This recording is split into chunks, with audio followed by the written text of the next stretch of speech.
What's going on, folks? Good morning.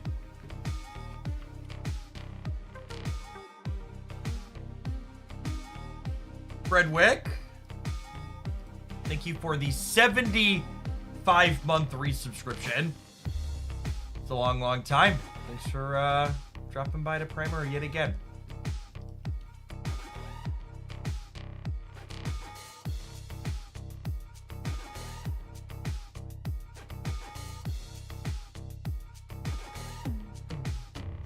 What's going on, Colrath? Good morning, good morning.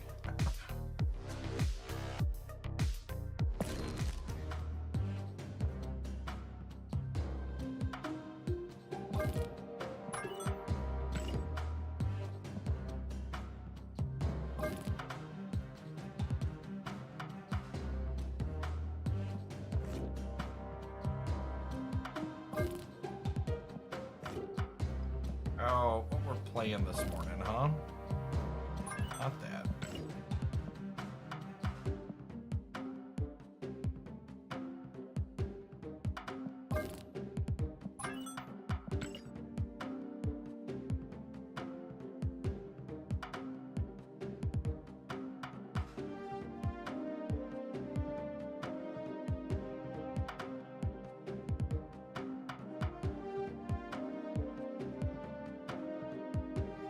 Never play Helicarrier. We could play some discard with Helicarrier. Yeah, we haven't done that yet.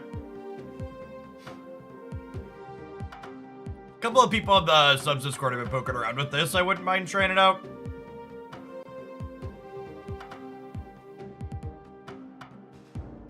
I feel like the She-Hulk's kind of awkward here, though, and I would like Hulkbuster. I think the Deadpool is better.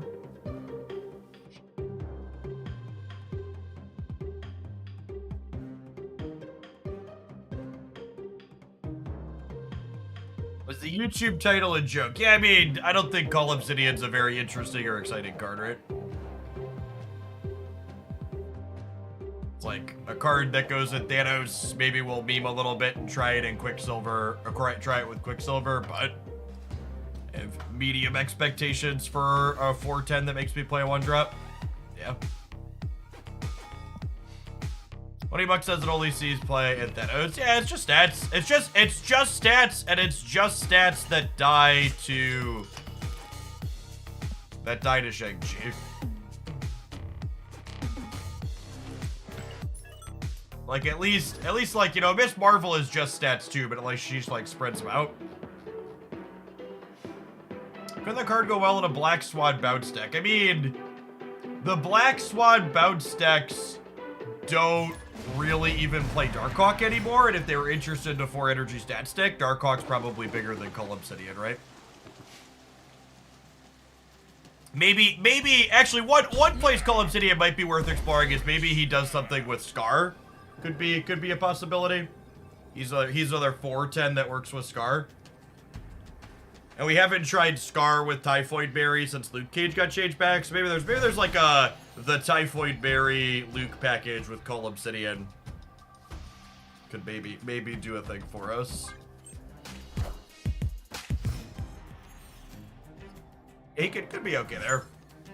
No, I just don't know what the line is in that's a pretty good third location for it. I just don't know like what the line is in terms of like what your number of 1-drops is. You need to play the card consistently. Like if you're not playing something cheeky like Quicksilver, it's probably like in the 3 to 4 range, right?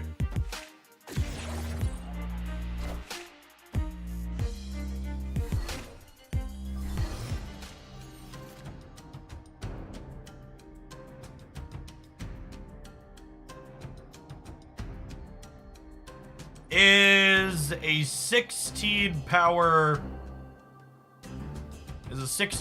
Apocalypse enough to win the game? Probably. Alternatively, so I gotta decide, do I want to go Wong into MODOK, or do I want to go Captain Marvel into MODOK? And then have a bunch of Helicarrier cards. Either way, MODOK bins what I'm getting from the raft. I make the collector over.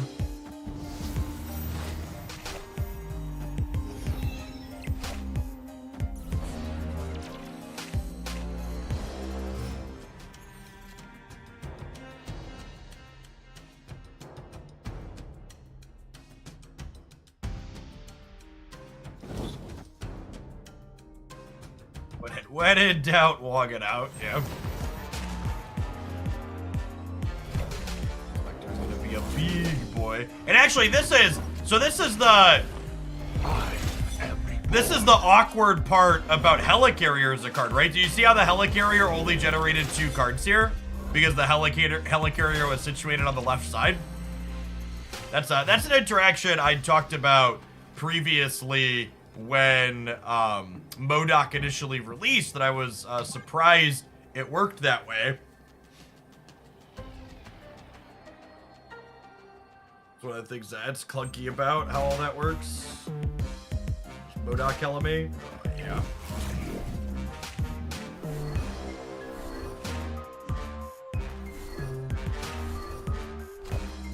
I wonder if they have enough points to beat 16 on the right. I bet they don't. Oh, they have a blob. I forgot about blob. Rats. I forgot they had blob. Behold my mighty hand. Are we dead either way? Without the blob,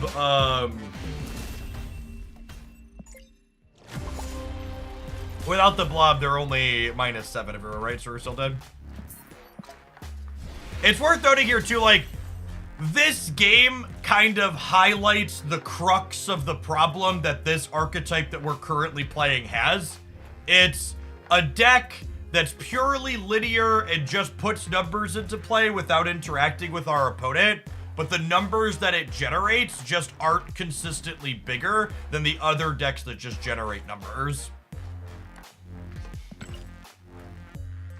As though when you're like, okay, Jeff, describe why this deck isn't top tier. Like, this is a clean example of it, right? Like, we can't interface with the decks going over the top of us, and there are decks in the format that go over the top of us.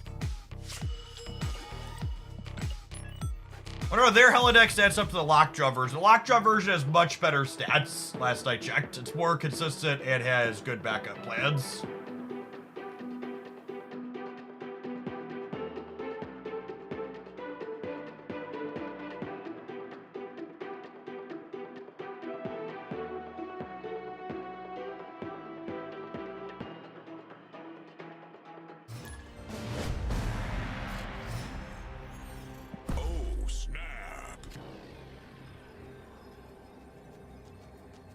You're supposed to run Nightcrawler with Cull Obsidian to put him anywhere. Sure. Yeah, I mean, that's a card. That's actually a good shout as a card that'll give you flexibility with Cull. Astrid Weller, thank you for the gifted sub. It's very generous. Good morning, folks.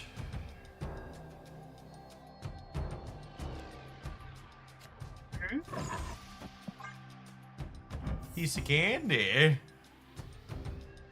Wasp might fit the same design idea. Cull Obsidian specifically cares about 1-cost things, right? So Wasp doesn't work with him.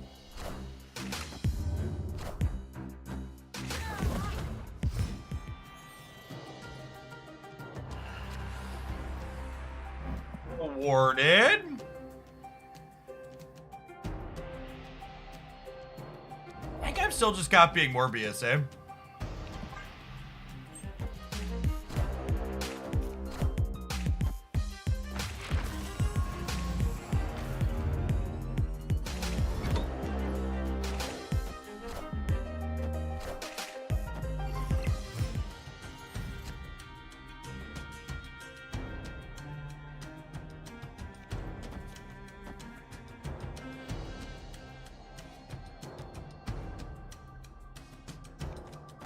Could be right to play this here to block a goblin.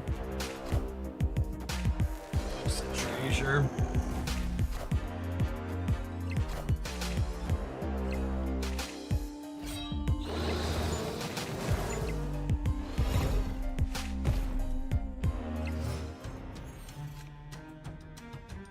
Oh, wongers!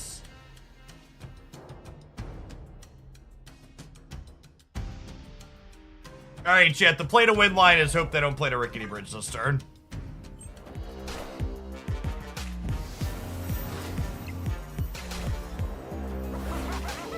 That's fine.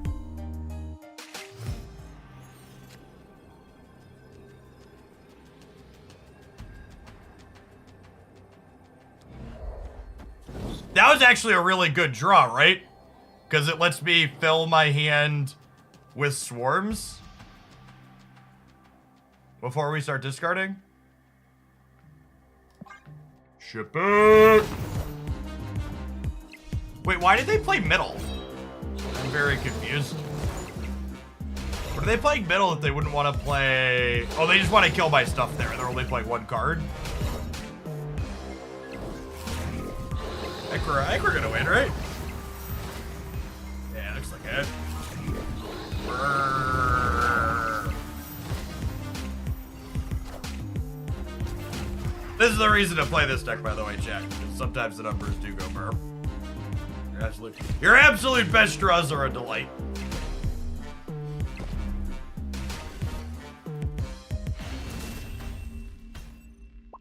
Victory.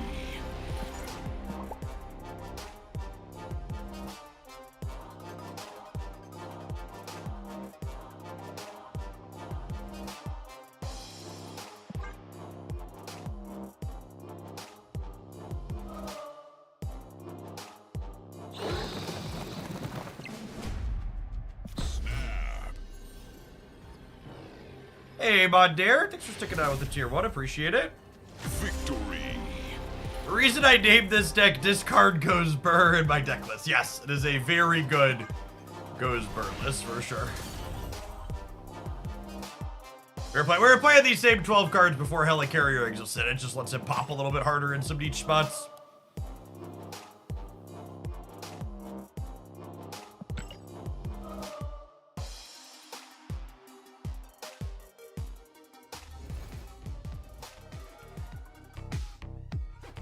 I've used this deck to get to Infinite for the last 2 months, which means it is the greatest deck of all time. Please, no feedback.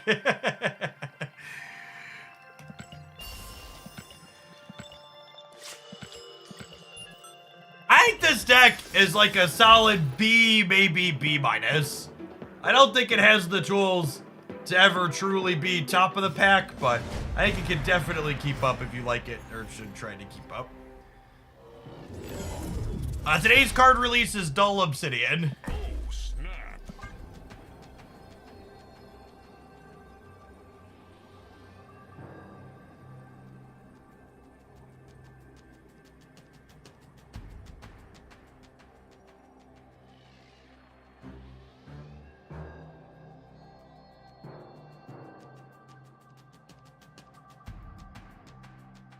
Well, can you replace Meek with Shang-Chi? You just don't have room to play Shang-Chi on curve in this deck.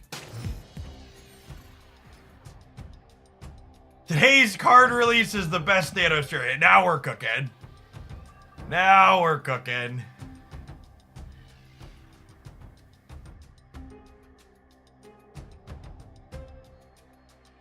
Yeah, sometimes this deck pops, you get to go Wog into Mystique by Wog into Gambit, mow their board down.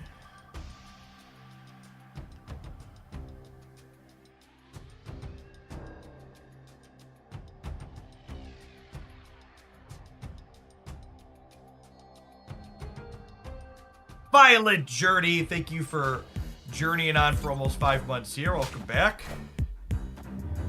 If we could find a Woggers, I think we could overpower Destroy. But Deadpool is a little scary. Double Morbius is our best shot, though.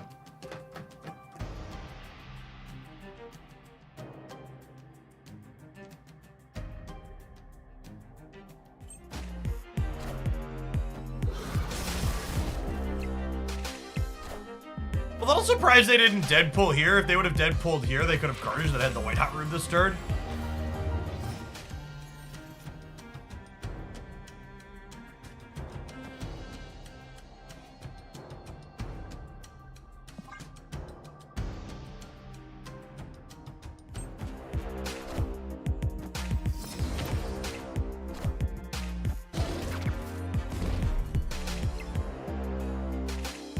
And they just really don't want the Whiteout Room out. I guess they don't need it. It's not like we're competing for it. Rocket butt. Do, do, do, do, do, do, do, do, do.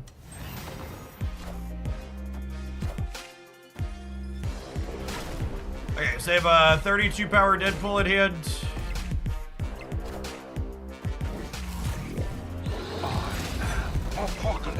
Joke's on you, they're a destroy deck with Shang. Yeah, probably. Well, I'm certainly glad we decided to Modoc twice there.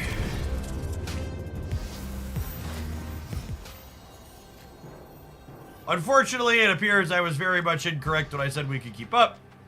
Maybe if we would have had a swarm that let us discard a couple more cards, but certainly coming up short here. Escaped.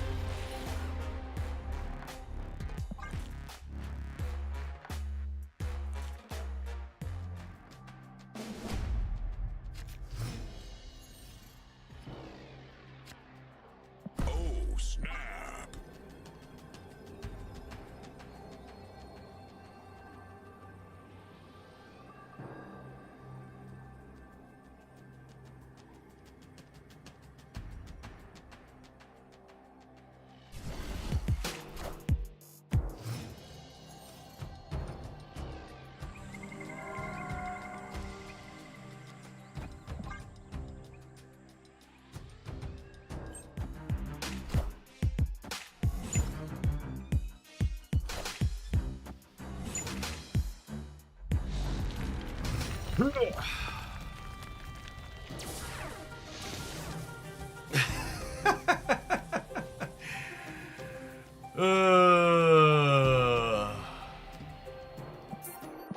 Some days you're the pigeon, other days you're the statue, chat.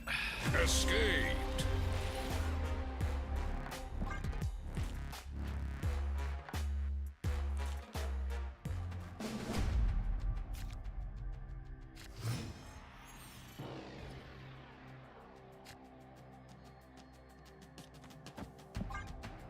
Snap.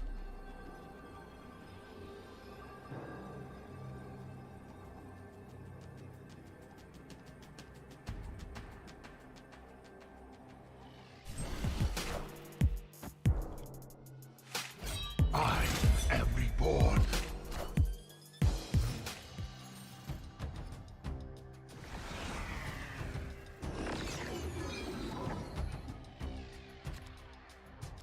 Woo! Piece of candy.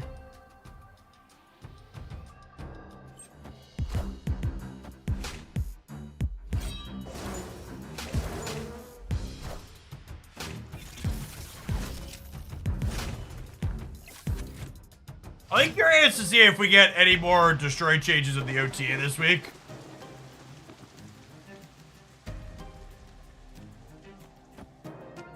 Feels like they're real good still. Well, Hulkbuster is definitely an upgrade for a lot of spots like this.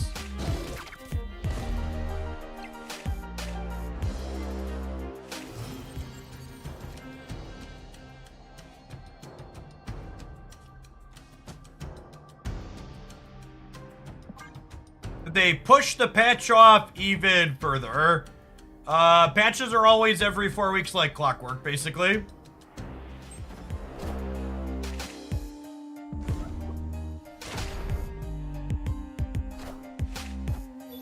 Right.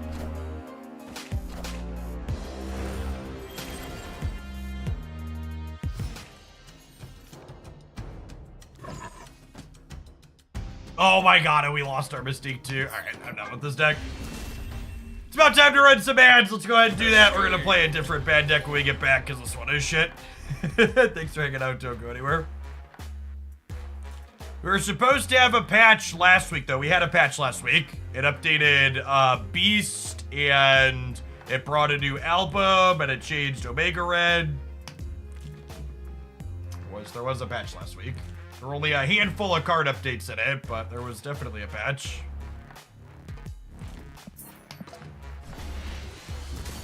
But what about second patch? Yeah, next patch is scheduled for March 5th. Tentatively following their existing schedule, there would be an OTA on Thursday. It goes OTA, patch, OTA, week off, OTA, patch, OTA, week off.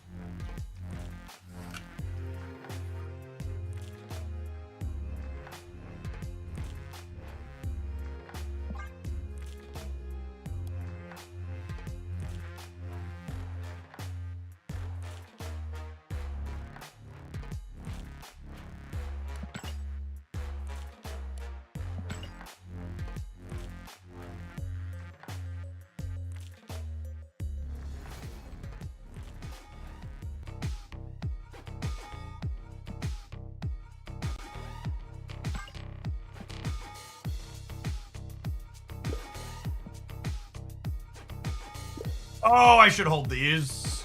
Punted. It's the weekly rollover today. At least I clicked on one.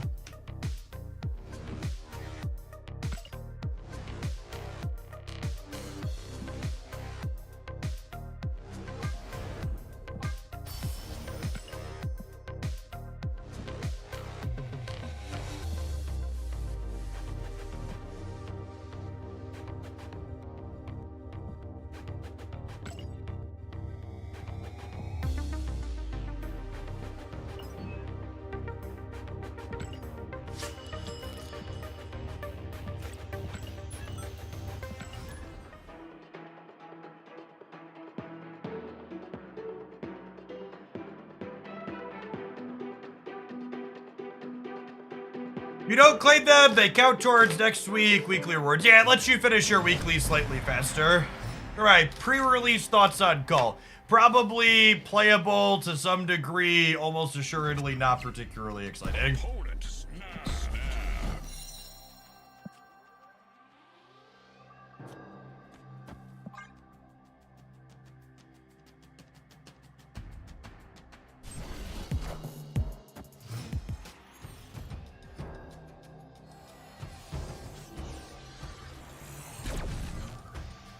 Mode?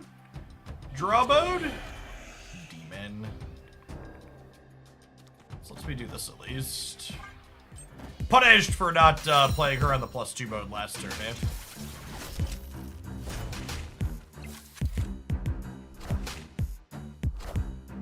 Oh, they got my Nico. Killmonger?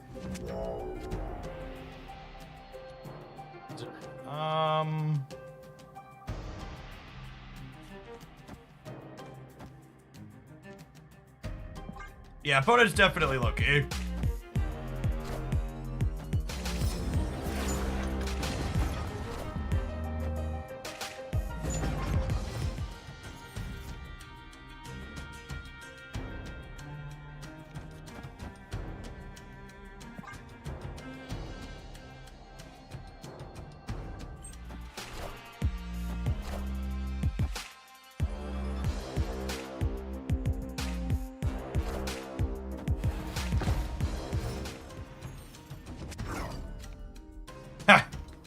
Well, I was going to copy our cards and have an okay last turn, but I guess we'll be done now. For reference, one of the more popular and successful Loki builds is playing Supergiant and Goliath.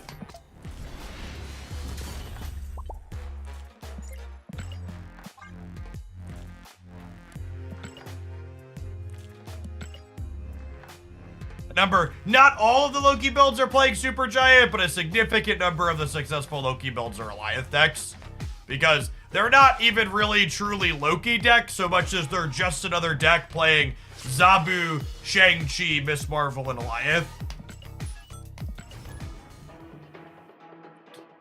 It's literally just the pile of tech cards and Goliath.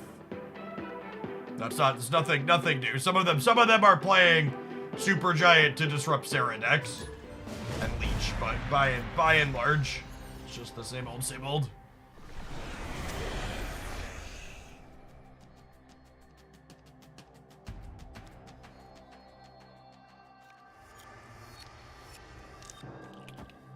Oh, snap.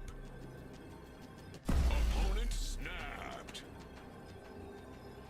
I'm waiting on the Deadpool because we could draw Forge, or Nico could roll the +2 mode.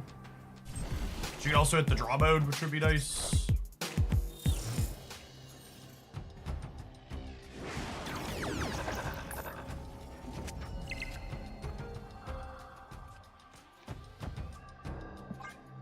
Yep. At least we didn't have death in our hand, I suppose. Oh my god, because we got peaked? Because we got peaked, he doesn't double on the Quantum Realm. What an absolutely brutal interaction. That is definitely how that works, though. It's Nico Madara. I think Nico Madara is the best card you can spend resources on in Marvel Snap. Nico Madara is like ranch dressing, chat. She goes in actual everything.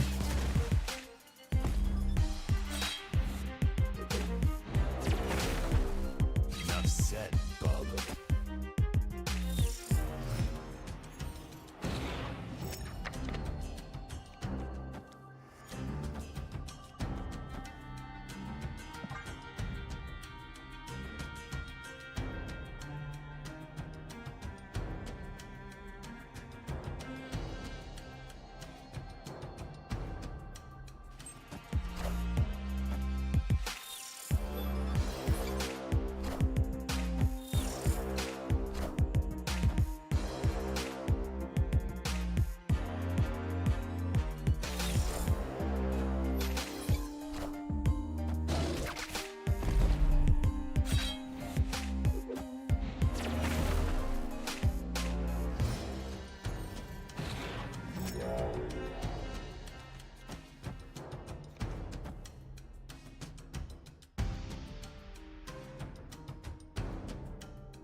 Enough said, bub. What is ranch dressing like as in flavor? It has a buttermilk taste and texture to it.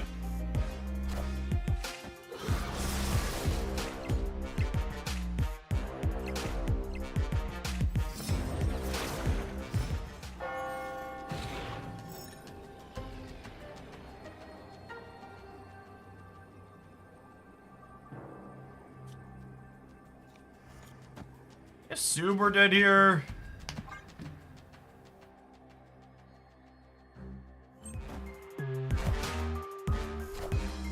Hail Hydra!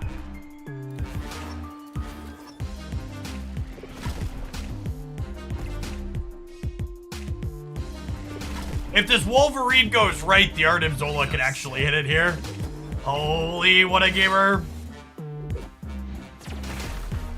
Unlucky. Hail Hydra!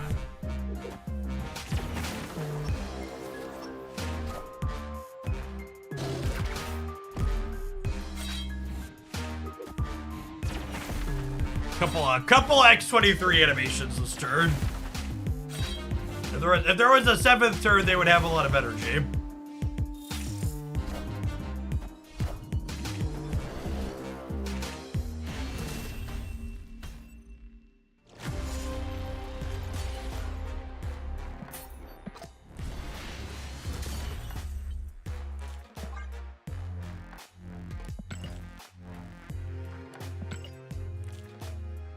Yes, that was definitely an example of the fast forward feature being awkward and inconsistent. In a perfect world, we probably would have fast forwarded there.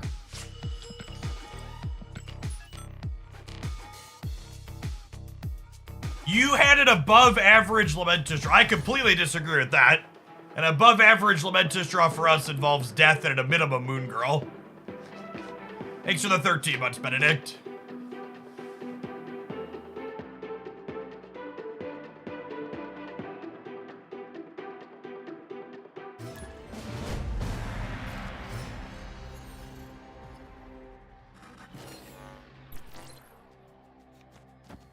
Snap. Opponent snapped.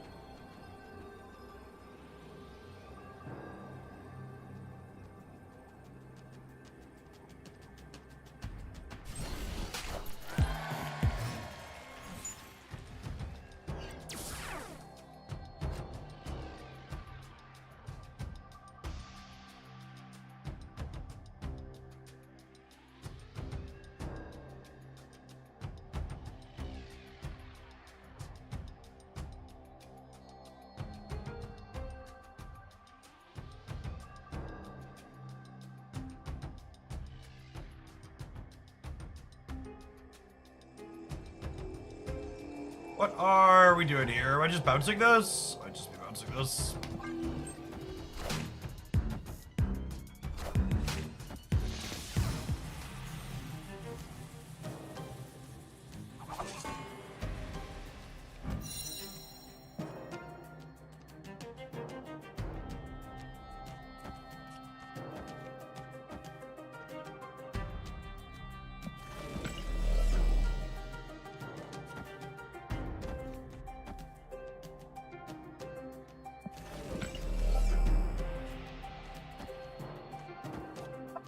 supposed to do this.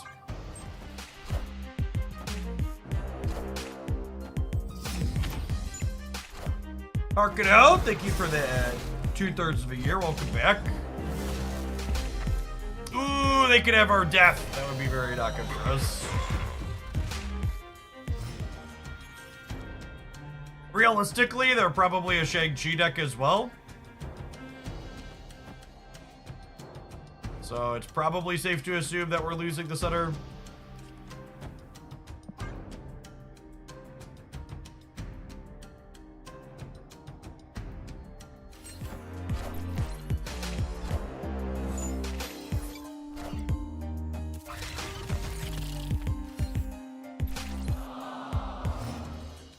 A rude collector.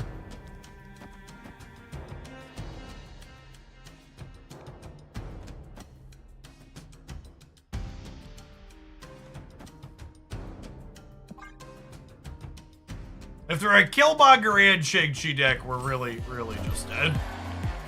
Yeah, it could be weird Surfer.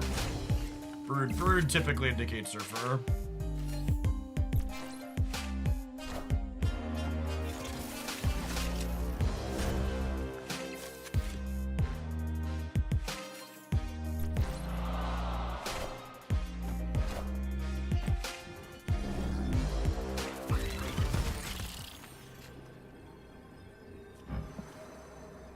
I didn't draw our death, but we also didn't make the death particularly cheap, so. Killmonger me, Daddy.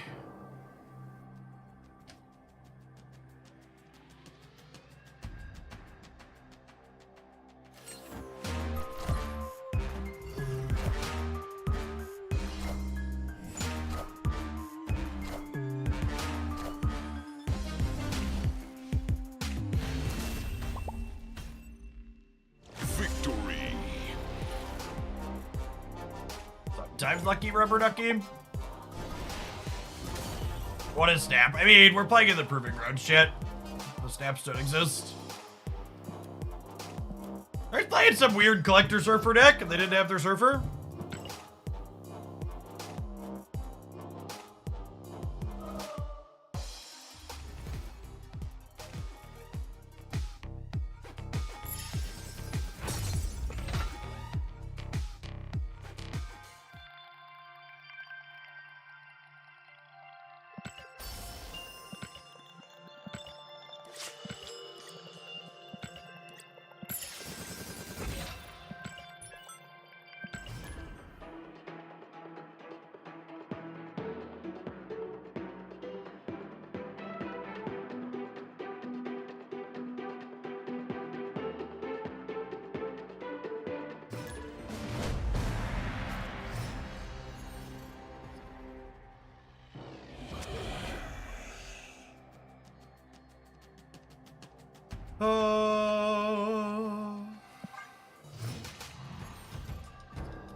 This works with Hulkbuster how we want it to work.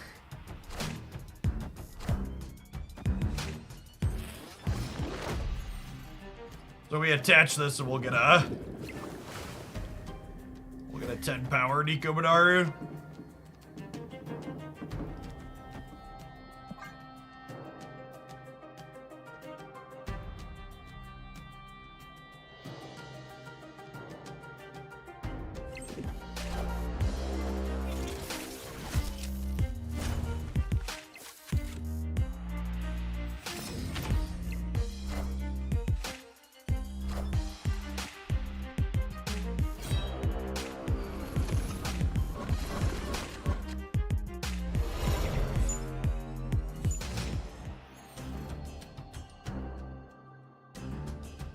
Rewarded over here. That's nice. I think we'll do this. Actually, I'd probably rather have the extra points on X23, right? Because I'm gonna end up eating these, I think.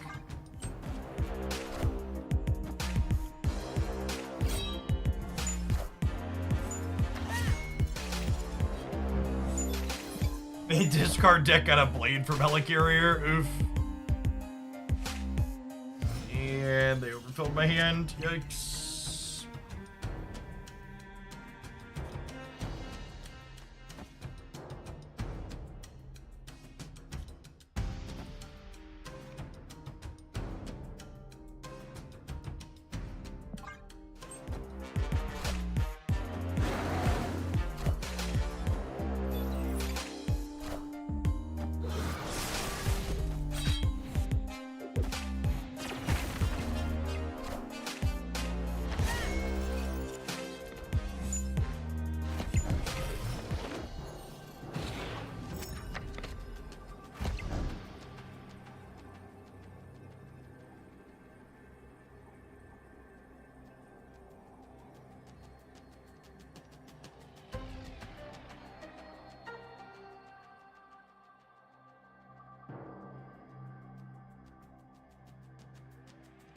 I play anything into Machine World, their Devil Dino gets bigger.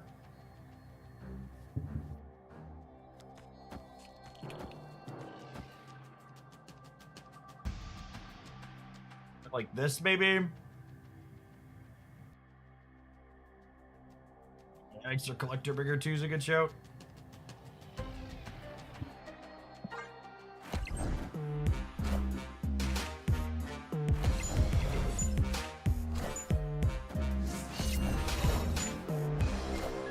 Oh, so close.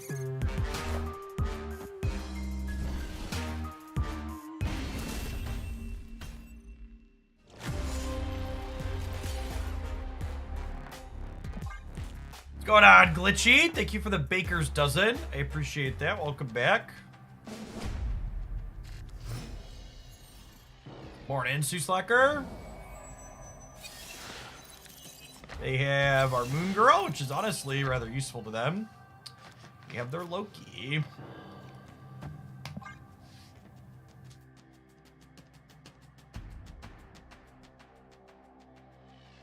Opponent snapped.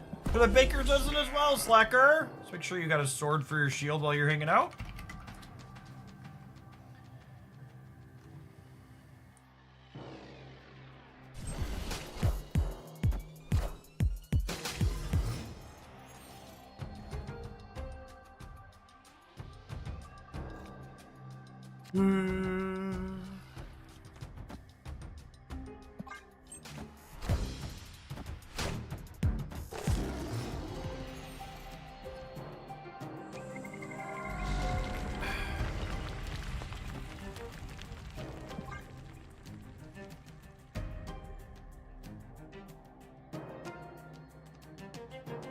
The Zabu variant this week is very good. I agree.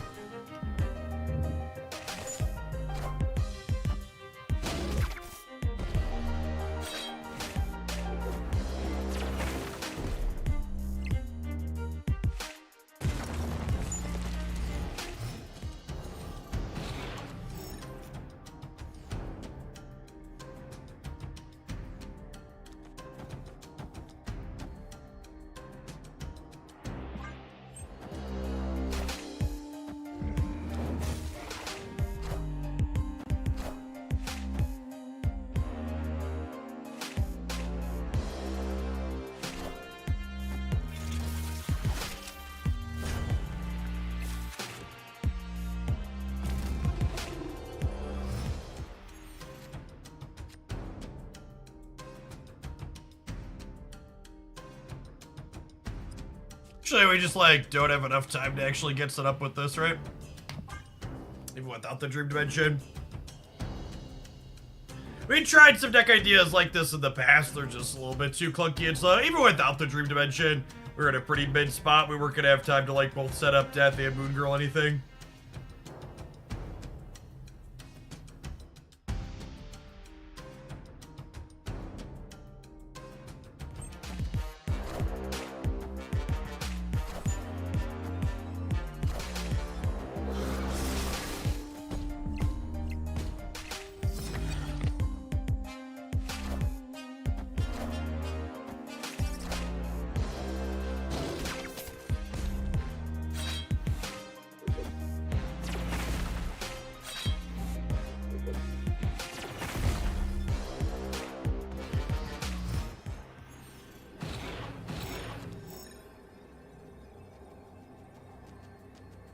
X23 keeps showing +2, which is kind of funny. It's not really anything we can do here.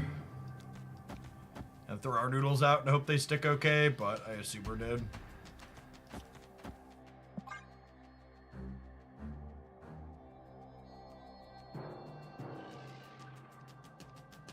Yeah, permanently making Deadpool cheaper with the old beast was a lot of fun in deck lists like this when we played it in the past.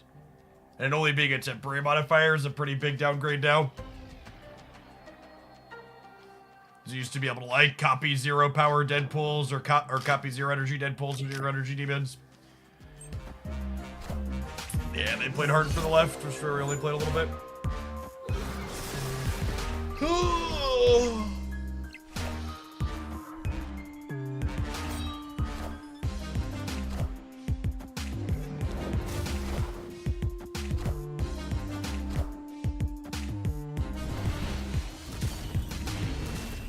The beast change doesn't feel like it was a meaningful difference inside of bounce. It's better there in some spots, but it feels like they kind of took beast and made him a bounce only card as opposed to a card that can have utility in a few different spots.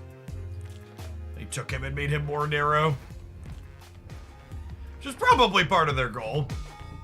It's just a little sad as someone who enjoyed shoving beast into weird decks. Ewok Slayer, thank you for the 46 months. Welcome back. Good morning, good morning.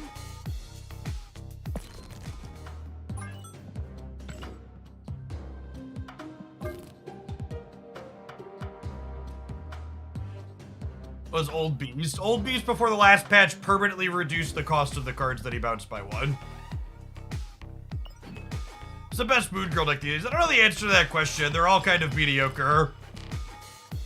Part of the problem with trying to play Moon Girl decks is that it's difficult to leverage Moon Girl and play reactive cards like Shang-Chi, and most decks that can't play Shang-Chi just can't keep up.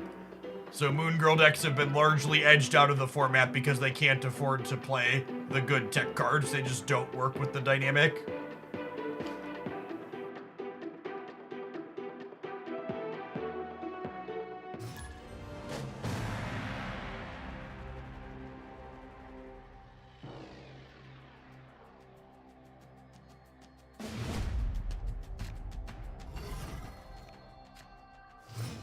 Jeff, Ronin is trash. Also, Jeff, plays Ronin. I mean, the stream title literally says we're playing bad decks, so I'd like to offer up that my Ronin messaging is consistent. Going on, Hobbit. Thank you for the 37 months. I appreciate it. Welcome back.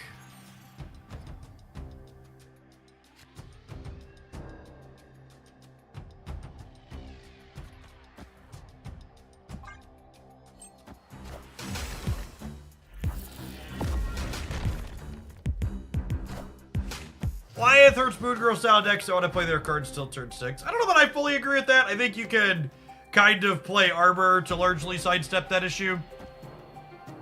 I think that's less of a problem than the inability to play Shang-Chi efficiently. You run a Moon Girl deck with Enchantress, She-Hulk, and Marvel, all sorts of tech cards. Yeah, I mean, people play decks that are shit all of the time. And they even win games with them, because Marvel Snap's a high variance card game where you can play bad decks and still do well. As I often like to call out, if I give an articulated description of why I feel something isn't good, and the best way you could refute what I said is, I've won games with this thing, you very clearly didn't understand the assignment. I was able to win games with something does not mean that thing is good. Wakanda forever!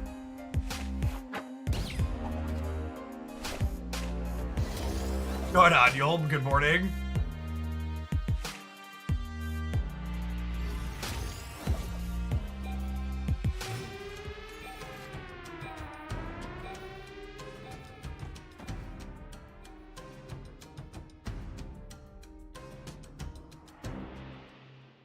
I'll snap on the Hawk drop.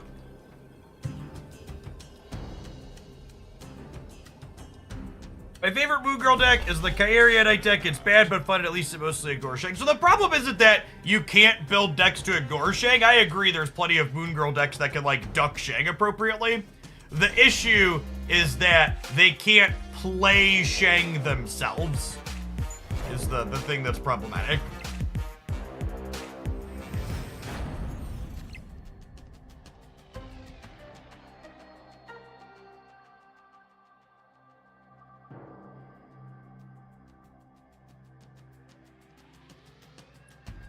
I think I do this so that way I can play Iron Man or Iron Lad next turn alongside Mystique.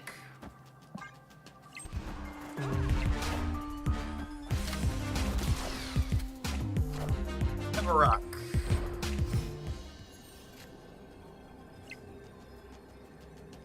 Cleveland rocks! Ohio, Ohio, Ohio, Ohio. Good old rock chat, nothing beats it. Alright, so this is a Darkhawk on the right. And then Iron Lad is either Iron Man or Master Mold. They're most likely to Shang the left, which I think means I want to play for the right.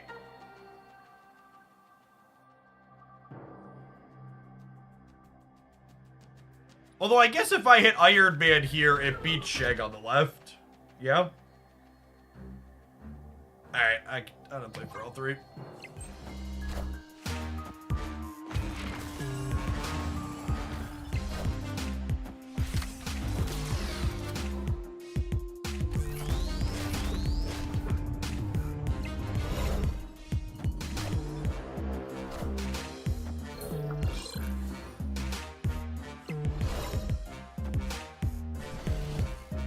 We played that for 8 cubes? Oh, fish daddy.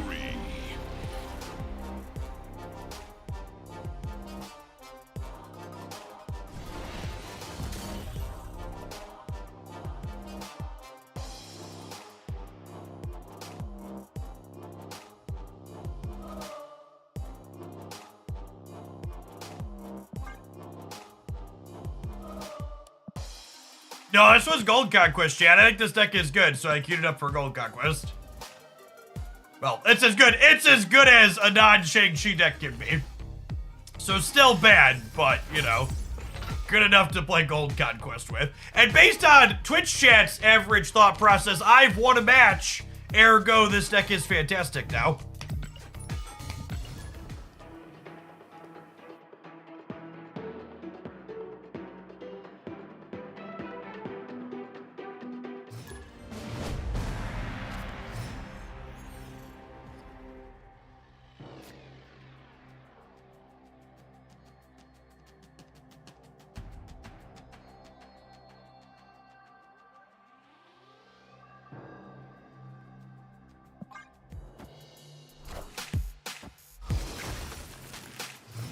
That's rude. At least I can play remote odd curve, I suppose.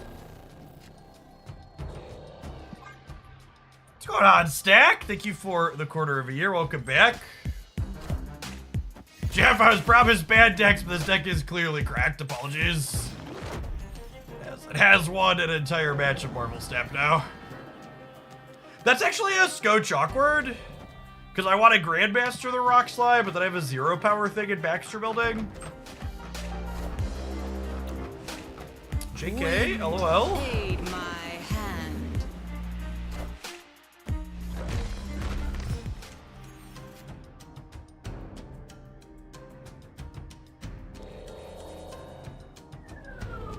Statistically, this is a very good Iron Lad. I'm gonna stab.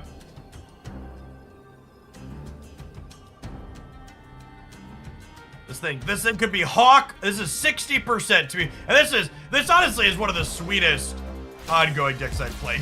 God damn it. There's so many good banger hits, right? Ooh, taking their White Tiger away is a big deal. That's a big deal. Woo! declawed the kitty, chat. See, I thought we needed an ongoing card. Iron Lad knew what we needed, chat. Iron Lad's like, Hogland thinks he needs a big number when he really needs a nice fat porking.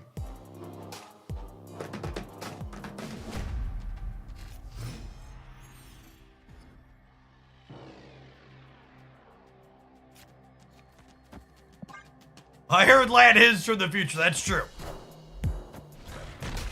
Hopefully this Iceman hits Spider Ham. Unlucky. Just trust the deck to do what you want, yep. Nico out of Tardax doesn't do anything. She was not in your deck or your hand to generate a spell?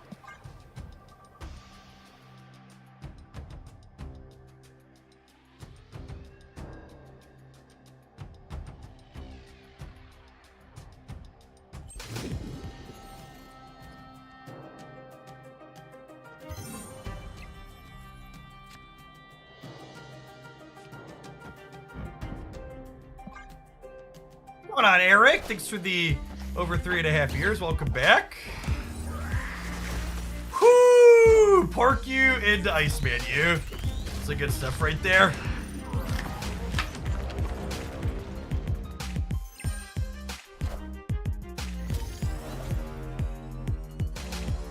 It is actually great to find out that they're an Echo gamer. That's potentially very tough for us.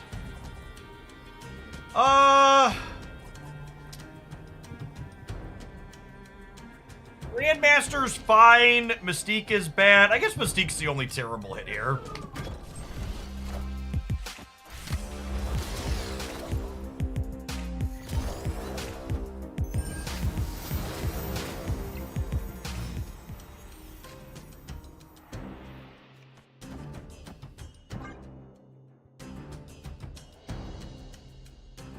Doesn't their Echo is for Wog protection, almost assuredly.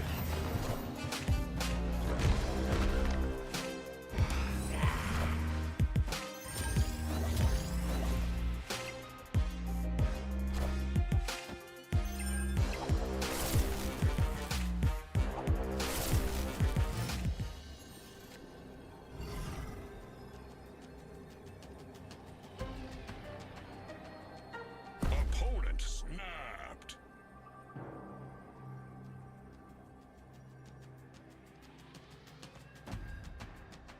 Let's say they play White Tiger.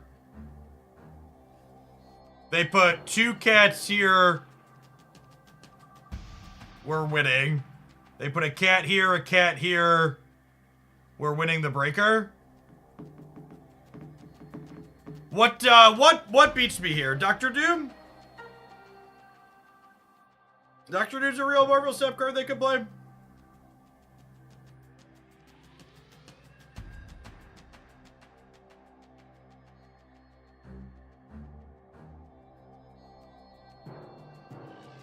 Alright, let's zoom bop some Doom bots.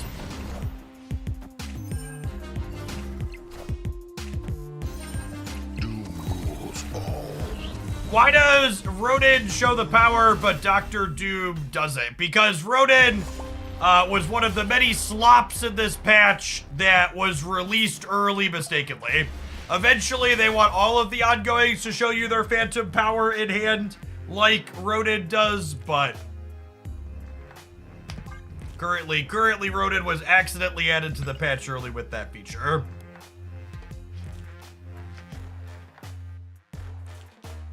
Alright, gamers, it's about that time. Let's go ahead and tap the advert button. I'll see you in 120 seconds. Thanks for hanging out. Don't go anywhere.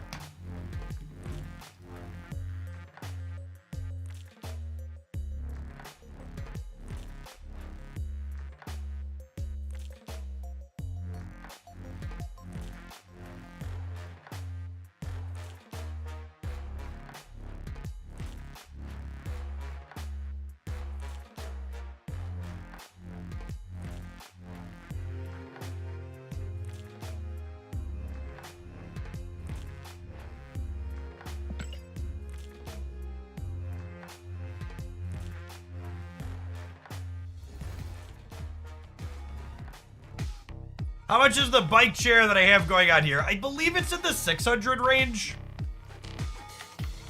forget it's been a minute.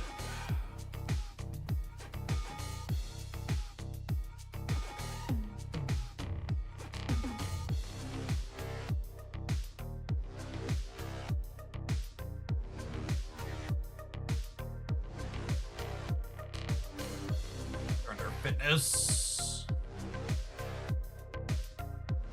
I have. Oh, do they not have the exact one I have on their site anymore?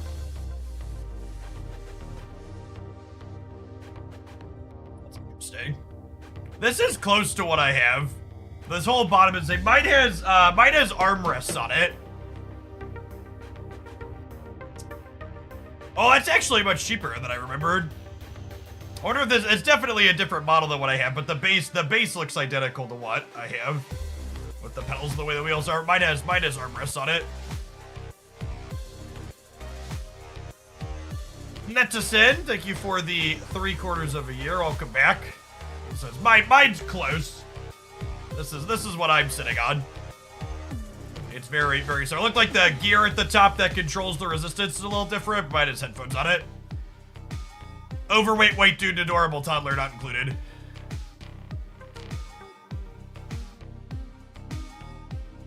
Biking in jeans is bold. Listen, chat. Anytime someone in my chat brings up the fact that doing something in jeans looks difficult, I feel the need to preach a little bit. If you haven't thrown out all of your traditional jeans and replaced them with jeans that contain a dash of spandex yet, you don't know what your life is waiting for in terms of transformation. Once you go slightly stretchy jeans with a dash of spandex, you can't go back. They look identical to regular jeans. They look identical to regular jeans, but they've got a bit of stretch in them. And basically every brand that makes jeans has them at this point. I don't have a particular loyalty to a particular brand that I'm not sponsored by any. If you make stretchy jeans, reach out to me. I will show your product. But they're great. They're fantastic. Worn nothing but them in terms of jeans for a number of years. They give you the same look as regular jeans, but they are infinitely more comfortable. Yeah, it's the same as regular jeans cleaning-wise.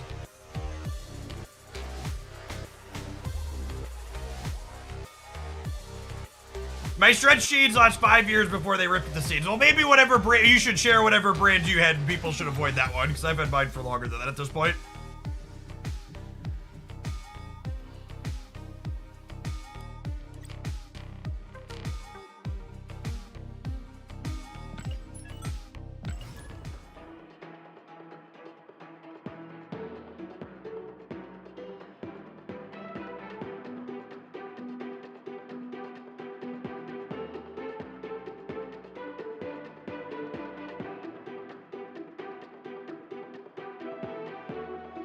I've had stretch gap, Old Navy Levis, and my thighs keep busting out. Well, maybe you're not buying your clothes in the appropriate sizing.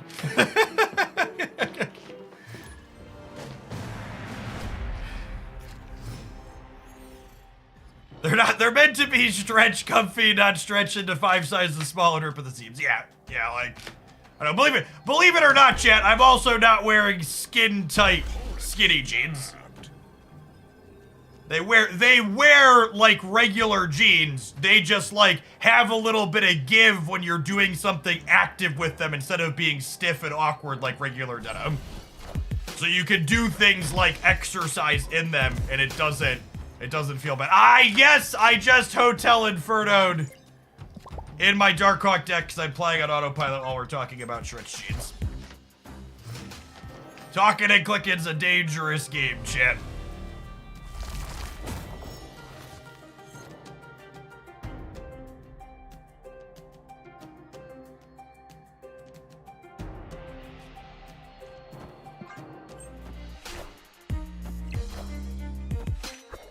Oh, I had extra energy I forgot about because of the Castle Blackstone too. Slops, slop, slop, slops.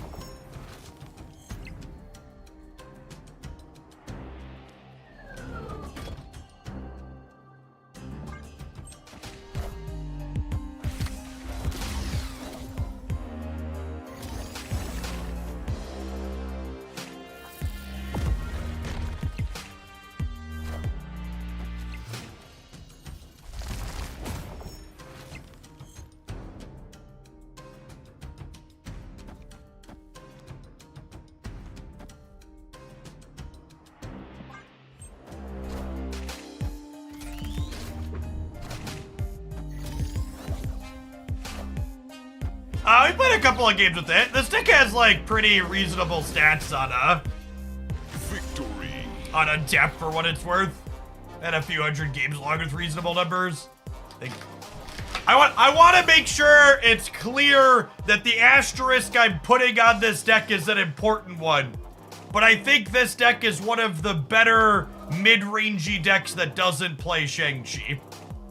So like that's like a really big asterisk there with that quantifier, but if you're looking to play a Darkhawk deck that isn't playing Shang and Miss Marvel, I think this is one of the better ways to do that.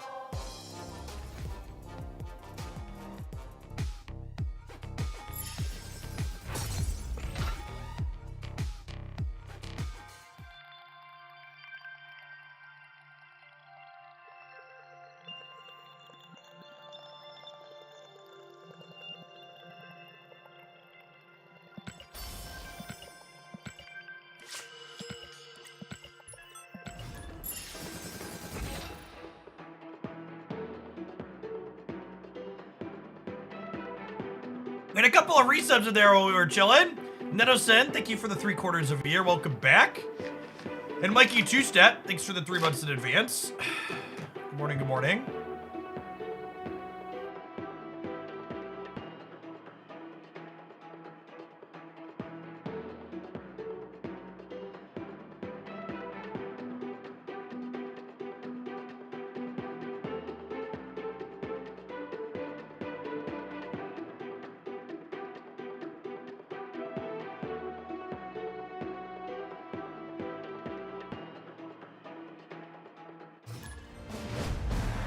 Cube, thank you for the 3/4 of a year. Is Grandmaster necessary in this deck, or can it be replaced? I mean, like, you'll win games without Grandmaster, but I don't know that it has a clean replacement. So the awkward part about mixing and matching Darkhawk and Ronin is you can't play Maximus because Maximus makes your Darkhawks worse, and you can't play Black Widow because Black Widow makes your Ronins worse. So, like, Grandmaster's like a way to reuse your effects that make your cards better. Snap. We have Iron Man and Nidavellir, so we're gonna step here.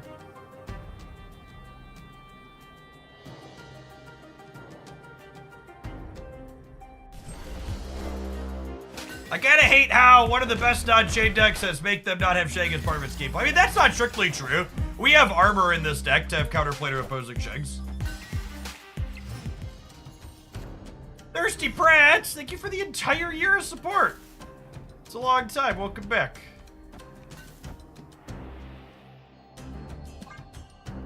Sword to go with that shield.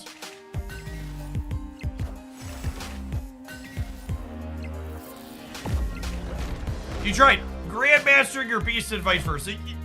Yeah, we played a bunch of Grandmaster with Beast before the Beast nerf, but it felt kind of awkward. Oh my god, we just porked their Enchantress. That's so good. Victory. That's it. We were gonna get to go Ronin in the center into Master Mold Iron Man on the right. Just put him in the ground. I've definitely run into Maximus and Darkhawk decks. You would not believe the amount of people that put Maximus in their Darkhawk decks and also put Black Widow in their Ronin decks.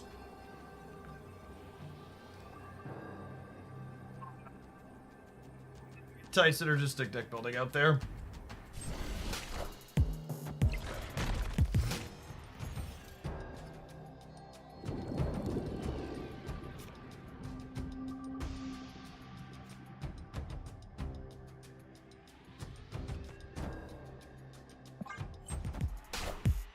He had people who play Maximus on curve. Yeah, Maximus turn 2 to 3 is a very common, fairly common blunder. Generically, Forge is good for us if we can find a Ronin.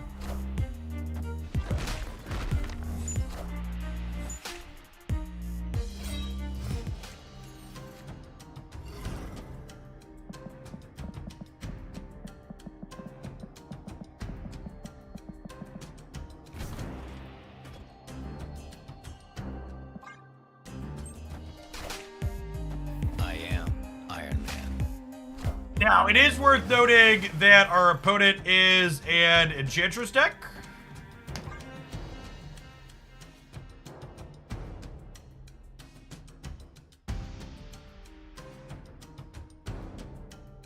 Probably a Shang-Chi deck as well.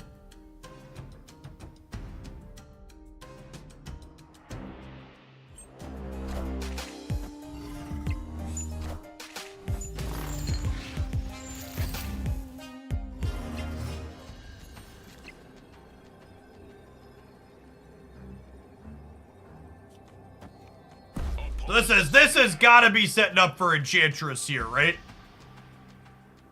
So we just go ahead and mold plus Darkhawk and hope that their Dracula just bricks and we beat them. I influence Dane Freed here.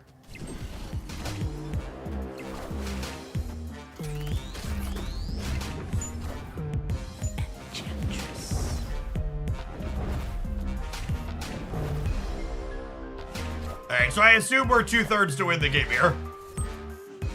Yeah, buddy! Okay, Boomer! Victory. That anti-Dracula technology, though, chap. That'll do, pig. That'll do. Hashtag nerf master mold.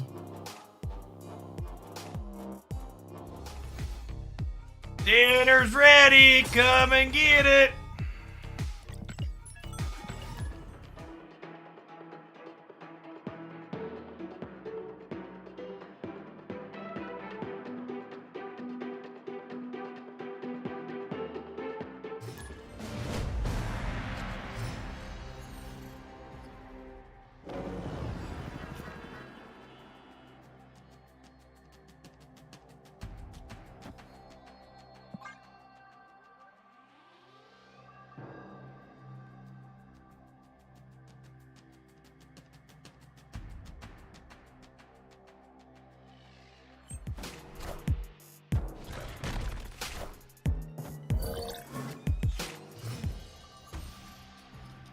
Mold's a little scary into Maria Hill because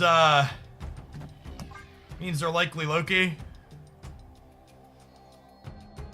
Alright, initial thoughts on Cull Obsidian. Initial thoughts on Cull Obsidian are that it's probably playable in Thanos, but also isn't likely particularly interesting.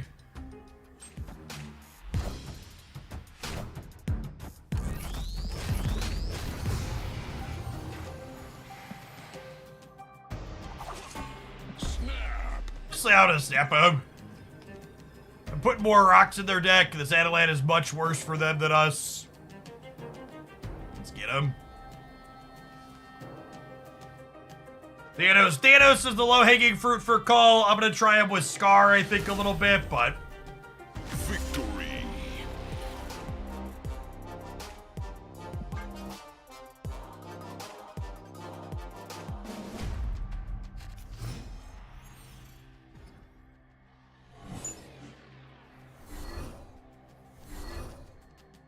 snip it and ship it, folks. Jeff just admitted Loki's bust. I mean, Loki has good stats right now.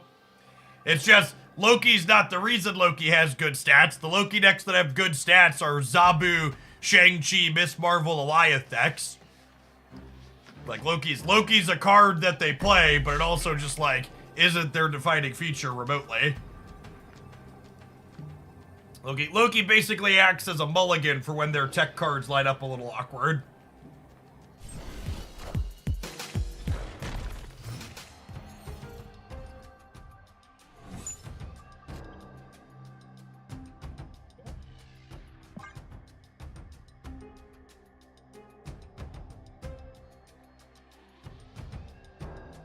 We can play Cull and Zabu with a bunch of disruptive one-drops. Sure, we could play Hawk Bounce with Cull Obsidian. That's probably a fine direction to potentially take it in.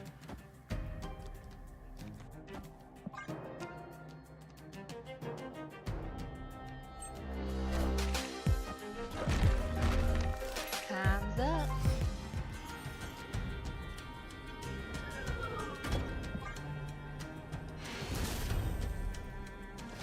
How do you know about such a themed release of cards? Thanos essentially, do you think it's good or too late? I think Cull's gonna do more than Thanos. I just think in a world where Shang-Chi's at 40 to 60% of decks, it's hard to get too excited about another card that gets cut down. You basically never want to play ham left or right in this deck, because left and right are where you set up your Grandmaster paths, and you never really need to Grandmaster ham. So just something to think about. You generally speaking want to take this and play in center.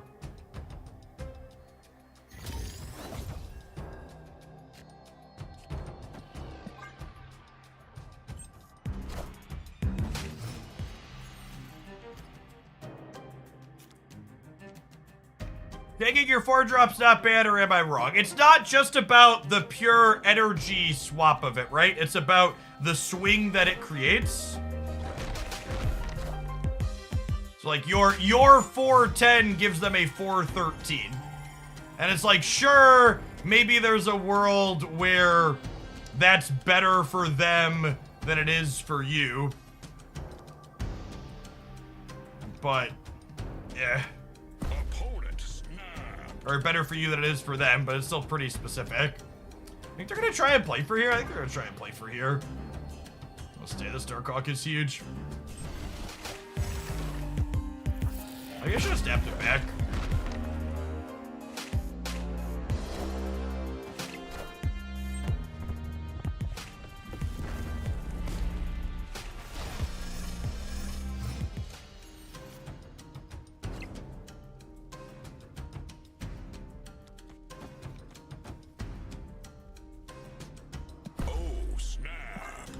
I'll snap him back at the Mystique Draw.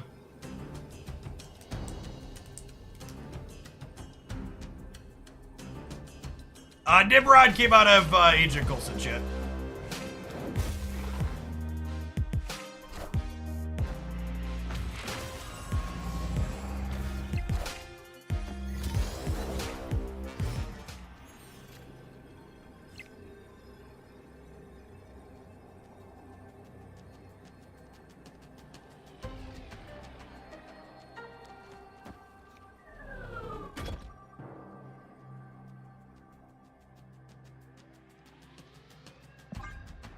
This is 2/3 to be something really big. Iron Man or Rooted. Nah, I think I'd rather play for all three than go all in on mid. Remember, I'm adding 2 to mid and right regardless.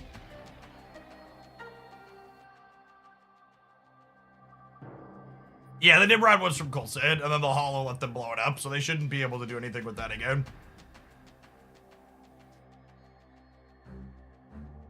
If this hits Mold and they play big middle, we could lose, but those are two pretty big specifics.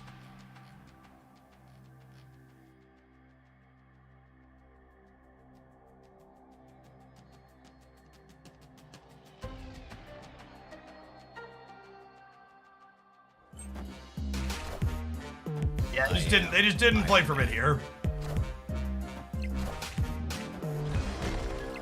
Ooh, that ties it if there's not a rock slide here. Oh, come on! Lose two. God damn it. That's so frustrating. Oh, it's so frustrating.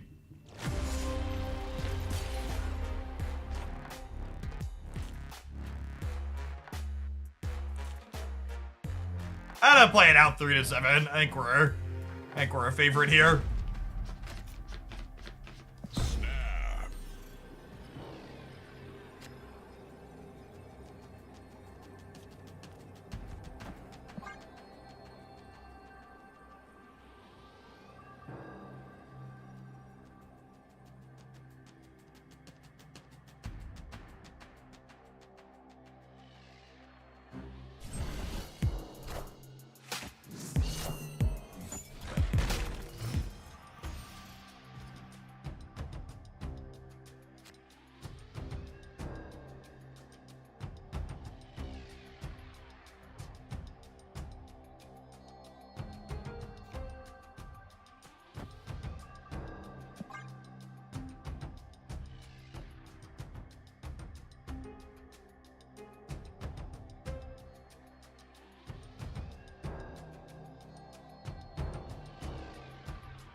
They only play one card here. The Master Mold cuts them off a draw, which is nice.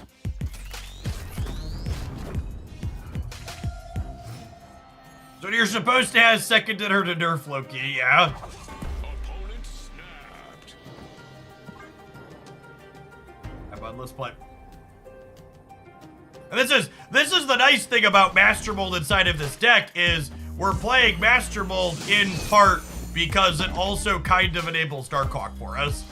So it's not just a Ronin enabler, it'll often cut them off of draws. And based on that snap, I assume they're about to Loki me for 7.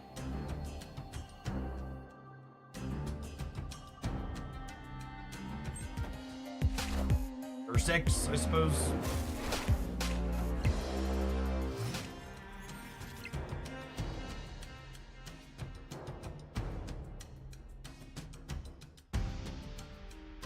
Yeah, a lot of the people that really care about their rank at the top, it can be tough to watch their content just because they're so hyper paranoid about stream sniping.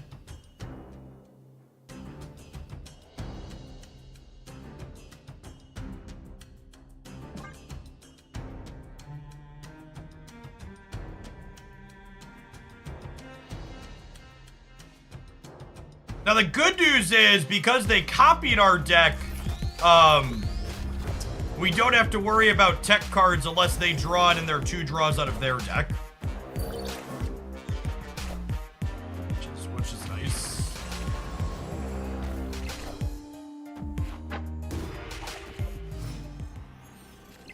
Doggy!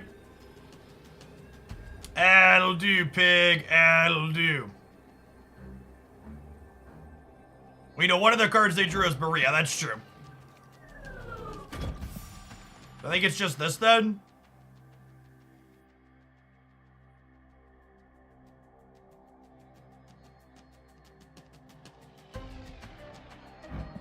Am I supposed to play for the middle? The deck tracker's broken? No, the deck tracker's right.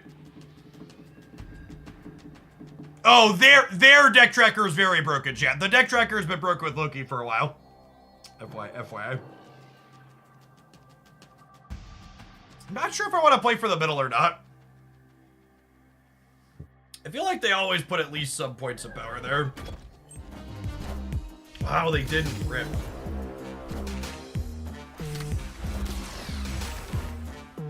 Oh. Kind of, but also no.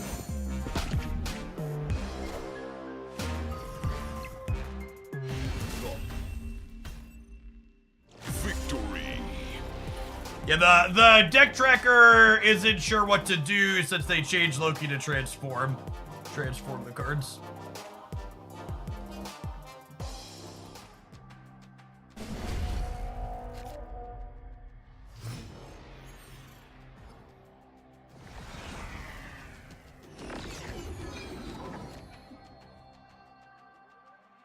Is the deck tracker broken with things like Hub and Camp? No. So the thing that makes the deck tracker go foobar is the fact that Loki transforms the cards. So they're technically the original cards that started in their deck still. And however, the log file that gets tracked on the back end reads that isn't clean for them.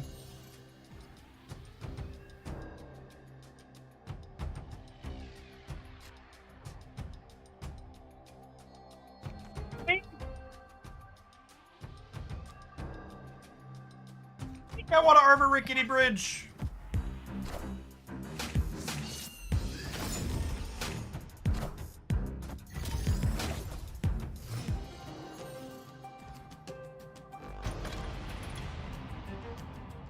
Theoretically, this location is positive for us, but we do need to draw a Darkhawk for that to be the case.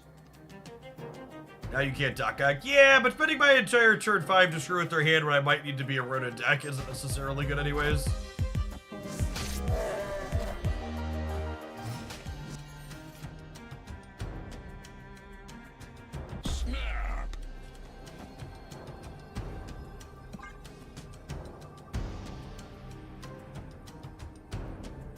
Seems like Untap's not really adding anything more to the tracker, says who?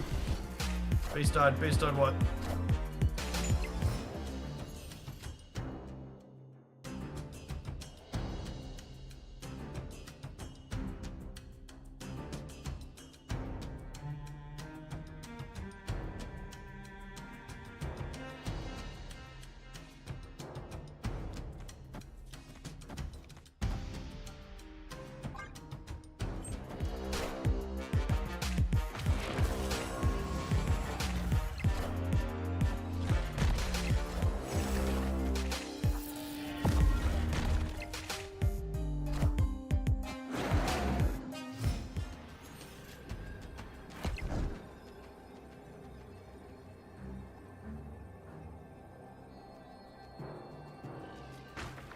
Rock slide with extra steps, yep.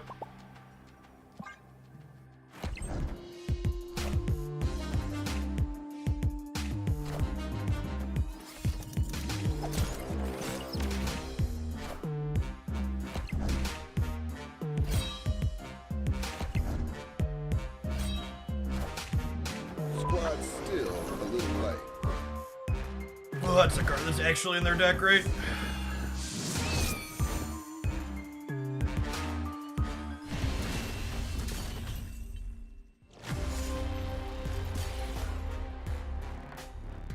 Would we have won this game if I would have Darkhawked the left?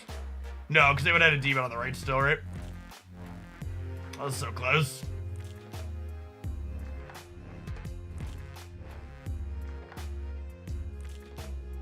Yeah, it's just like, I really feel like Loki's the best example of people misunderstanding what makes decks good in Marvel Snap, especially among the higher level players. Because like, when I look at this deck, and I look at the things that it's doing that's powerful that feel like they put me out of the game, it's always the tech cards, right? It's always things like this that involve these absolutely brutal rug pulls. It's basically never Loki proper. He's like a card that smooths over their brutal cards occasionally, but when push comes to shove, it's these type of effects that always put me out of the game, not others. That's not a Coulson surprise. The Loki decks are actually playing Legion. Warbug, thank you for the 3rd of year. Appreciate that. Welcome back.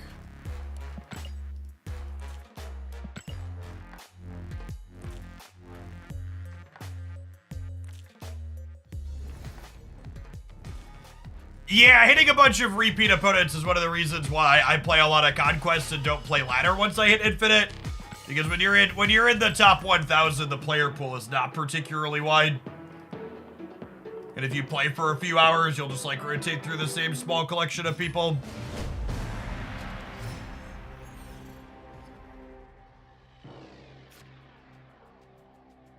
Opponent snapped.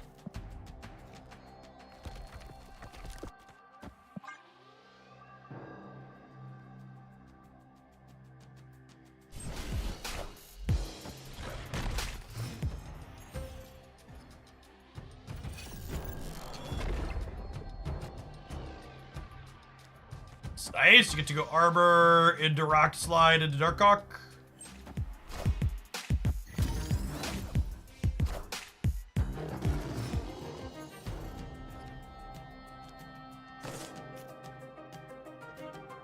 That's kind of sad.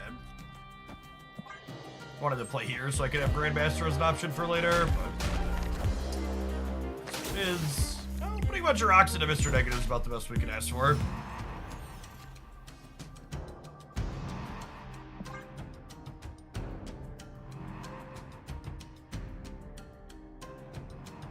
I'm a reward-seeking monkey, so playing Conquest over Infinite Ladder just makes sense, I guess.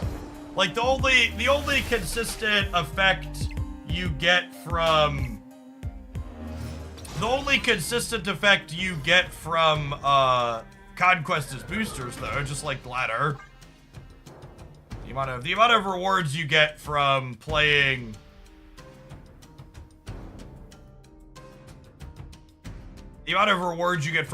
dry up after a short while, and you're largely just turning Conquest medals into boosters at the end of the season.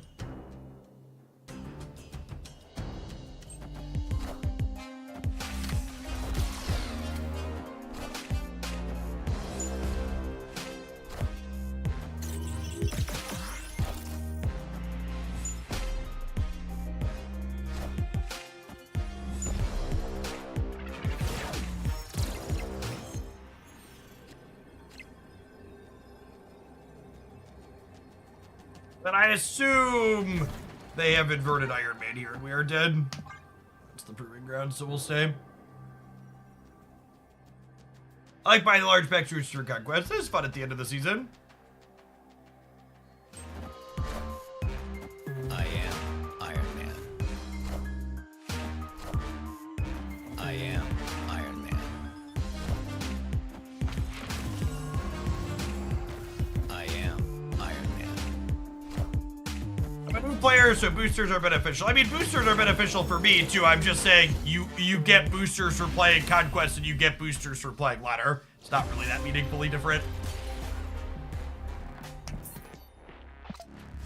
Speaking of getting stuff, chat, I'm gonna get some ad pennies for the next 120 seconds. We'll be back with a different mediocre deck in 120 seconds. Thanks for checking out. It's time to stand up for a little bit. We've been sitting for a while. Even if we're pedaling, being that long stationary is not great. Stretch the old legs out. Don't forget to drink some water, gamers.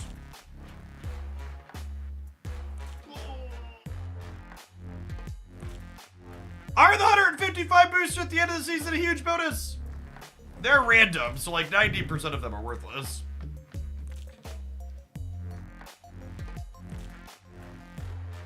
How much are you getting from ads this much? My ad revenue on the Twitch side usually ranges from somewhere between 3 and 5,000 USD in a month.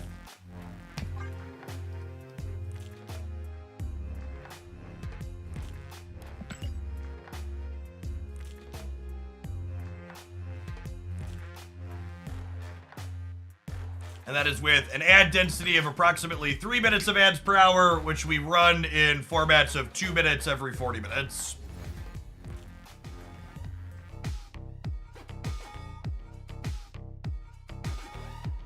I'll play next.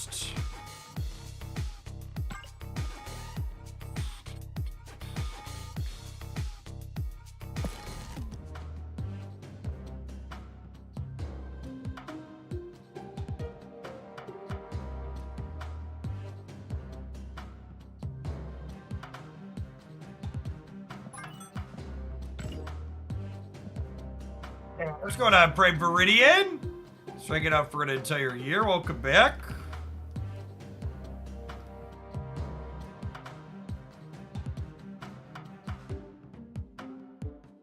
Just sword to go with that shield. For the past week, I only get like 1 10-second ad. It's weird, only in Central County. Yeah, so part of the reason why the amount of money I make from ads varies so much is every time I press the run ads button, it's not guaranteed to play that density of ads everywhere in the world. Twitch sells ad space based on geo region, so especially in January and February, ad sales tend to be lower after the holiday season. So a lot of parts of the world won't get the full 2 minutes of ads that I run. January gets so low at points that even I, living in the central United States, sometimes don't hit it. With the new Prime sub change, you prefer someone watching sub with Prime or watching ads? Prime will still be significantly better than watching ads. Unless you're... Because the thing to understand about the Prime revenue being variable is that in the countries where the Prime sub is worth less money, there's almost assuredly less ad space sold in those countries as well. While ad revenue in total adds up across lots of viewers to be a meaningful amount of money, it's important to understand that a single viewer watching ads doesn't really account for a lot. You have to have it in the scale of thousands of viewers for it to add up. If you donate/subscribe for even $1 USD per month, on average, that's going to be more than if you watched every advert I put on every piece of content for an entire month.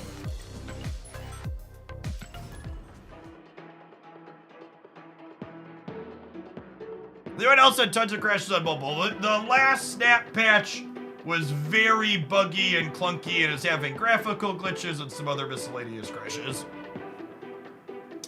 Hopefully they have all their stuff together in a backpack for the March patch next month, because it's real sloppy.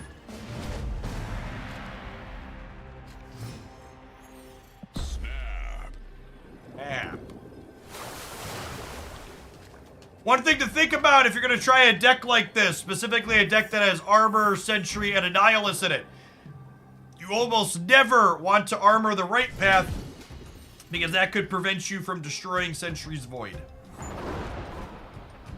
Is the revenue from US Prime subscribers going to go down? Yes, so when the Prime cuts happen at the start of June, the most valuable Prime subs will be reducing by 10% still. So currently all Prime subs are worth $2.50 USD. Under the changes, the most valuable Prime subs will be 225.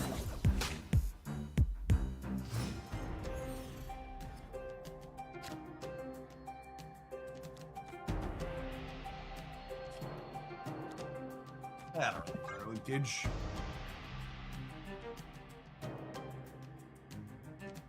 I'll be one of the more fortunate content creators, all things considered, when that happens. My Twitch metrics say that roughly 80% of my subscribers hail from the United States and Canada. Which means that for most of my Prime subs, I should only see a 10% reduction as opposed to a, you know, significantly more than that in some countries.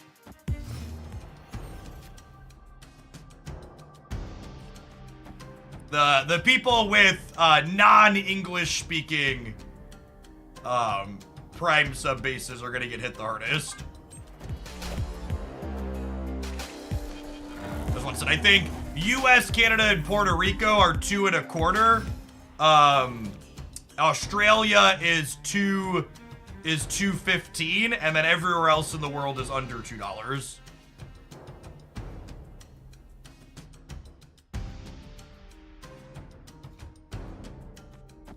The Rage Street Havoc deck list. As someone who really loves Havoc as a Marvel Snap card, no, there are not good Havoc deck lists, unfortunately.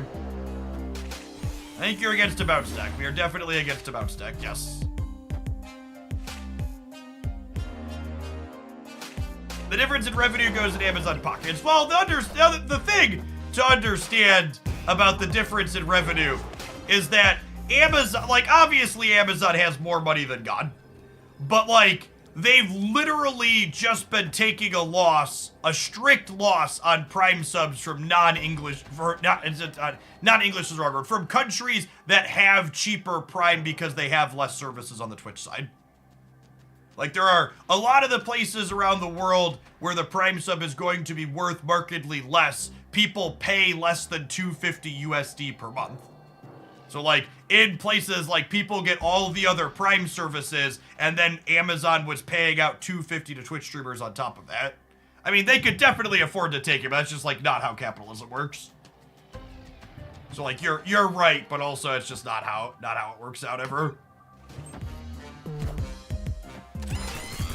Personally, I was just happy that the news wasn't simply, hey, they're gone, get fucked. Because that was, after the other changes that got announced to Amazon stuff, I was fully expecting the news to be, hey, we're canceling Amazon Prime.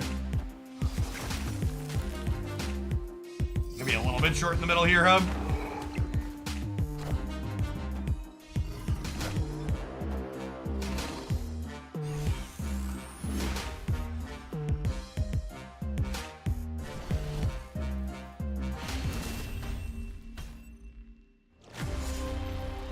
Hey, Drax, thanks for the gifted sub. Got a full 8 hours of sleep and feeling generous. Treasure those moments. Yee! Thank you for the quarter of a year. How many variants you're waiting for? There aren't, actually. Since they added the ability to have new variants pop right up in your shop, I have everything that I desire. I'm still surprised the benefit was ever added in the first place. I'm not surprised that Twitch Prime was ever added in the first place.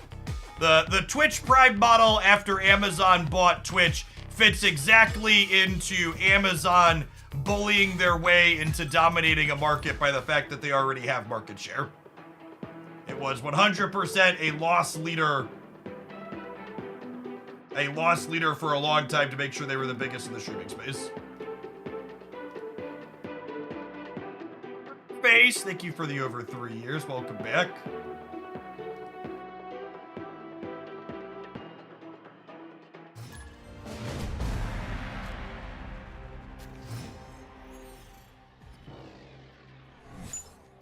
It's not like there was ever a competition. Twitch has always been on top. So, sure, you're right that Twitch has always been on top. But, like, for example, when Mixer and YouTube started buying out other larger creators, basically the only thing that kept people glued exclusively to Twitch as creators was the fact that Prime existed, right? Like, Twitch stayed on top in part due to that, the market strangulation that Prime created.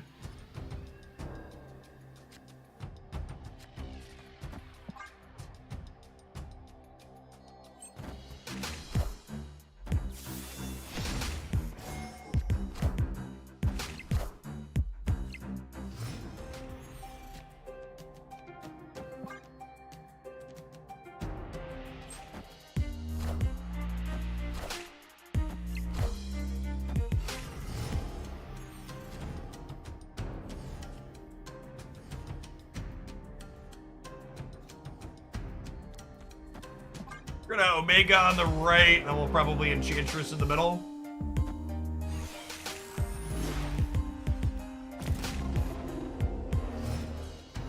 You're definitely right that other non-Twitch platforms had an inferior viewing experience compared to Twitch.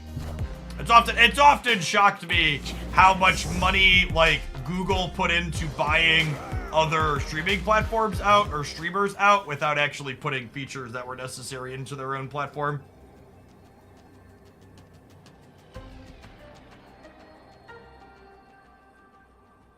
I canceled my Amazon Prime and it's been rough. You really notice non-free 2-day shipping more than you think. Yeah, I mean, that doesn't surprise me. Does this ever win the game? I feel like there's worlds where this wins the game.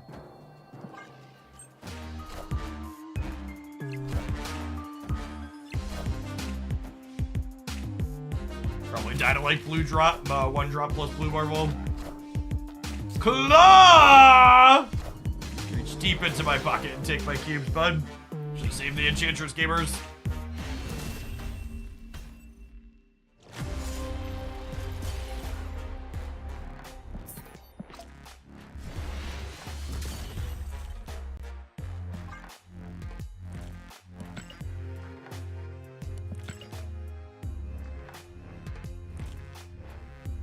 It's funny you only get 2-day shipping, we get free same-day shipping, and next-day Amazon shipping. Or it depends on where you live in the United States, Silence.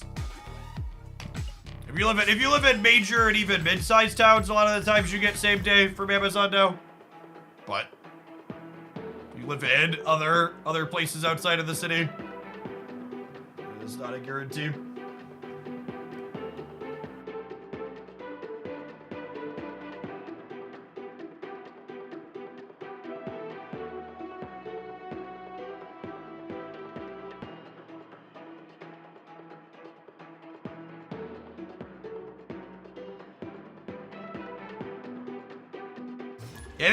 I think a lot of people from outside the U.S. often they lack concept of the scale of the United States.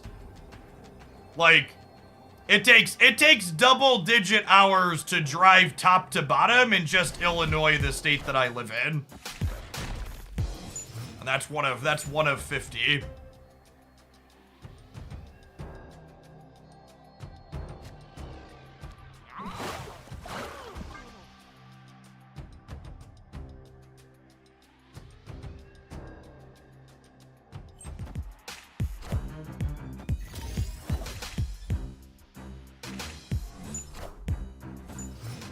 It's like if you ask people who are from Chicago proper, they would tell you I live in Southern Illinois, but I actually live in Central Illinois, smack dab in the middle of the state.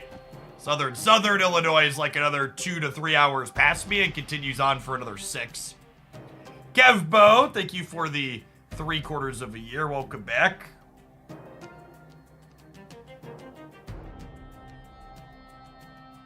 In Ireland, we could drive across the country in 2.5 hours, and that's considered a long trip. Yep. You live out west. I mean, to be fair, the geo region I live in is called the Midwest.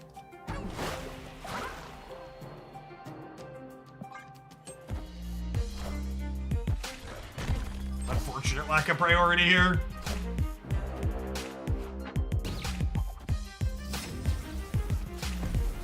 How long would my drive to the ocean be? I have driven to the coast for Magic tournaments on more than one occasion. It takes me roughly 15 hours.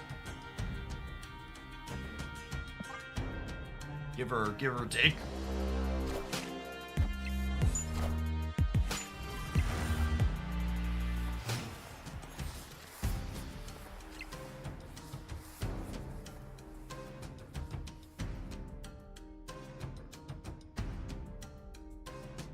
So, they have a Darkhawk.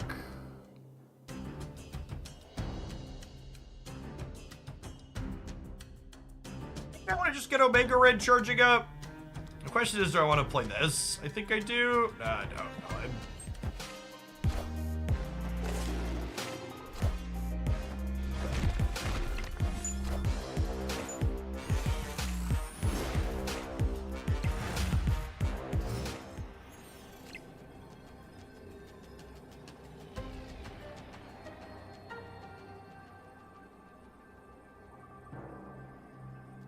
we dead? I think we're dead.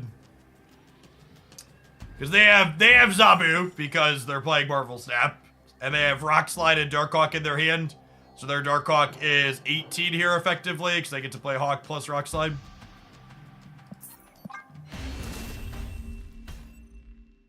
Escaped.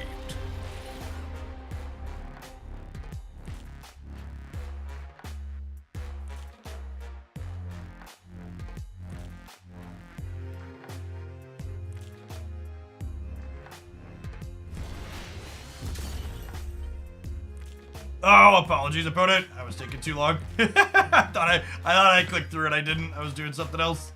Rip. did not mean to grief.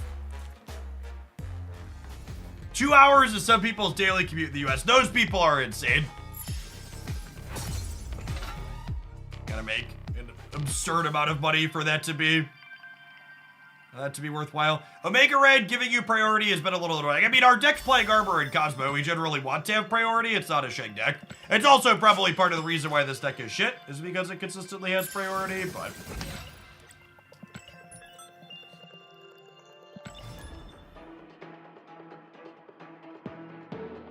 I did have to drive from the north side of Chicago to the south side of Chicago in a snowstorm one time, and that took me approximately 7 hours for a trip that usually took a little under 90 minutes.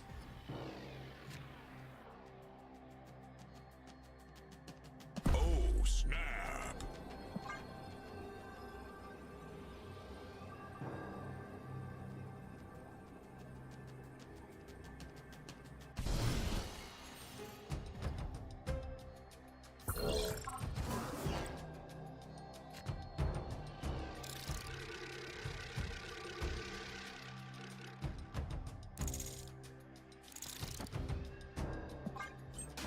Yeah, bigger cities are a different animal.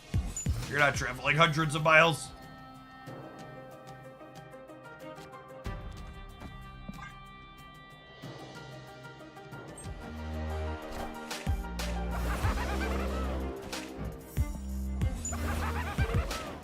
Face the might of Asgard. Mjolnir. Mjolnir.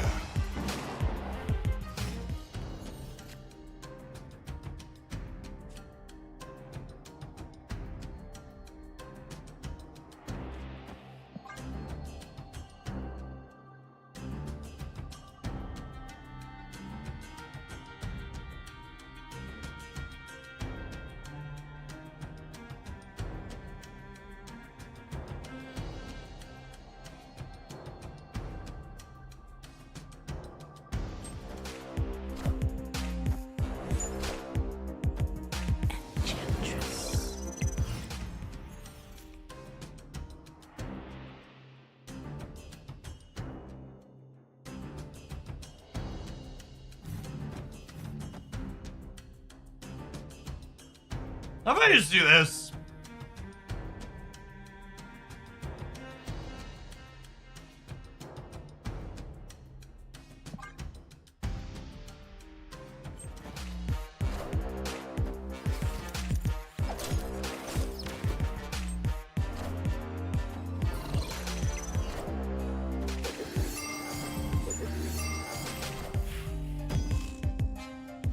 Mjolnir to me. Mjolnir to me. Opponent. This is the way we die to Shang, die to Shang, die to Shang. This is the way we die to Shang early in the morning. Do do do do do do do do do do do do do.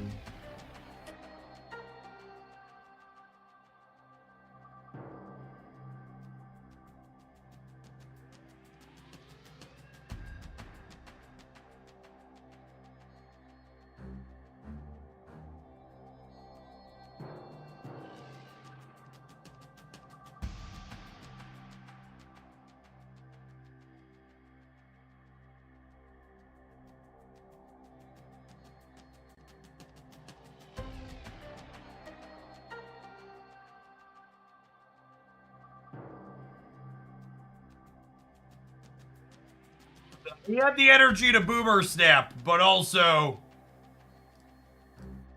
We're gonna sit here and take before we play the Shang-Chi, huh? What is... Are Marvel Snap players okay, chat? Like, what's going on here that we're taking this long? These are so fucking weird, chat. Just eternally strange to me. Oh my god, did they lose anyways?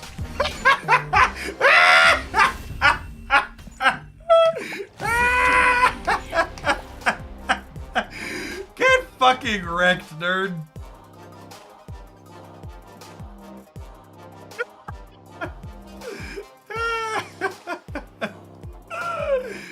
Alright, now that's funny right there.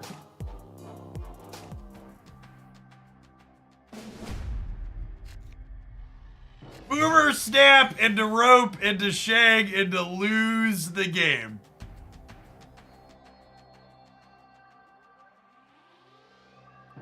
That's a true classic.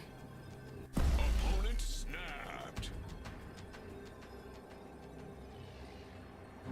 And then naturally they're here to sweat deep for this 10 to 2 inside of Silver Conquest.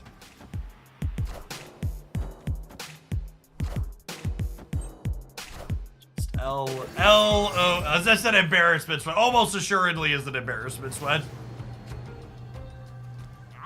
Almost assuredly.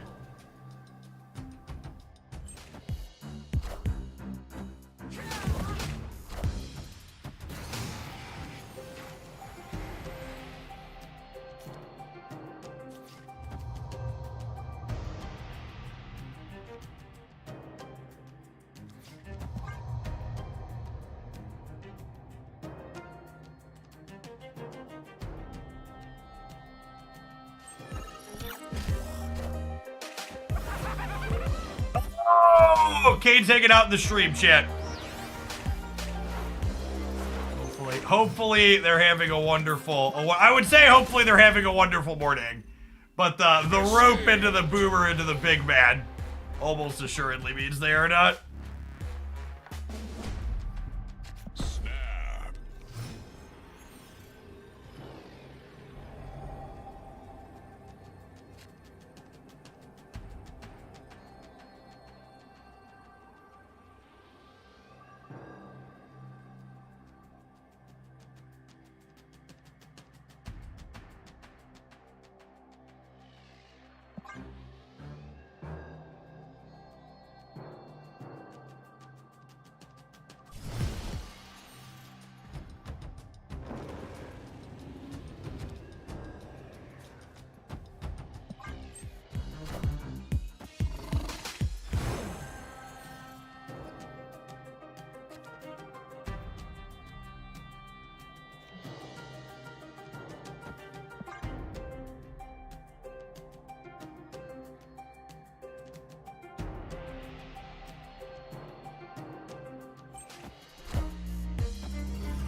Oh no, not Celine!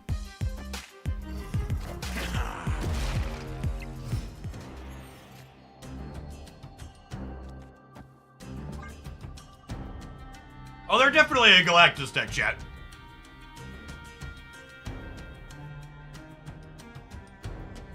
Hundred, 110% they're a Galactus tech.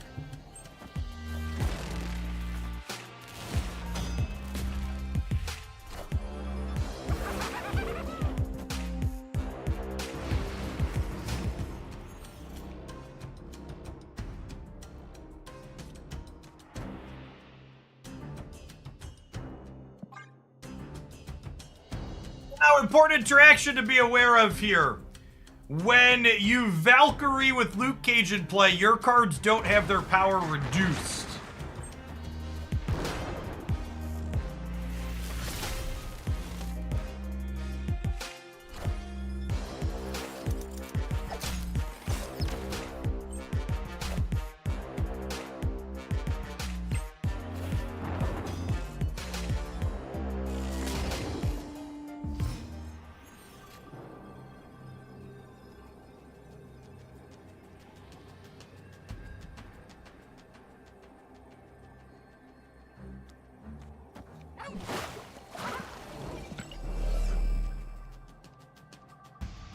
Few things we could do here. We can Valk left. We can Enchantress right. If I lose the left,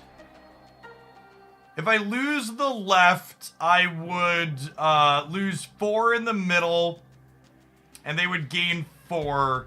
So I'd lose to Shang to Tanya.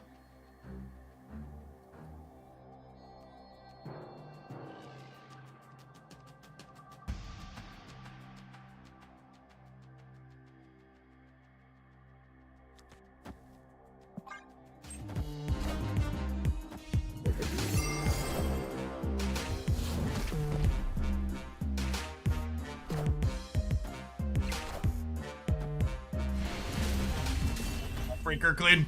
Victory. So both of my lines won here then. They didn't to Tanya middle. So if I had gone the other line here other than Valk left is Jeff left Enchantress right. Would have been fine.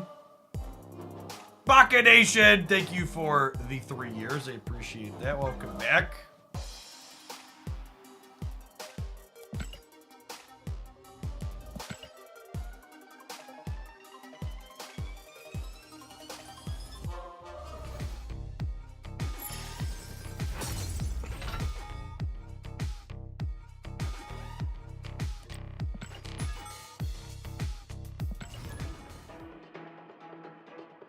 Three years, that's older than some people. That's true. All my kids are over that point, though, by now.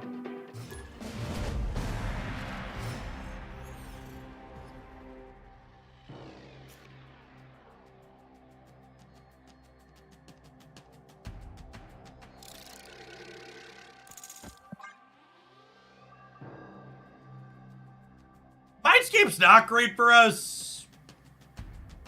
We don't have any way to get rid of it. It makes our Jade not be able to draw hammers.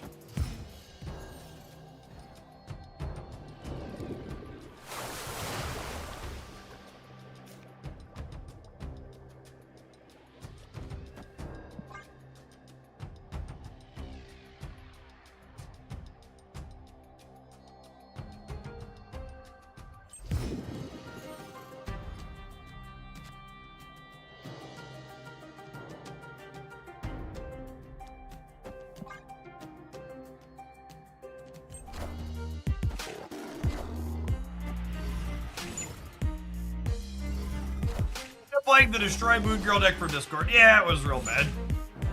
We've played decks like that in the past, and the Beast nerf really didn't do it any favors.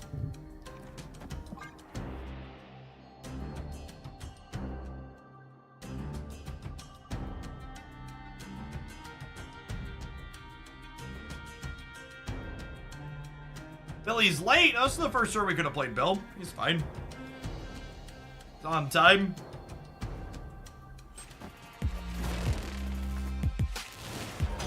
For 2 weeks, where are we on the Ghost Change? The Ghost Change was great. The people that thought the Ghost Change wasn't an upgrade were very silly and are not people you should listen to or take seriously.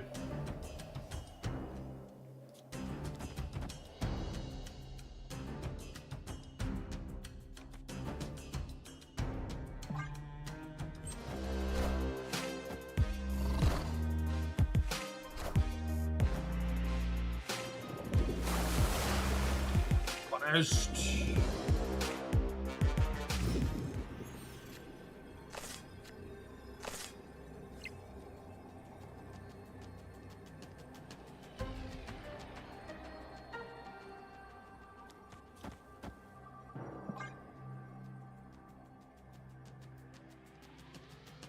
Is the Ghost Change only energy power related? Yes, they took her from a 1-2 to a 3-5. It was a very big upgrade.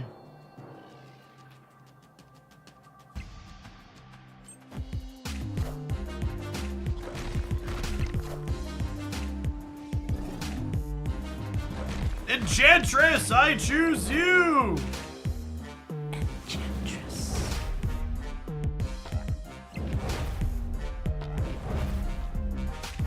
A lot of cards to Enchantress, Chip. So many Enchantress targets, so little time.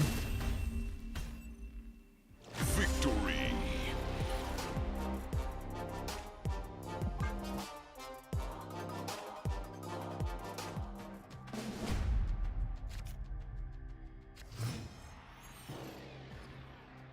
Sandman hasn't been a meta deck for a long time. Alliance is currently probably our biggest defender in terms of kind of obnoxious thing to play against.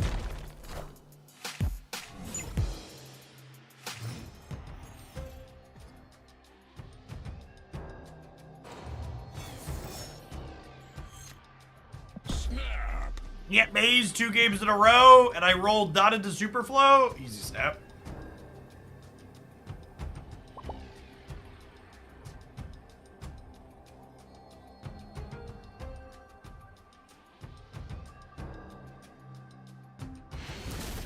Yes, accurate. Sandman's still annoying to play against when you queue into it, but it's definitely not a top meta deck anymore.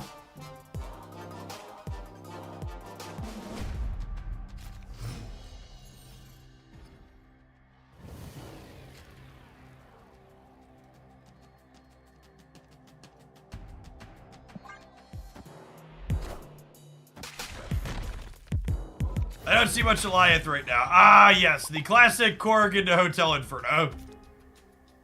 We can't make fun of our opponent too much for this. We made exactly the same play earlier today. Oh, snap. Sometimes that's just how it goes. And actually, amusingly enough, the same thing happened. I played Korg into the Hotel Inferno, and it burned the rock we put into their deck. Verbatim, we made that play, and that's what happened.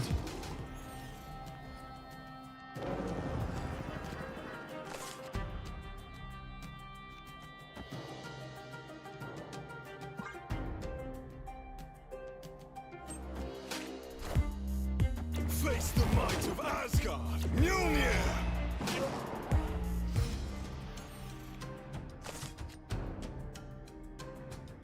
Oh, Billy boy! Oh, Billy boy!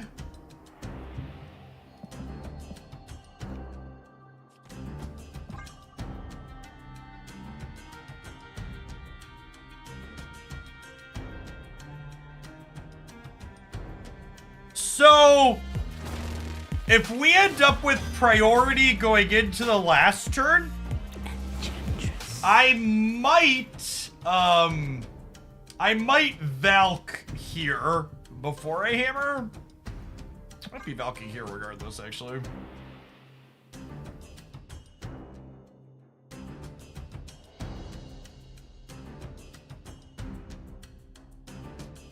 Read Omega Red instead of Miss Marvel in this deck. I have not. I don't think this deck really has a problem enabling Miss Marvel, though. The hammers help enable Miss Marvel a lot.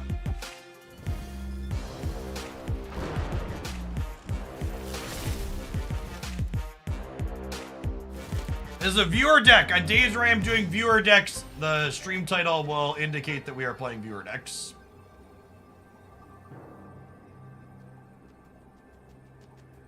This did come out of the subscriber Discord server, though. Just dorking around with some. I cut Shang-Chi from the deck that was in the subs Discord server because I felt like playing with one arm tied behind my back. But the deck is probably better with Shang in it.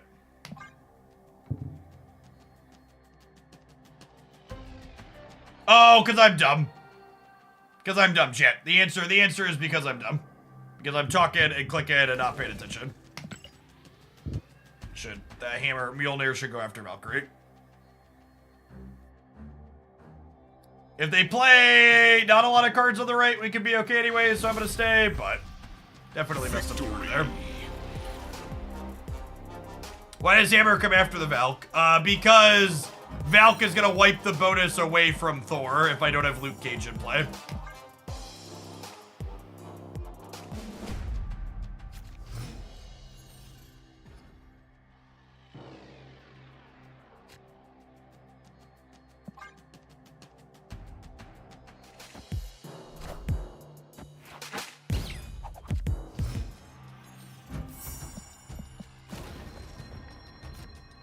Jeff, the baby land pig.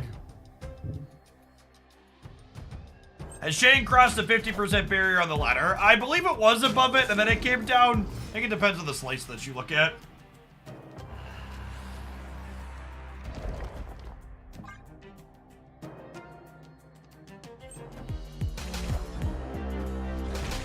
Face the might of Asgard. Mjolnir.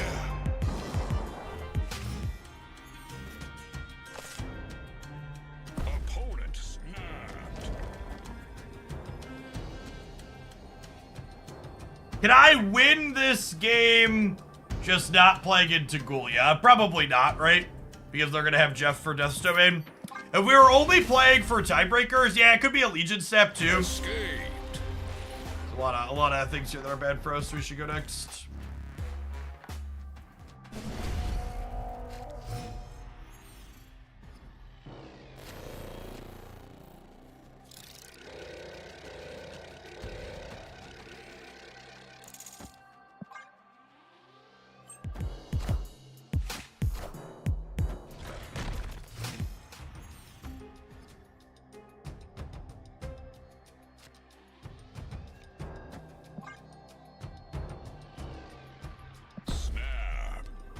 Zappy area, solid curve into the middle.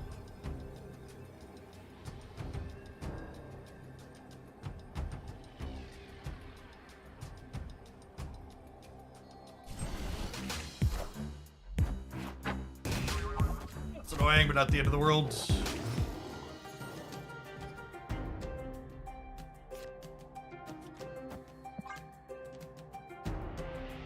Alright, chat, let's pedal for a little bit more before lunchtime, eh? Face the might of Asgard. Mjolnir.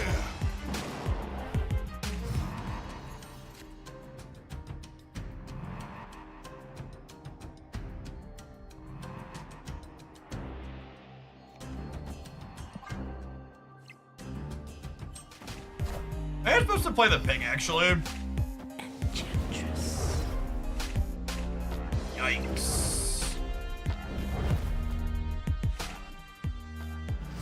Technically ahead there, but their Miss Marvel will put them into the lead.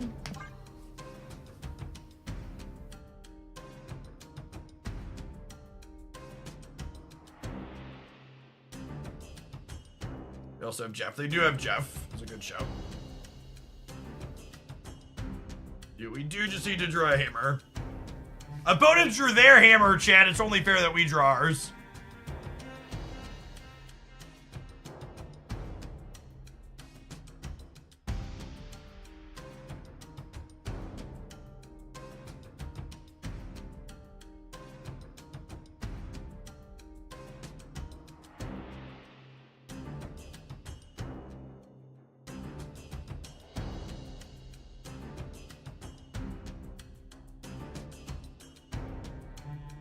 I think if they snap, we're actually supposed to leave.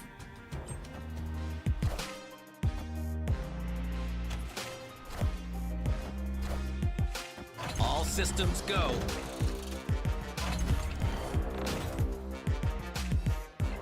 All systems go.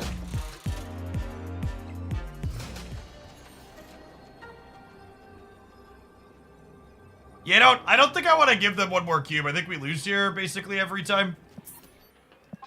And I would rather be 5-5 than 4-5 in their favor. Escaped.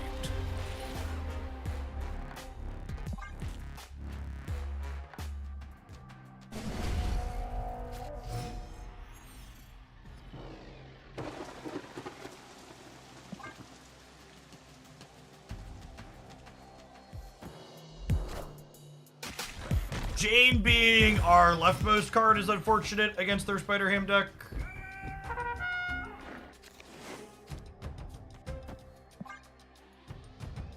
It's so good otherwise.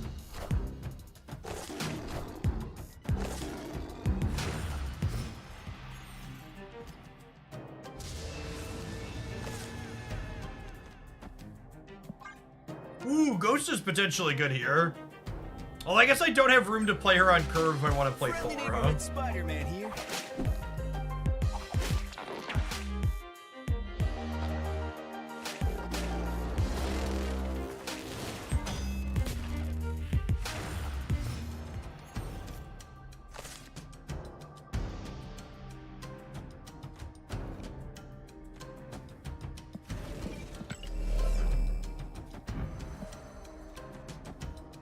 I'm doing this because I think it's important that I don't have priority going into the last turn, right?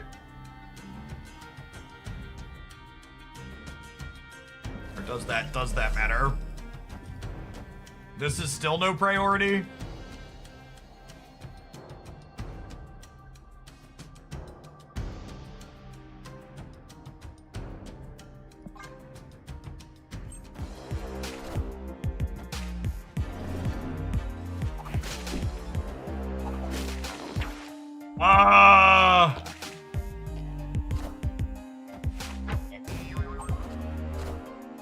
Face the might Rip. of Asgard. Mjolnir.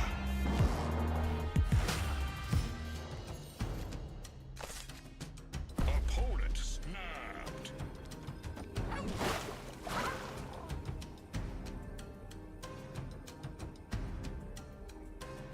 Oh, snap. Let's make this the game.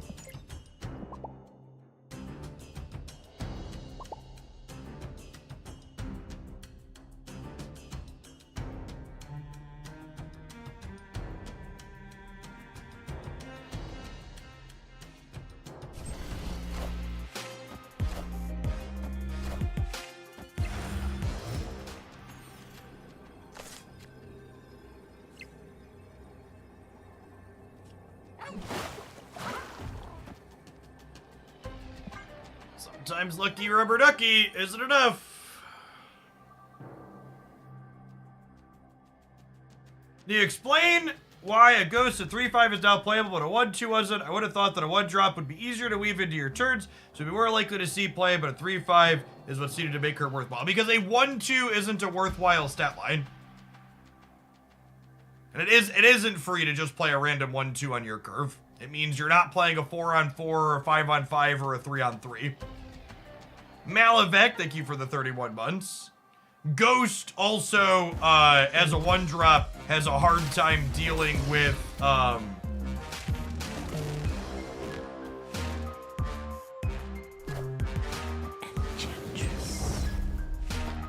we were dead anyways, but extra rubs on the Magneto. Fucking rip. Yeah, she was also very killmongerable before the turn where you needed her. And there's a lot of decks that like want Ghost Effect that want to play their own Killmonger. I mean, so like, and this is something I think a lot of people don't consider enough of the time. Like, I get that it feels like we've had bad variants today.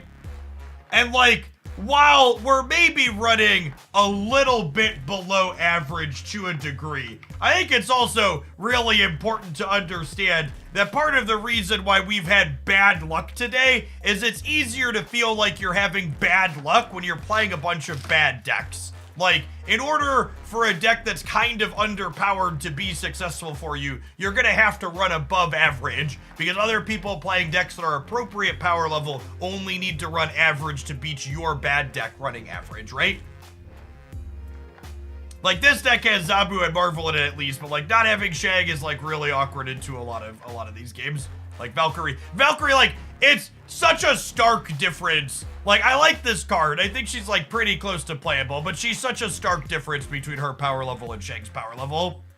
You feel like this deck is good though. I think this deck is doing some of the good things that the other good decks are doing while not doing all of them, so it's worse than the other good decks. You know what else can be kind of bad, chat? These adverts, but they pay the bills. We'll see you in 120 seconds. Thanks for hanging out. Don't go anywhere.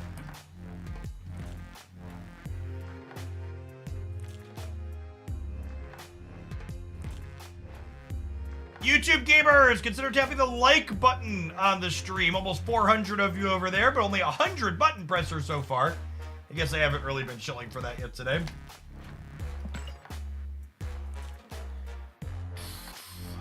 Yeah, Valkyrie. Valkyrie's effect is both weaker than Shang's and she costs more energy. Like Shang-Chi costs 2 to 3 energy and Valk costs 5 for a weaker effect. There is an OTA scheduled for this week.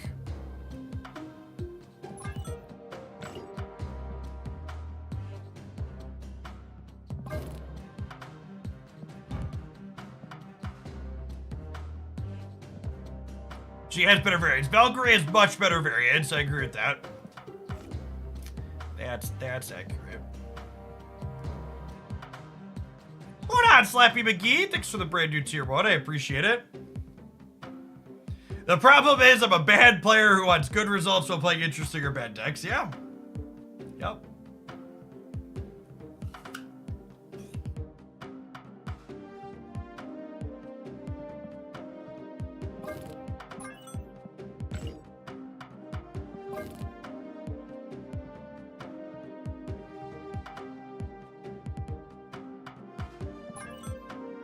Hey, good luck in the rest of your conquesting, Slappy. You played very well.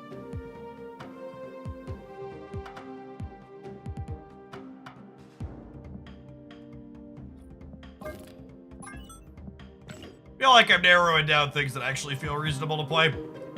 I'll play some comfort food for a little while. I haven't played a ton of this deck since we got this sweet split. We'll spew some ladder points.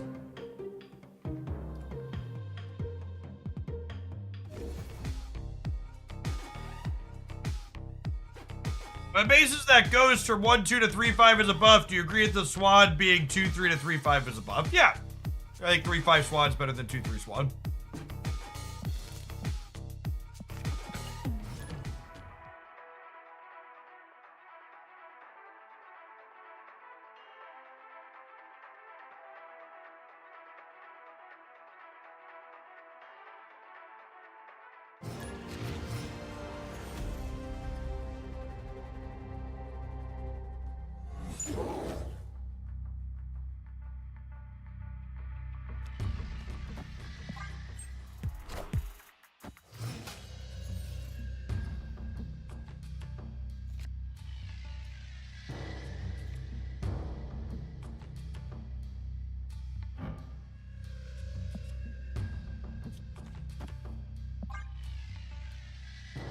Feels Marvel Snap, man. Let's load up Cerebro 2 for a couple of games, chat. It'll be fun, chat.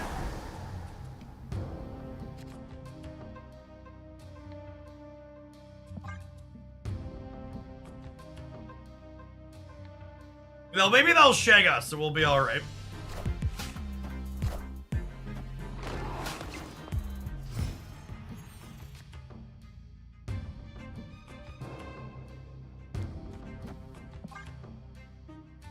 To be fair, even when we don't get Monster Island, I think this deck is a pretty atrocious, bounce matchup. Which honestly might mean that we just shouldn't play it on the ladder. Maybe we'll take this into Conquest. A lot of the best players have decided that Bounce is the best deck right now, so I assume there's gonna be a lot of it. I'm gonna stay, because I'm a fish and there might be Shang-Chi me this turn.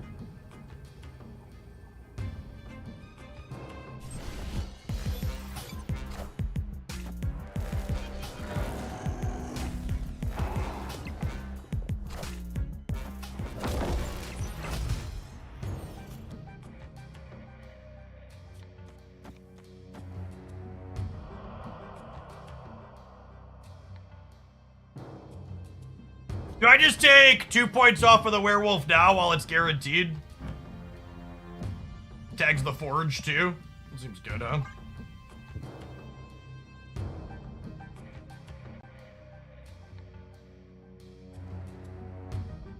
Why does Loki not have the minimum one rider like everybody else? Because he's not a permanent effect, like he's not an ongoing effect like Sarah or whatever.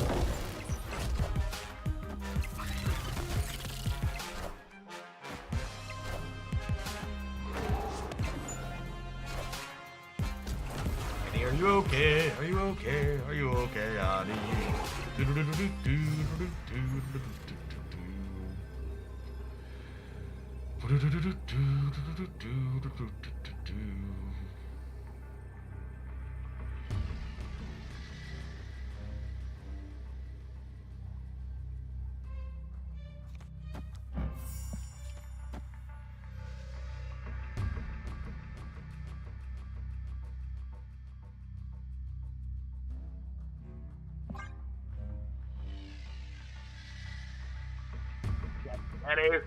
Shang-Man.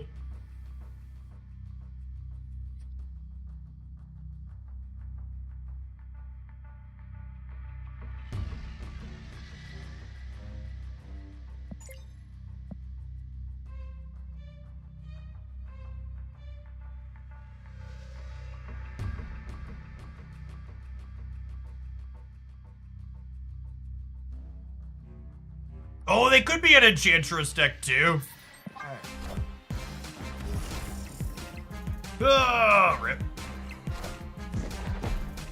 They could be an Enchantress deck too. Ah, fuck.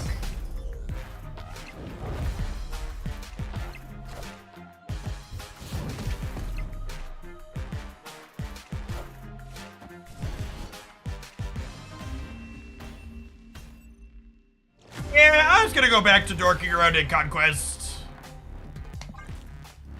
I don't know. It's just every like I just. It's just every good deck is just a mess of tech cards. It's a mess of tech cards or hella. Like those are literally the competitive decks in Marvel Snap. I guess you could play Destroy too.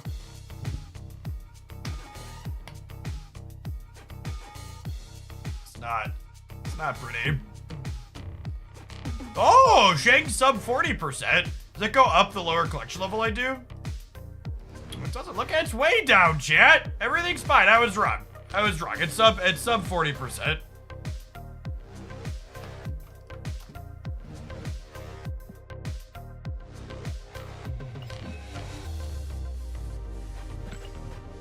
It's fine. I'll just hide in Conquest.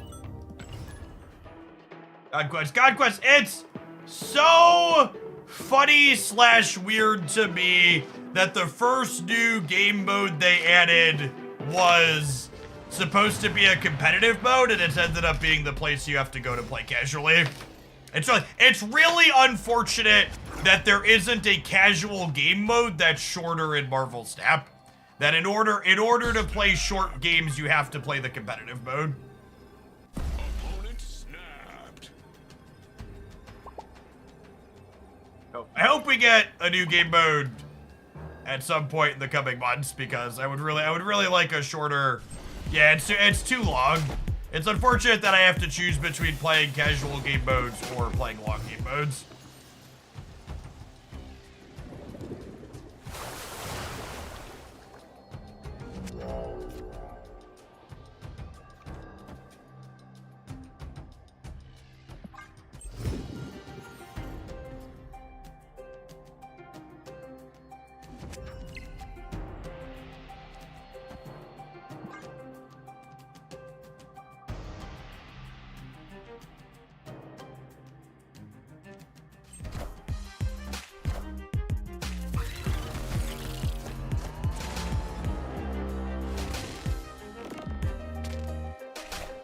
Marvel Snap, could you explain how one is shorter if it's the same turn? So, Conquest game mode, you see these little bars under each player's life total, under each player's name. These bars are a life total, and a Conquest match isn't done until one player has lost all of their life.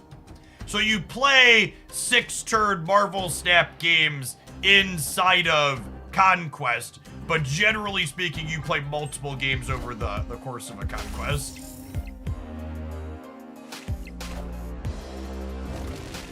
This particular Conquest mode that I'm currently playing muddies that a little bit, because usually people treat it as best of one.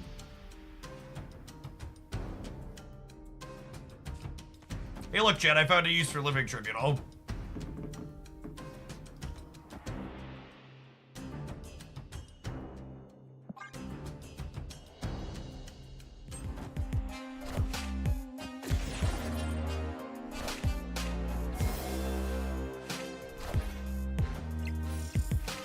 The mystery intrigues me.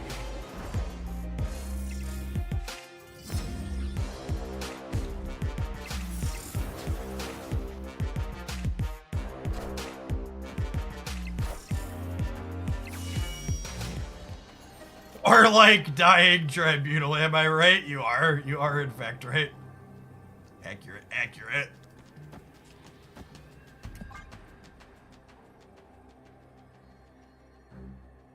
I assume we're dead here. I only have 16 on the right, no Blue Marvel, and no timing for Mystique to copy Cerebro.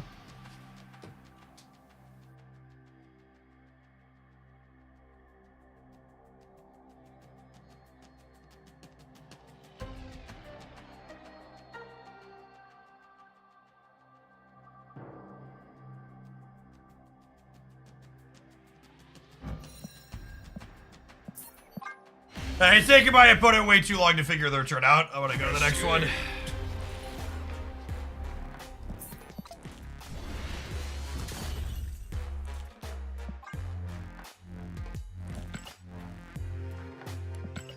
Yeah, I don't think an unranked game mode is ever coming because they feel Conquest and Proving Grounds fills that in. Realistically, they should just make the Proving Grounds best of one and have actual Conquest start in silver. That would be an acceptable. That would be an acceptable like middle ground. Like it'd actually be unranked instead of like the informal. We agree this is best of one and leave. They should just make an actual best of one without snapping, where you can play your cards and you get 15 medals and a silver ticket for your trouble.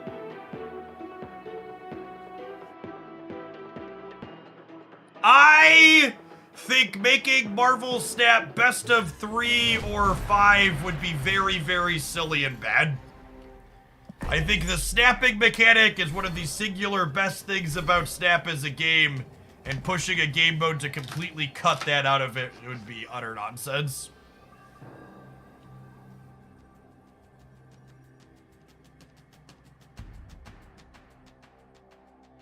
A lot of things in Snap are balanced around the cube system existing.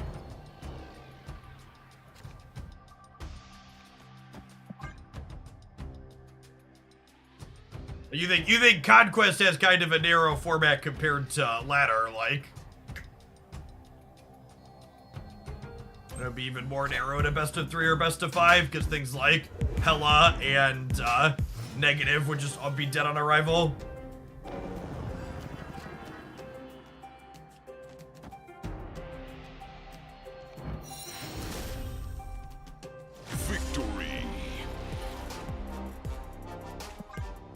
Yeah, I think reducing Proving Grounds to start at 8 cubes would also be an acceptable change.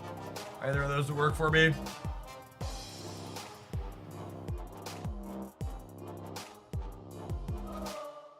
Or either works.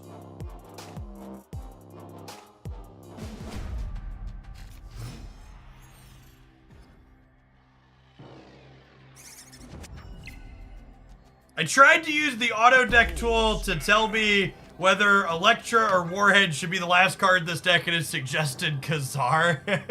Yeah, the auto deck tool.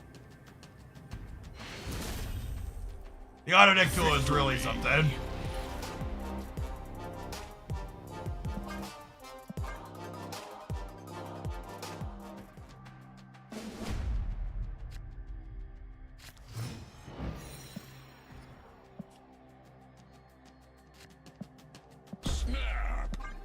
Speaking of making this formally best of one instead of letting people sweat periodically.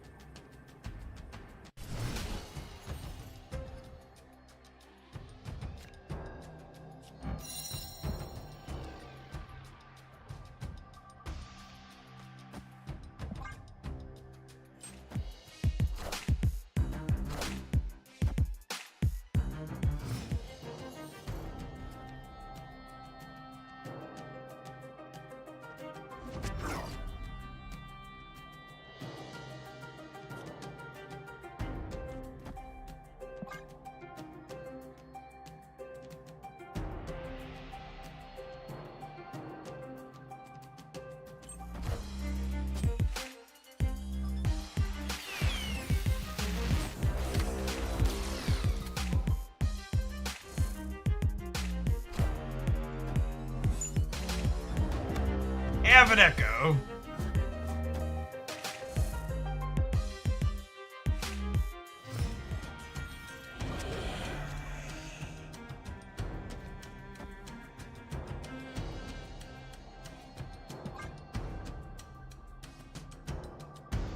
Probably Galactic Trio Scrolls. No, they're living Tribunal stuff.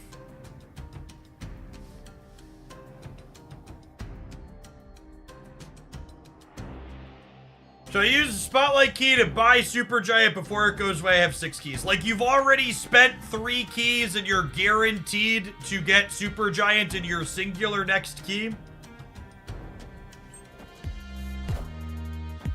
Is that what you're communicating the spot you're in?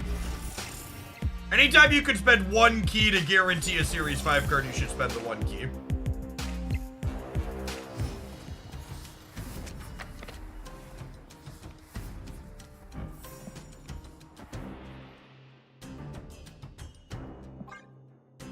Hey, Ray, thanks for the tip. If they classify tech cards as tech cards, you can only have 1 in your deck. I think that's just like a really cumbersome and clunky fix to it, and I hope they don't do that. I spent no keys, I have a 1 in 4 chance. Probably not. I don't know that I ever expect Supergiant to be a meta-defining must-have card. I am Iron Man. I expect her to be a relatively playable card.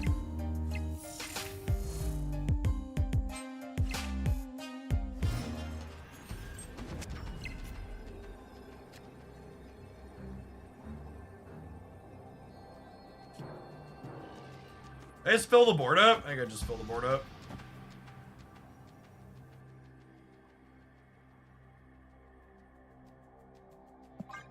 Yeah, the correct answer is please just balance the game. I agree with that. I am please, Iron Man. please balance the game.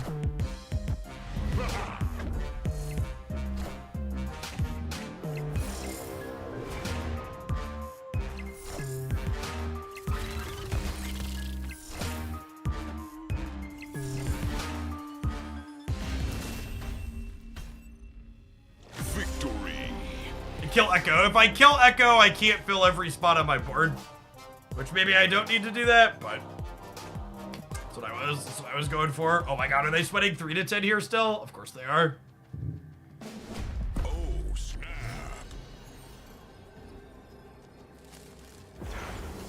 They didn't use Sinister for those. Chad, I had an Echo on Sinister London. I couldn't play ongoings into Sinister London. It wasn't a legal play. Well, it was a legal play. It wasn't a good play. Love this variant, chat. It's so good.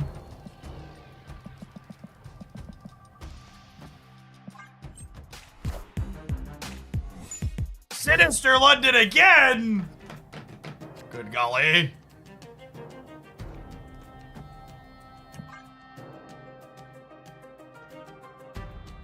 Wake up, sheeple. The truth is out there. Victory. Life's a batch and then you die. Rigged.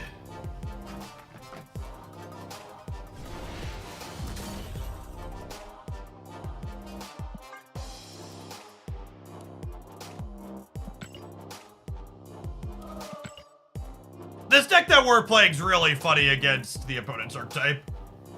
Puts them thoroughly in a trash can. What does batching even mean? So, there is an idiotic conspiracy theory in the Marvel Snap community that locations inside of Conquest are batched, meaning that if you see a location, you are more likely to see that location repeat in future games in that same Conquest match. It's very silly. It's people just remembering patterns because that's what our lizard brains do. There is no statistically significant evidence to imply that this is the case. Secondary said outright that is not the case. It's nothing more than a very silly conspiracy theory.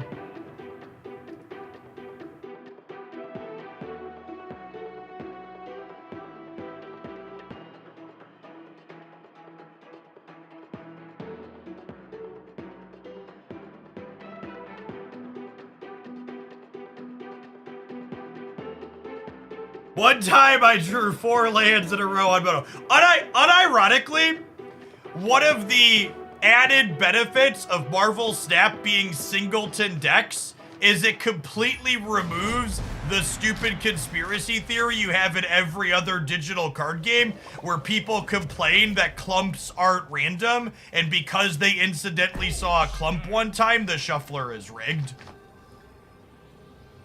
Which is great. It's just like one of those things where it's just like, yep, that is a happy accident that happens periodically. Or happens as a result of what they did. Thanks for hanging out, Ash. Sorry, I'm not saying clump. I'm not saying clunk. I'm saying clump.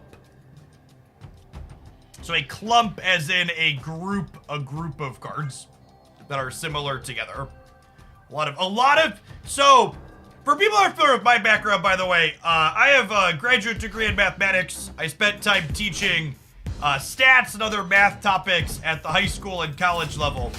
And something that very much happens when you talk about probability with people who aren't familiar with the topic is that most people's brains hear the concept of random, and the idea that their brain immediately jumps to is evenly distributed in a random or uniformly distributed in a random order. The human brain does not think of clumps as a random concept, because humans are really bad at parsing random generically.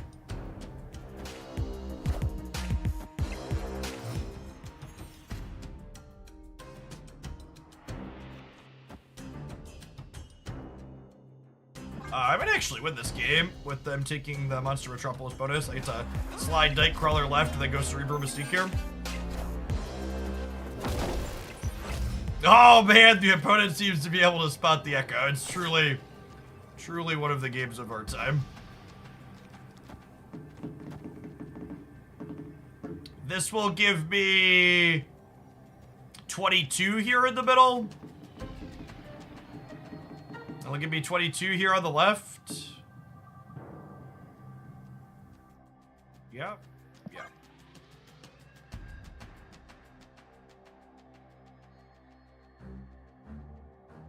What does a clump mean in mathematics? A clump is, in terms of shuffling.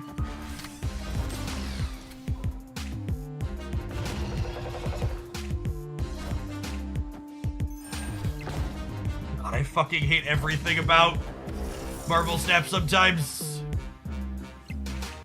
It's just so frustrating.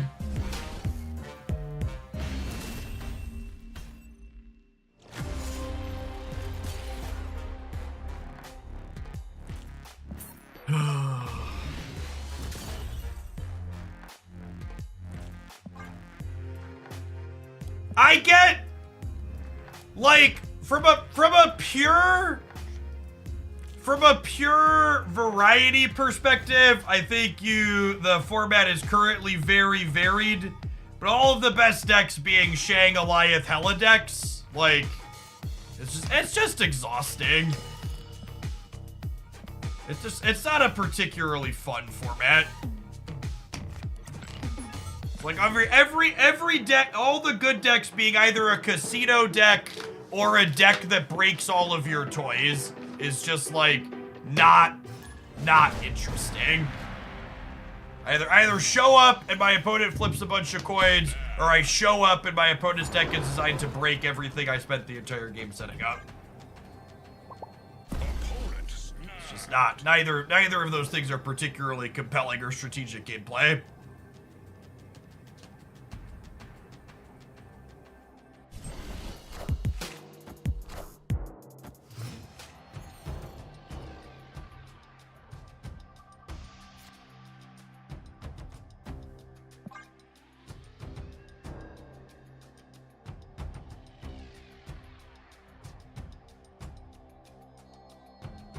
Card games often get in a rut where the answers get better than threats and become a bit boring. Yeah, that's honestly, that's a very succinct way to put it.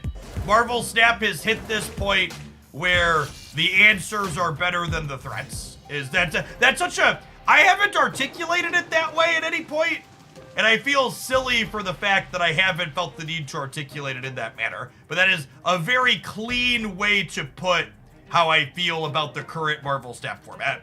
We've hit this point where the answers are better than the threats.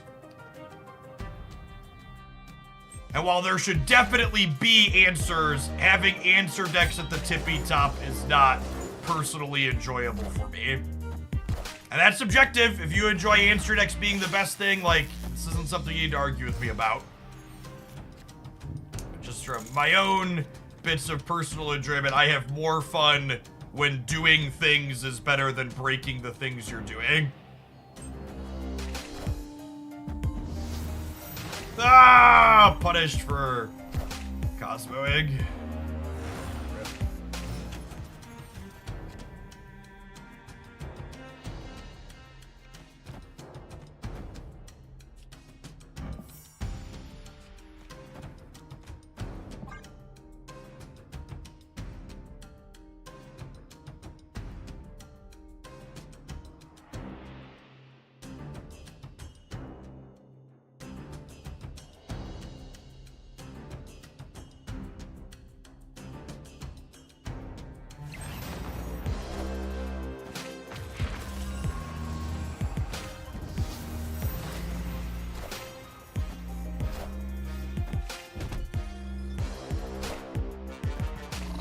Systems go. Gambit, Gambit, or just a big ol' Modak.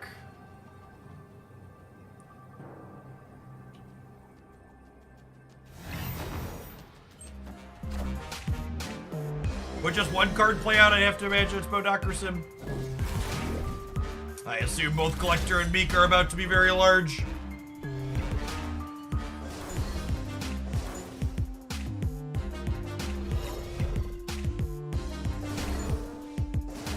Is Super about to fast forward here?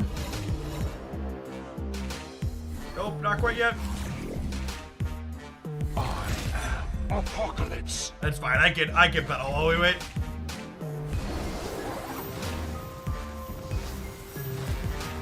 I believe it fast forwards through each discard, right? Individually.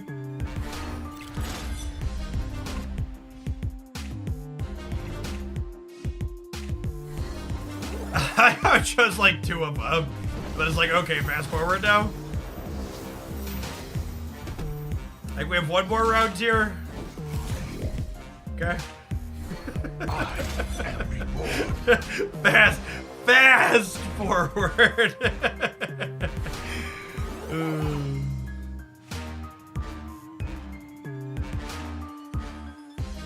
Why is it taking so long? Oh, I've never seen this. This is a new bug.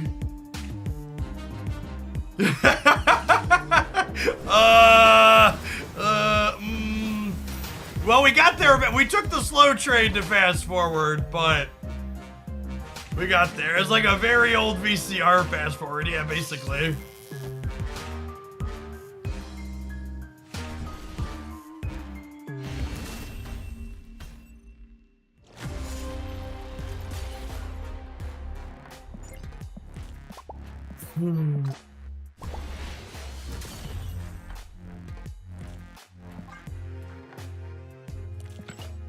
It was the 3rd fast forward, so it took a while. Yeah, something like that.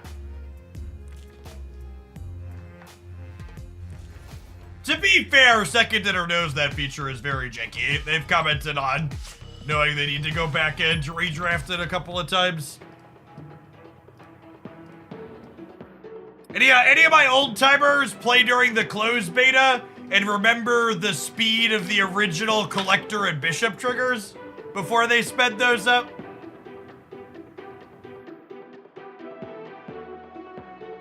Unfortunately, yeah, they were really bad.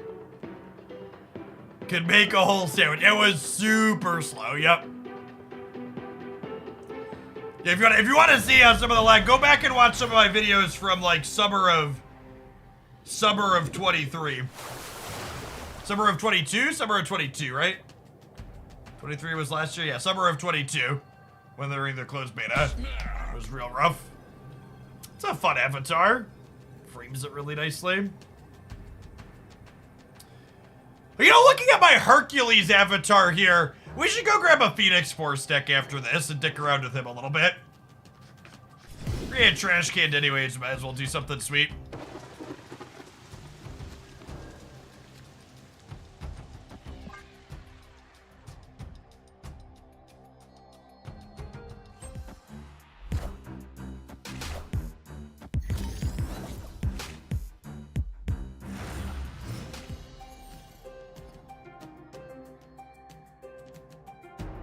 Ooh, that's a piece of candy for our spectrum.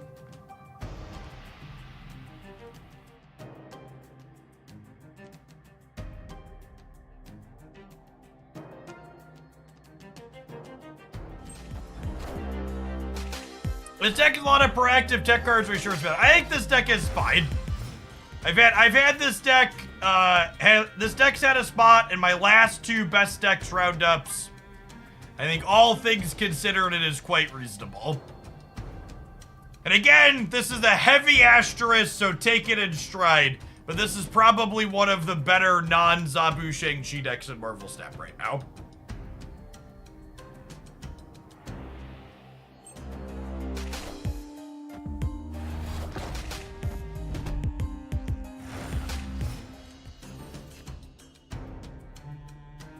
Hey, thanks for the gifted sub, Ray. That's super generous. I think Supergiant actually puts us in the trash can, huh?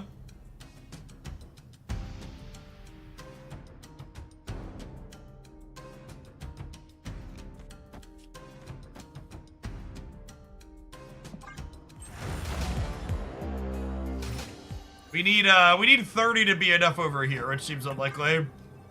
Opponent snapped. Hella and Destroyer are probably the best decks that don't run Shang. Sure, but like they're big combo decks basically.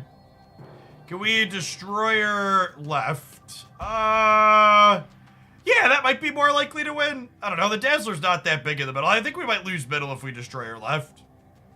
Their avatar is Chibi Orca. I think I'm just gonna hope that 30 wins the right.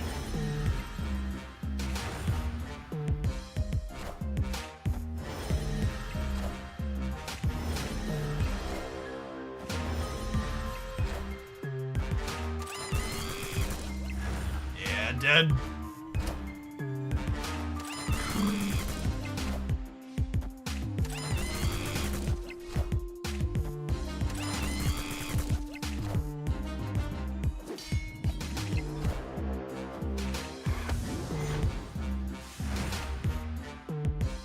Are we gonna win the breaker? I think we might win the breaker, gamers. Whoo, doggy. That'll do, pig. That'll do.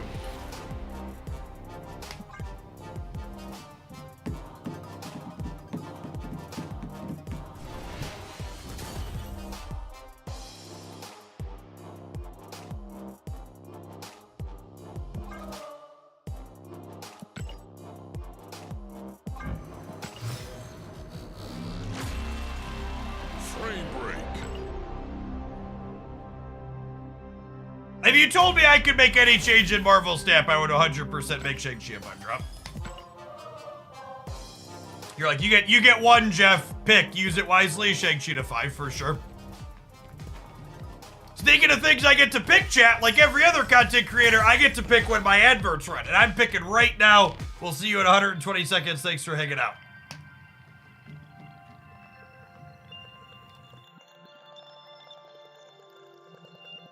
Oh, we found an old Bishop Collector beta stream.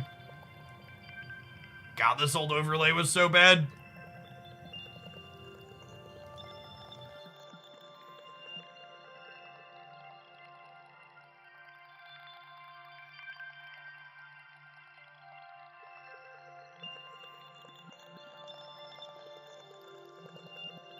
You see how long one trigger takes? Oh, this will be 2 triggers. 1, 2, and then 2 more again. You just like, you lost years of your life.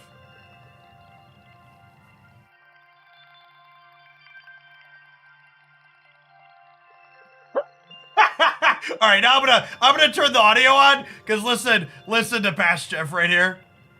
Listen, hold on. Yeah, I needed my copy of Collector much sooner. This is funny, wait for it. They desperately need to speed up all of these animations surrounding Collector. Past Jeff was very correct. What a funny, we just like click to it while we're commenting on it. That's great. Funny jump. They did, and they did clean it up. Yeah, 6'10" Chavez, original 2-2 beast.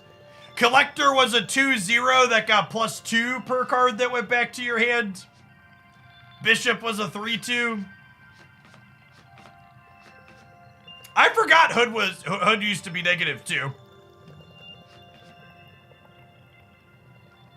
The overlay was very functional, yeah.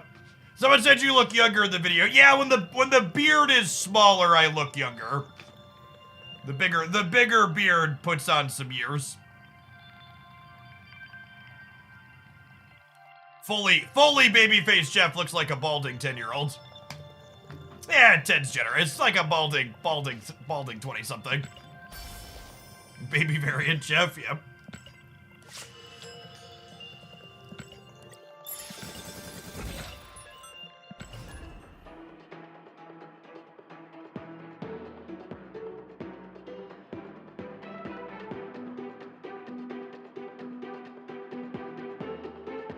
Was I wearing the same glasses back then? I don't remember when we added these. Do you run your streams using OBS? Yes, OBS is the industry standard for streaming software.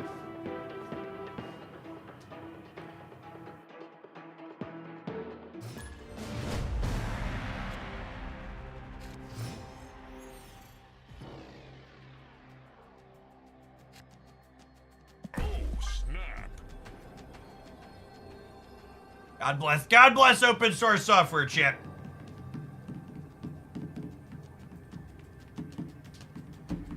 Speaking of open source software, it's a good general shout out as someone who used to help run some open source projects.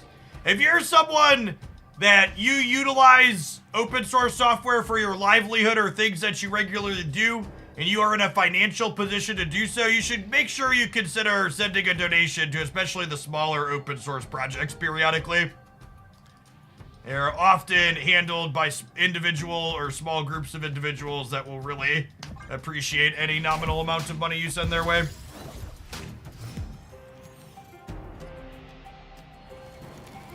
And then because I always put my money where my mouth is, as long as my job is being successful here for me, and I depend on OBS to do that, I ship OBS $50 a month.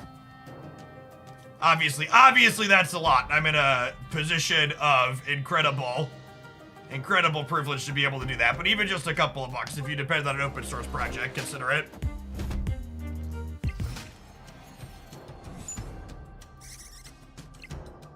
Ooh, free Dazzler stuff. Yep.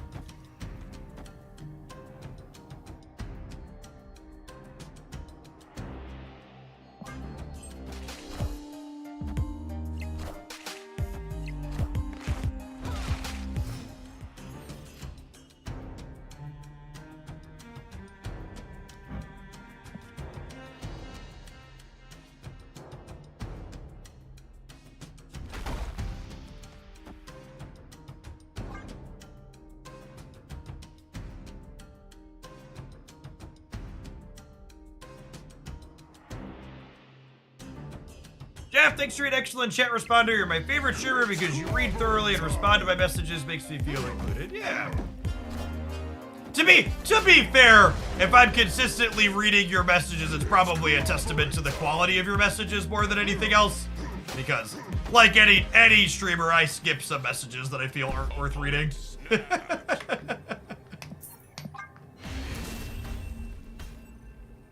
Escaped.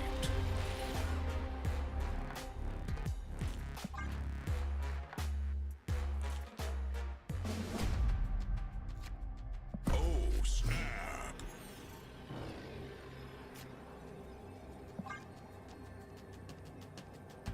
Like 90% of my messages are skipped. It's okay, Ray. Yeah, not having Luke last game was a little unfortunate.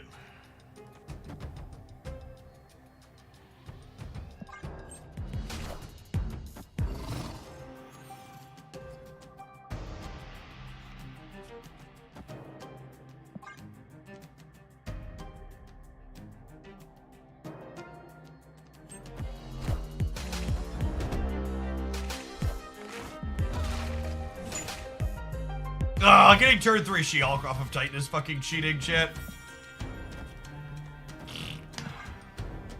Chill, thanks for the 2/3 of a year. Welcome back. Afternoon. It's noon here in the cornfields. It's clobbering time. No, Cosmo is sad. Doesn't means I can't destroy her.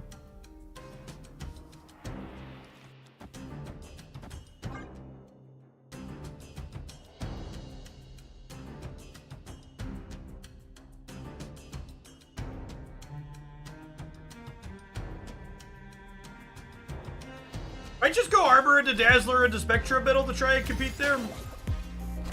And hope that 22 is good enough on the right. I missed stuff bouncing off of Luke Cage. Yeah, it was a fun one, for sure. Alright, dinner's ready. Come and get it. This is 17 or 15, 17 in the middle, so we're going up to 26 there. Suppose we just died a big Hulk somewhere.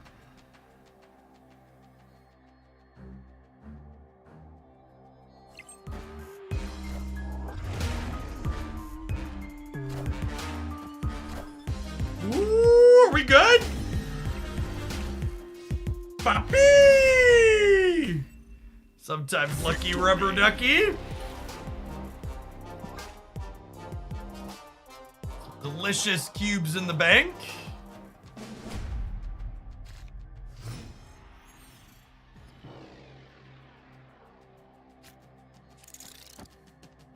Snap. They have Scar in their deck too, so this Mobius is about to just break their legs. Just come and get it, big boy.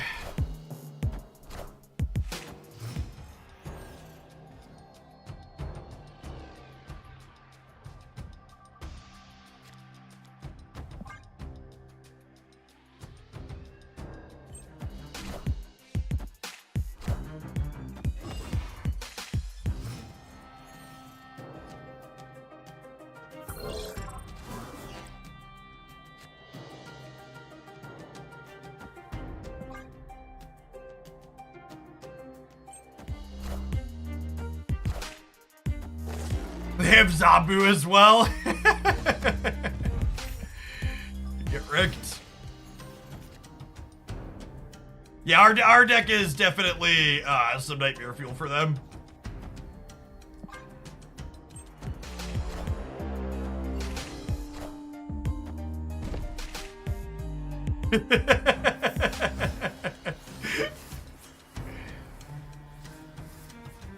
Need our opponent to say thank you, sir. May I have another?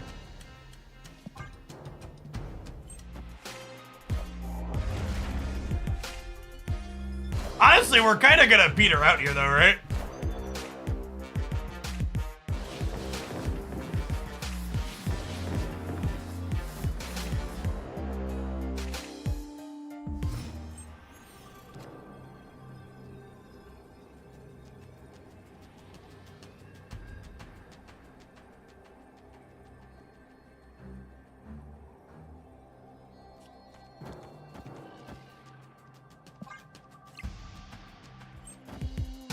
It's clobbering time. Alright, I think we got him.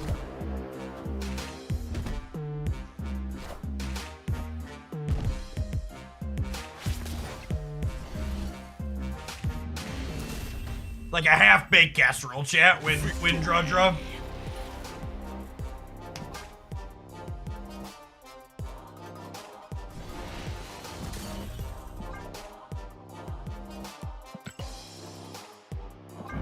Believe. All right, the Power Couples event is live. Let's talk about that and post a YouTube video and pull up. Let's have a little Jeffception. We've got something new and fancy that I think is really good for Marvel Snap to see. I think it shows the good ideas that they've got cooking. What is Power Couples? Let's talk about it. Hold on. It's coming. Hold on. It's something brand new that it's live now. Restart your client and it's gonna be live. Downloads, events. All right. Marvel Snap has announced a brand new style of event that impacts the actual gameplay that we all enjoy. It's live right now through February 20th at 10 a.m. Pacific. It's being called Power Couples, and Second Dinner is pitching it as their first ever imbalance patch. Let's talk about what that means and how you can leverage it to get more wins on the Marvel Snap ladder. How this event works is relatively straightforward. There are going to be 10 power couples, characters that are known to be significant others in various bits of Marvel Snap lore, that are going to power each other up when they come into play during your gameplay. Each couple has either +2 power couple or +1, signifying the amount of additional stats their significant other gains when they come into play. This bonus is applied regardless of where their significant other is found, whether it's on the board, in your hand, or in your deck. The +1 or +2 bonus will get applied when one half of the couple hits the board. It is worth noting that this power couple bonus only gets applied the first time one half of the couple comes into play, i.e. you can't beast back half the couple and replay them out to get the power couple bonus again. However, when the bonus gets applied, it will get applied to all copies of the couple that exist anywhere in your hand, deck, or on the board. So if you're copying things with Moon Girl or duplicating them with Cloning Vat, you'll get that stat bonus across all instances of the couple pairing, the singular time that it's triggered. The first power couple deck list I wanted to suggest today is actually one I've played in the past verbatim that I've been meaning to get back around to see if it could hold up, and that is this Moon Girl Clutter Double Up deck. Essentially, this deck hits from 2 different axes depending on which one is more beneficial in the game you're currently playing. You can either clutter up your opponent's board with Debris, Green Goblin, and even Titania. Oh man, no Cyclops and Jean Grey. Yeah, they definitely could have done a few more. But Cyclops and Jean Grey is a huge miss, right? Like, there were a couple there, so it was like Absorbing Man and Titania are apparently a thing. Like, that's more niche, but missing Jean Grey and Cyclops is big. Thanks to the precise information that Daredevil provides on turn 5, or if those cards aren't coming together for you, or it's just not profitable to be locking out your opponent's board, you can utilize Moon Girl to create multiple copies of She-Hulk, Titania, and the Demon from the Hood to play a flurry of high-power, low-cost cards in the last turn of the game to just try and overwhelm your opponent with raw stats.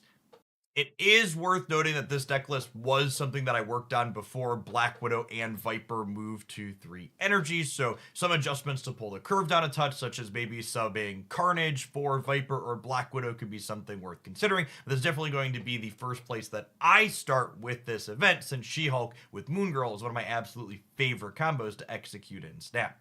Our next power couples deck list idea is looking to leverage a number of really efficient stats thanks to our power couple of Ghost Spider and Miles Morales offering 9 points of power for just 2 energy under the right conditions. This deck list has a variety of things that benefit from Ghost Spider pulling them around the board, whether it's Human Torch or Vulture or Dagger, and then we have other move enablers such as Doctor Strange and Iron Fist that we pair in tandem with Falcon and Beast to pick all our cards back up and play them back out again to get these effects again and again and again. Obviously, at the top end of the curve, most competitive Marvel Snap decks aren't complete without a dash of technology, and Shang-Chi plays out quite eloquently in this deck because you can spend 4 energy on that last turn of the game to chop down your opponent's big play, while also deploying Miles Morales or other various 1 energy cards like Ghost. Finally, a reason to play Rescue. So I'm actually not convinced. There's going to be one rescue deck in here that we're going to get to in a second. But I'm not convinced that rescue is actually an upgrade with her getting pushed back into Shang-Chi with range with her power coupling. So noteworthy that might actually be the one downgrade. Spider plus Human Torch to create a big swing of her own while blowing up the best thing that they brought to the table. Our next power couple deck idea features not just 1 pair, but 2 of our wonderful couples that get bigger when they come into play together. Angela and Sarah are no strangers to being played in the same decks. These Kitty Pryde, Hitmonkey Bishop, Vomit Your Hand onto the table decks have been a facet in Marvel Snap for a while. Cards like Mysterio and Kitty not only work in making Angela large, but they're also excellent at powering up Elsa Bloodstone triggers multiple times over the course of the game.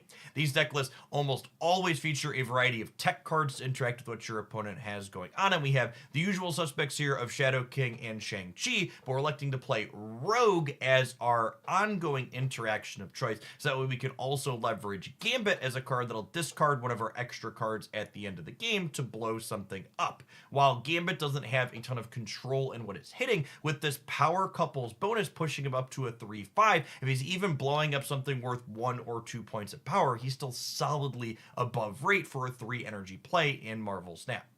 Our first couple of deck lists were a little bit more on the conservative side of things when it comes to experimenting in this new power couples game mode, featuring just 1 or 2 in a way that really made sense in more established shells that have worked in the past. That being said, these next 2 deck lists are for folks like myself that really love to play in the deep end of the pool when it comes to experimenting with new things like this. I would like to showcase our first Love is in the Air draft, featuring not just 1, not 2, not 3, but 5 different power couples that will all get bonuses when you get the pairs of them into play for the next week. Conveniently, a number of these power couples actually have some nice synergies between each other, so this deck list should hopefully be fairly coherent despite trying to get as many of these bonuses as possible. Specifically, Star-Lord and Gamora both work very well with the perfect information that Daredevil can provide on the 5th turn of the game.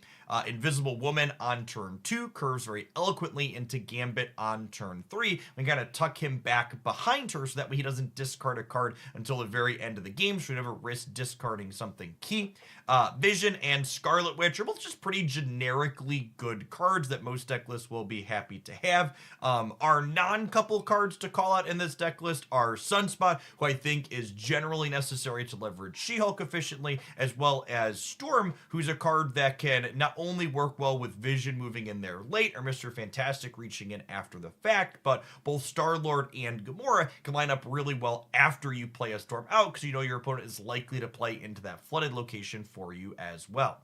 My second draft of Love is in the Air here shares a couple of the synergies that the previous one did, as well as developing some others. Specifically, we still have Invisible Woman plus Gambit as a nice 2-3 curve that can clean something up at the end of the game. We're adding in synergy between Rescue as well as Vision here. Rescue demands that we play a card out to her path on turn 5. We can play Vision there and then slide him off to somewhere else on turn 6, so we're not overcommitted to the path where our giant 4-drop was present. Agent 13 and Captain America, I think, honestly have a lot of potential to go in a lot of decks for the next week. There are just a lot of stats for the energy that they're going to cost. Agent 13's going to be a 1/4 that's going to randomly generate utility for you periodically, and Captain America at base value will now be a 3/5 that scales as large as 3/8 if you're able to surround him with other relevant cards. While my content here doesn't typically cater to explicitly tryhards, I feel like I would be remiss if I didn't point out the couple of well-established popular good deck lists that these power couples can slot into pretty reasonably. To start with, the Agent 13 as well as Captain America slot very cleanly into the various Loki shells that exist in the game right now. Agent 13 helps keep your hand full, and these Loki decks have been playing various cards such as Gladiator that typically have a downside, whereas Captain America is largely going to be like a 3/7 or a 3/8 in a lot of these games, which is a lot of stats when it doesn't ever bite you randomly like Gladiator will do periodically. For our final deck list, we have the Scarlet Lockdown. These Storm Lockdown variations, top-ending Goliath, are the most consistent. All right, chat, let's play some games. If you want to do me a flavor, and you want to rewatch that video in a background tab on the YouTube side, give it a thumbs up. I'd appreciate it. Let's load some decks up here and play some games, huh?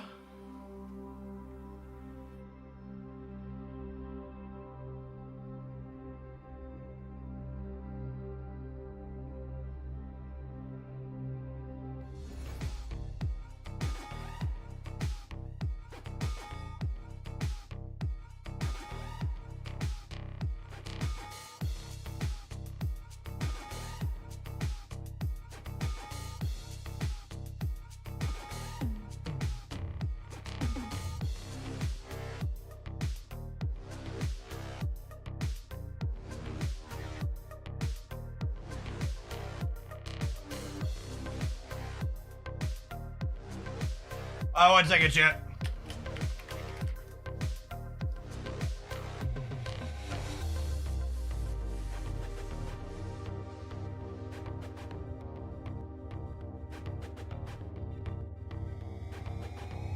All right. Now watching videos at 2x is fine. Yeah, I think so.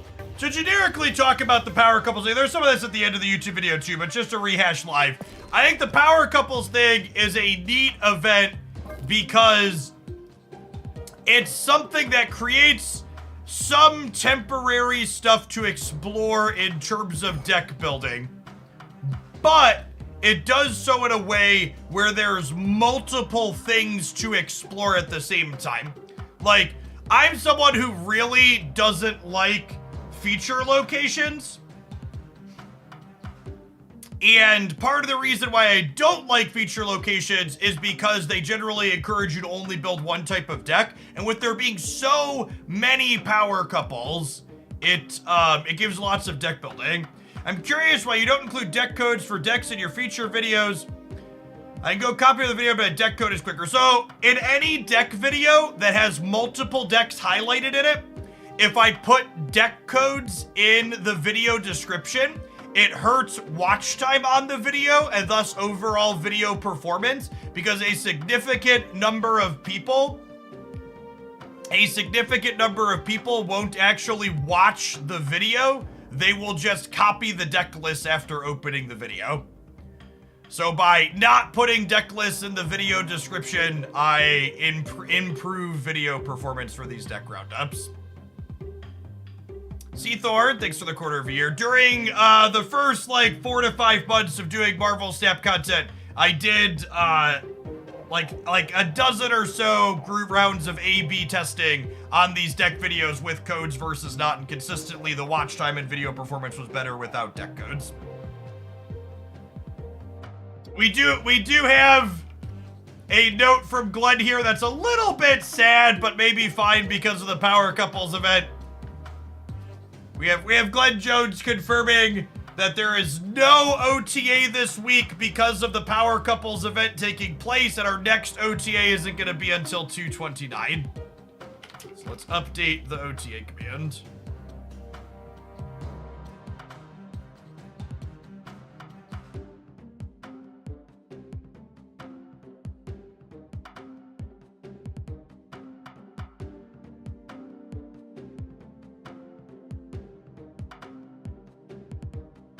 Unfortunately, the hedgehog has seen its shadow, and there is 2 more weeks of Zabu's winter.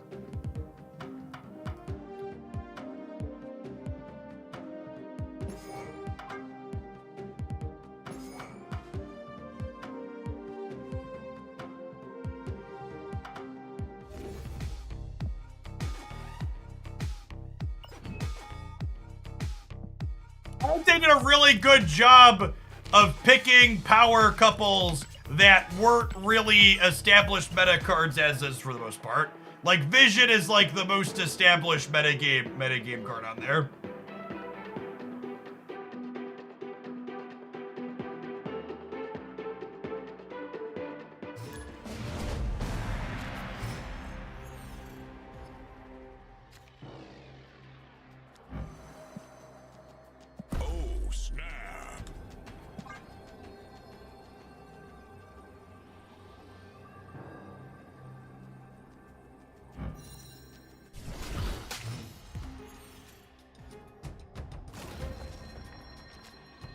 Alright, do we have an animation or something, or does it just get bigger?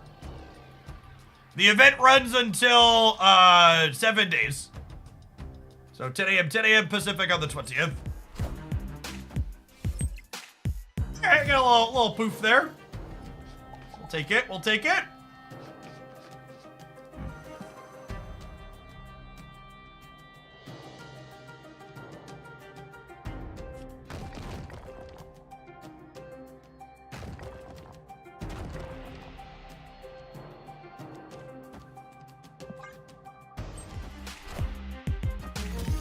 Does the event affect Conquest of the Ladder? Yes, everywhere you can play Marvel Snap is impacted. Do we need to update the client for this? No, you just need to relog.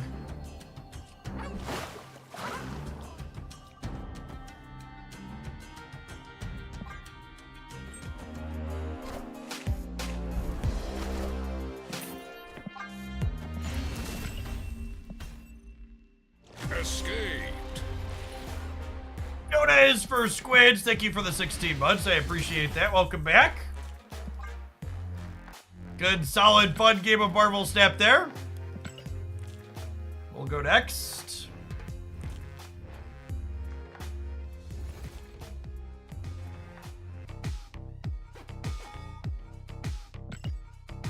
What are the odds the weekend mission sign of power couples? Hopefully the third one is, yeah.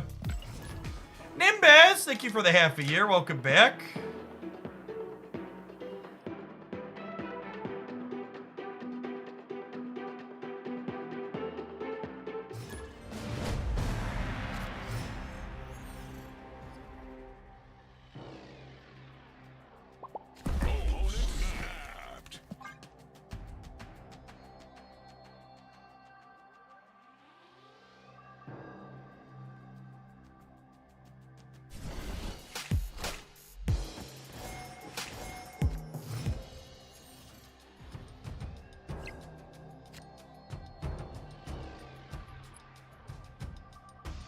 We'll play Daredevil off to the right, so that way if we draw a hood, we can send it over in the middle.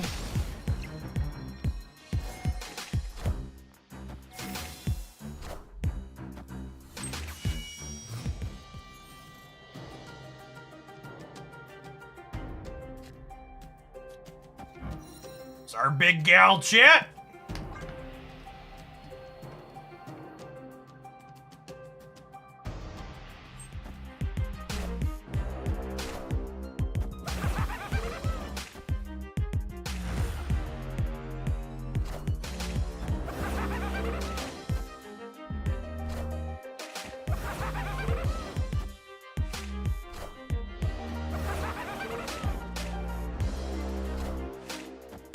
I'm sad I missed the Peach She-Hulk bundle. Yeah, the Peach She-Hulk bundle was my most wanted Marvel Snap variant for a very long time.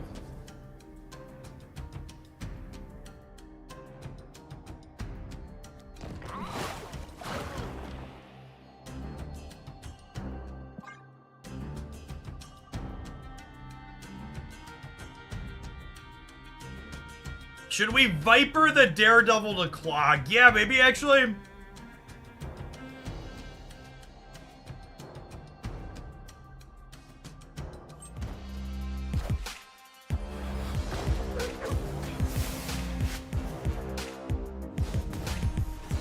Joke's on you, I wasn't gonna play any cards next turn anyways, opponent.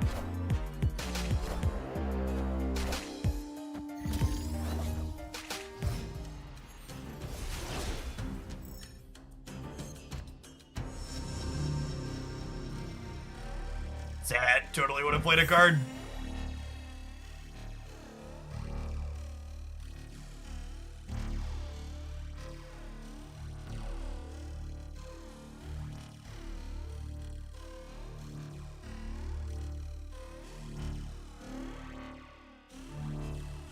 Immediately discarded Rogue with my Gambit. You gotta play it with Invisible Woman, chat. Unironically, Invisible Woman, Mr. Fantastic, Rogue, Gambit is probably just like a good stuff core at the moment. With all the extra numbers that they have. There's a lot of points.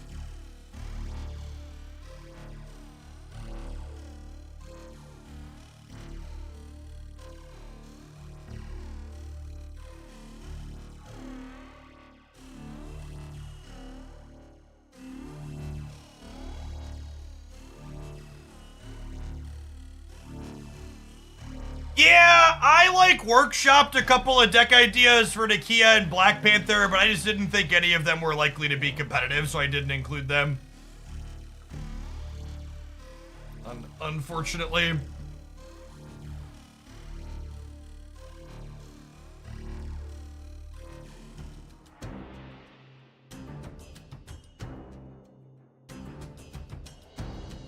They just do nothing? They time out?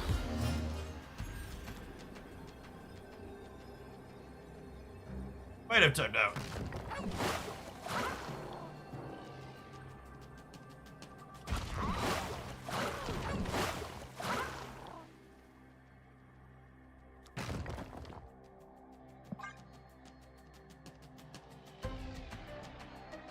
It's a very long rope. Yeah, I think our opponent might be DC'd, unfortunately.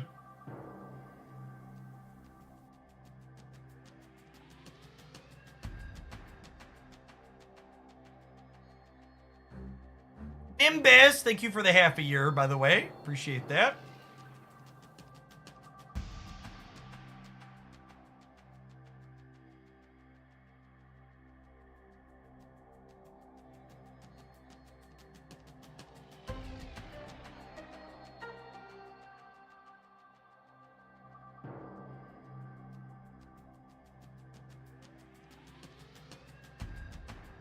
There are a lot of deep-cut Marvel relationships I am learning about from people who are upset certain couples are missing.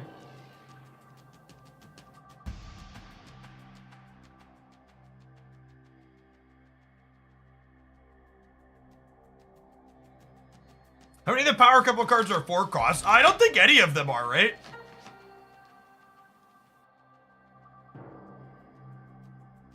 Wolverine has dated so many people. You like play Wolverine and half your deck gets +1. Rescue's the old Rescue and Miles. Yeah, those are Rescue's like kind of a real form, but Miles is not. Miles is the one. Could this be a precursor for team affiliation bonuses? I'd be surprised if they went super deep on team affiliation bonuses. I feel like that's probably a balancing nightmare.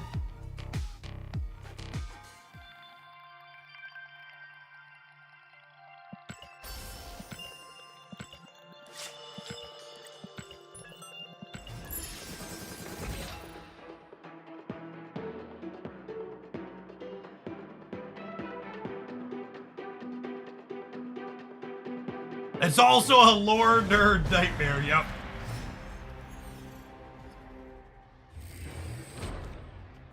Is also accurate. Snap.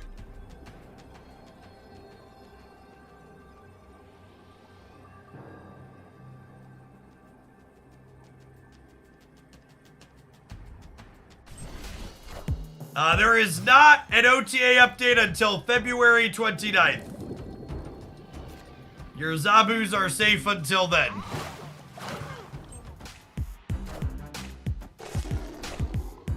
As if on cue.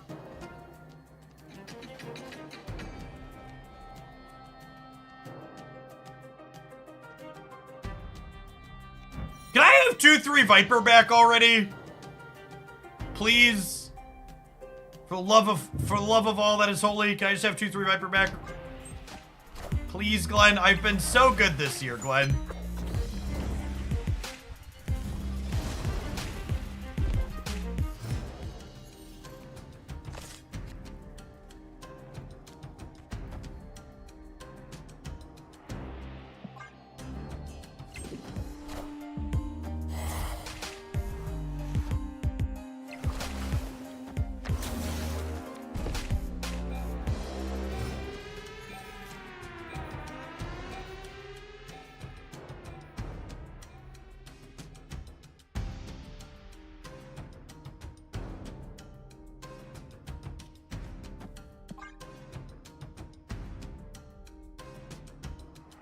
Maybe I'm supposed to play cards, then pass next turn. I don't know, I kind of want to be able to, like, debris and carnage next turn.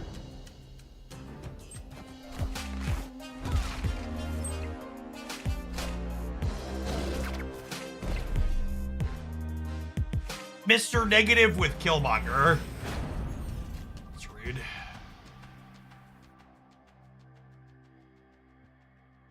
Opponent snapped. Do I want to eat Moon Girl with Carnage?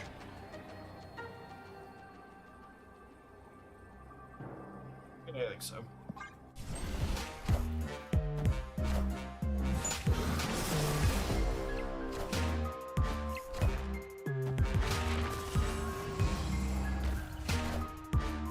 I am Iron Man.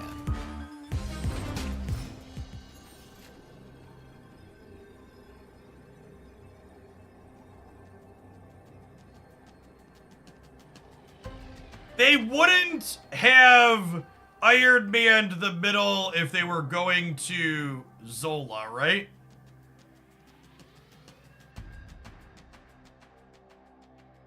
But they are assuredly a Shang-Chi deck, yeah?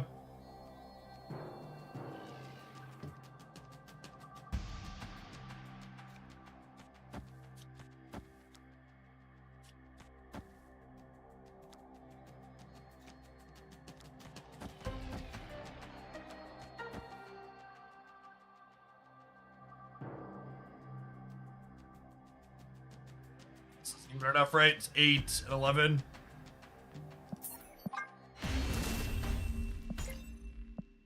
Escaped.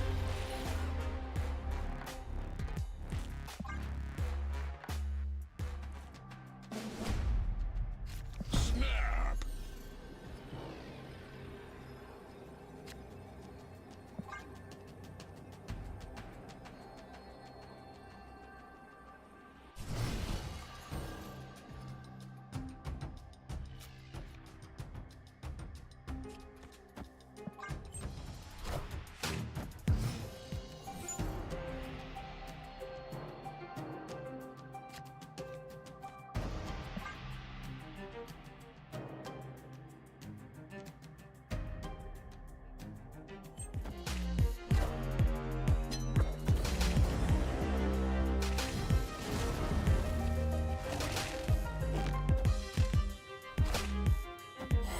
If whatever couple you're interested in isn't in Marvel Stat Power Couple event, you're just gonna have to accept that Second Dinner contacted Disney and that relationship is no longer Marvel lore, okay?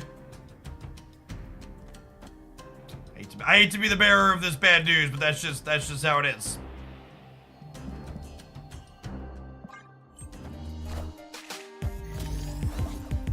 Up the hood so they can't Killmonger it.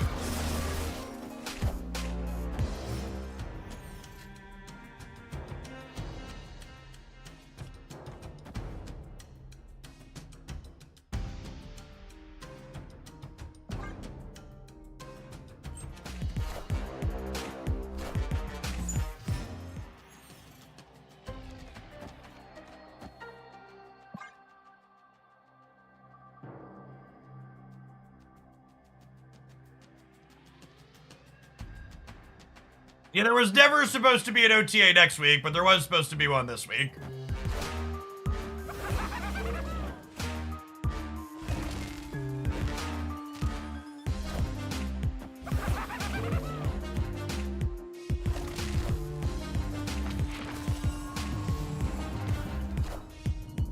I am Iron Man.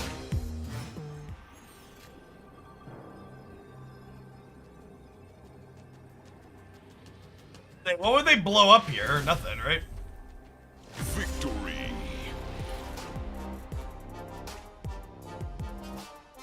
The event will last long enough to include Corvus Glaive and Proxima Midnight. No, the event lasts 1 week, chat.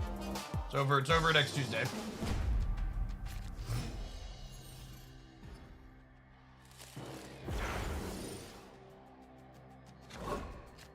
Yes, we know they're a Mr. Negative deck. We saw him in the first game.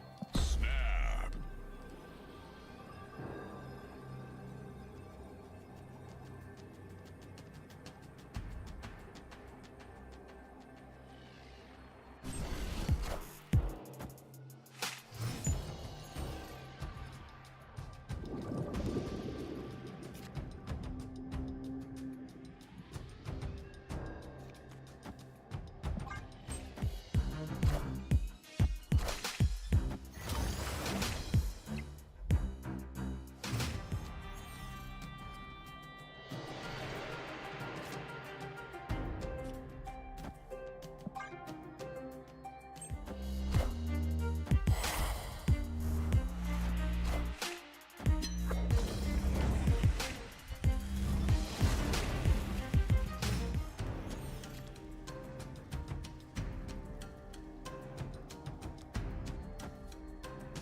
They are a Killmonger deck.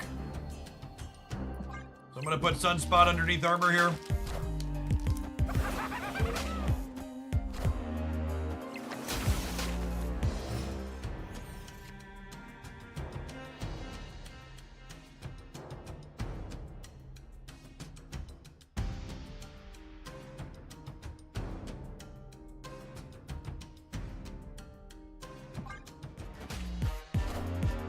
Hail Hydra!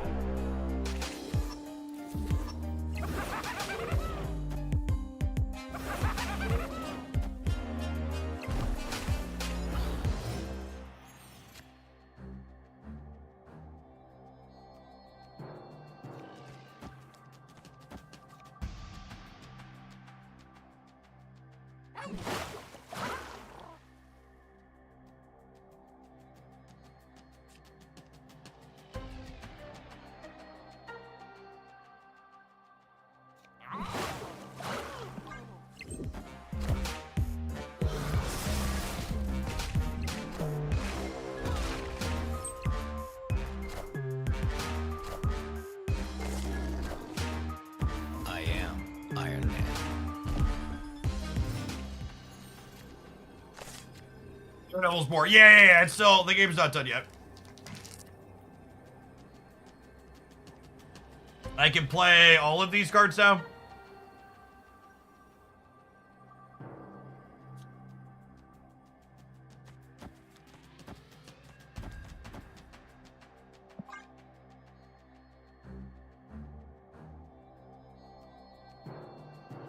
They can Killmonger now. Yeah, that's true, but they can't Killmonger and... Oh, I guess they can Killmonger and null if the null is 0. Yeah, it's Silver Conquest chat. I think we're staying. I'm a fish.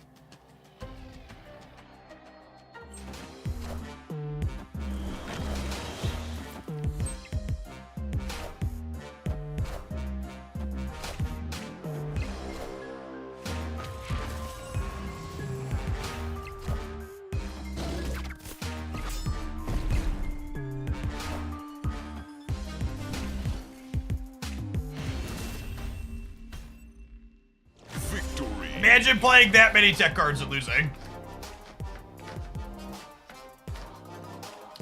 Imagine playing that many tech cards and losing. Video gamers.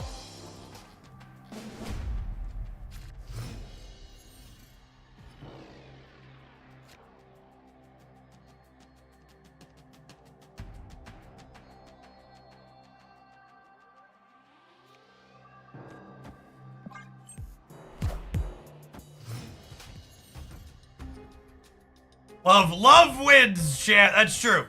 That's true. We only won that match because of the power of love. No, it's an all-game mode, Pythreon. Love knows no bounds. You cannot restrict it to a singular queue. Come on now.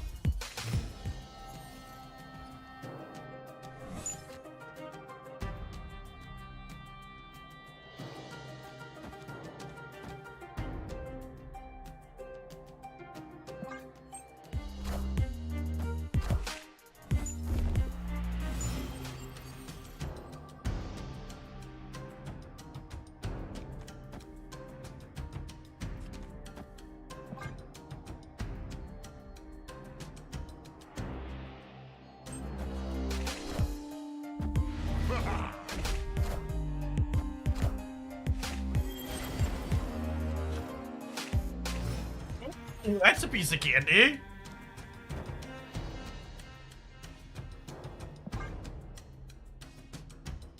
RNG. RNG. RNG.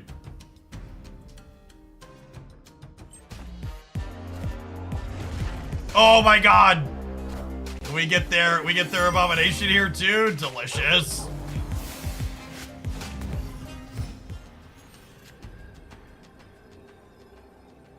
So we both have a Quinjet here.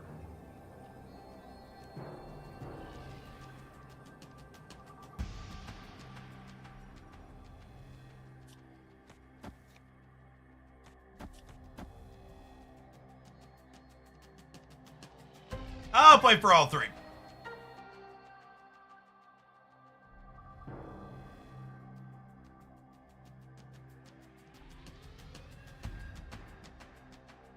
Chat, it's the last turn.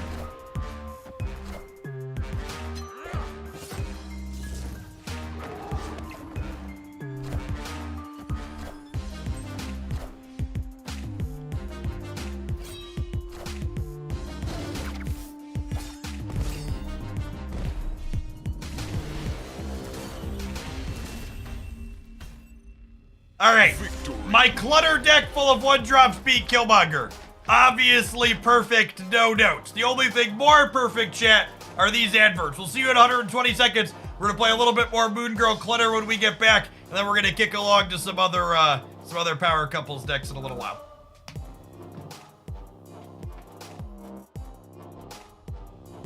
YouTube gamers, don't forget to hit the like button on today's stream. Thank you.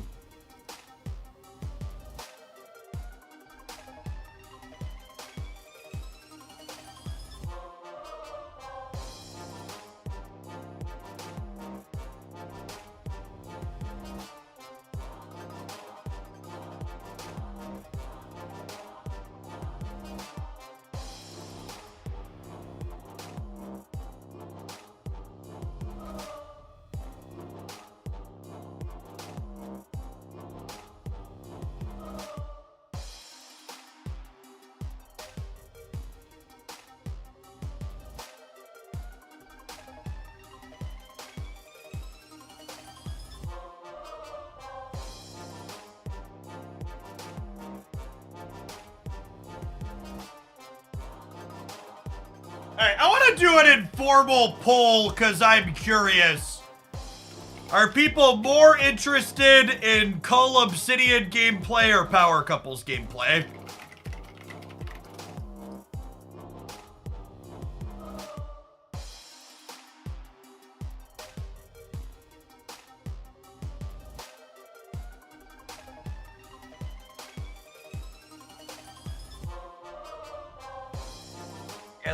Cast a vote.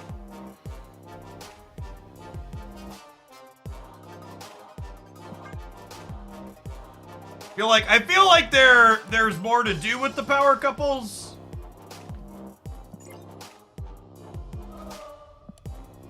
I'm curious where Twitch chat is at.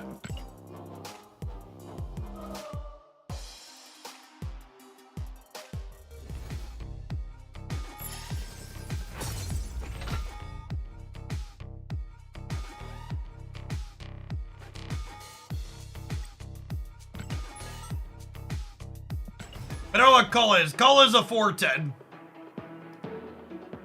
Probably playable, not super interesting.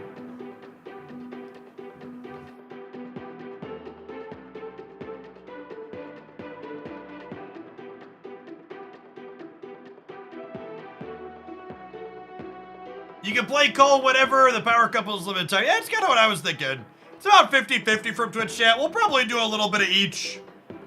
We're gonna play this deck. I don't know that we're gonna switch off of this deck when Cull releases. I enjoy this style of deck. We'll play it for a little bit.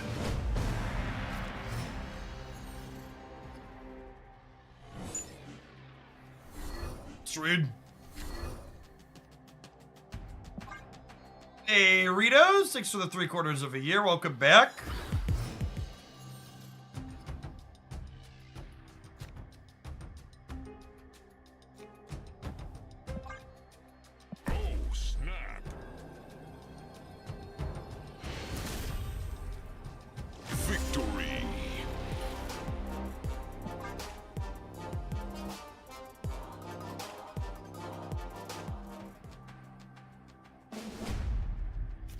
Is there an all power couples deck? Yeah, the next one I want to play is like 10 power. I don't think you can play the full 12, but I think you could have reasonably cohesive and probably playable power couples decks that involve like 5 couples.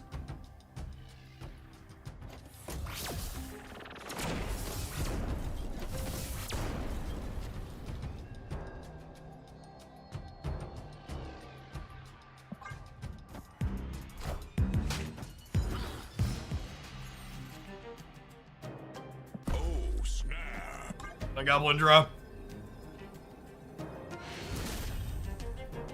Victory.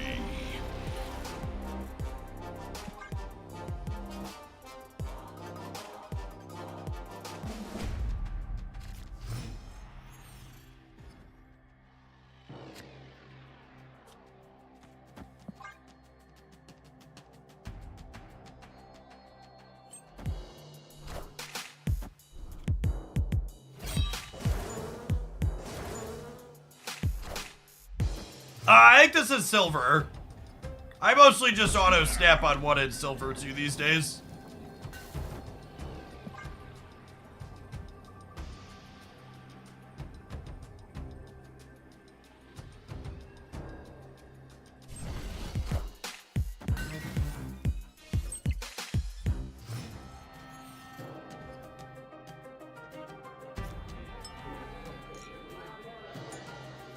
That a good one, Jet? What do we think?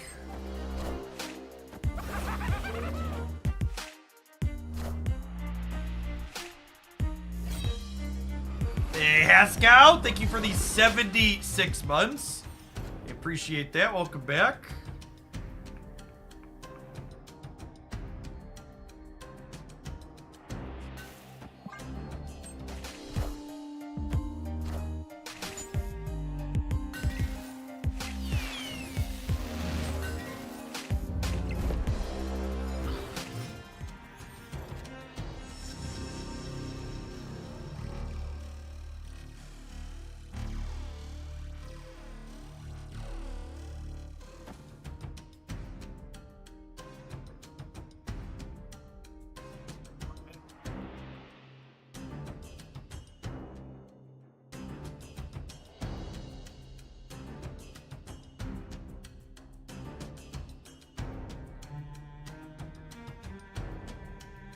They haven't discarded an Apocalypse yet. So if they Modok Apocalypse next turn, they could discard it here for 17, which puts them to 22. And then a full soak this turn puts me to 8. This puts me to 20. Okay, so we're beating that. I think we're beating their best case Draculas here. You could lose to like a random Scarlet Witch out of... We could lose to a random Scarlet Witch or some kind of location change here from the Helicarrier, but outside of something like that we can't account for, we should be good to go here.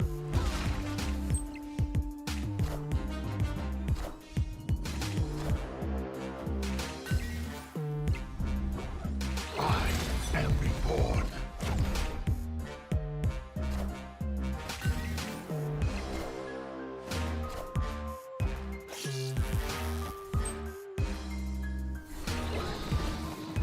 Even if they had hit the big one, we were still beating them on the left despite that gambit. Victory. Because of the power of love, chat! If they had discarded Apocalypse here on their 50-50, they would have been plus 13, which would have put them to 21. Which we would have conveniently been winning.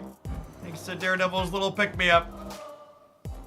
One of the things I think this event is going to highlight in a lot of really corner case situations for people is that I think a lot of people underestimate how big of a deal a single extra point of power is, and like 2 is a lot of extra power. Like a big improvement.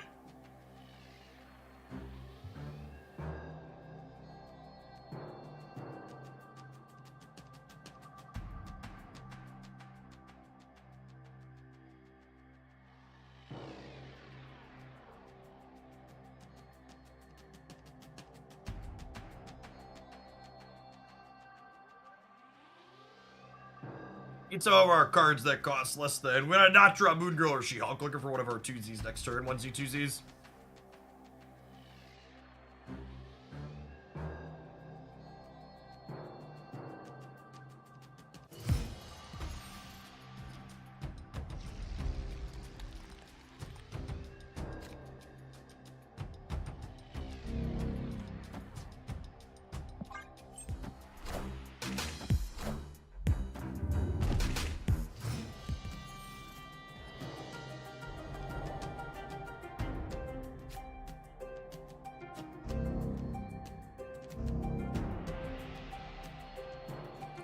When we think of debris, I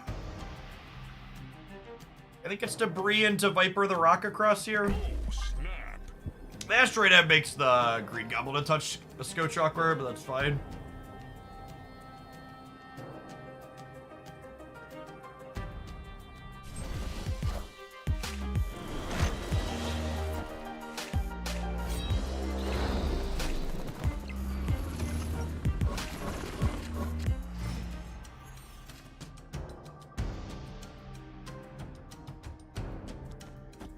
Alright, Viper, we've trained for this. Do your thing.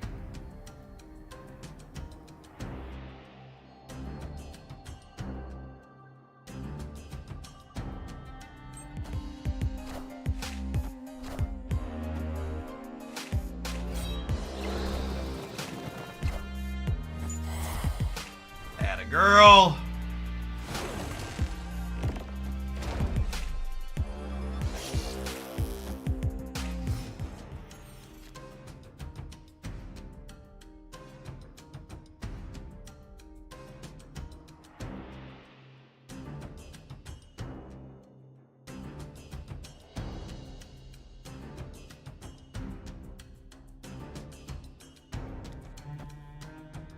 I think it's just this, right?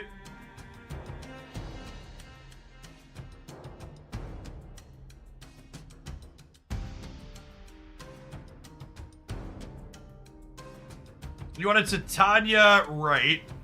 Give us an extra demon, I guess.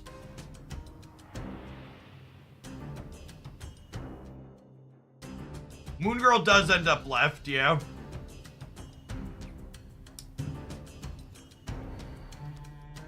It might just be this, honestly.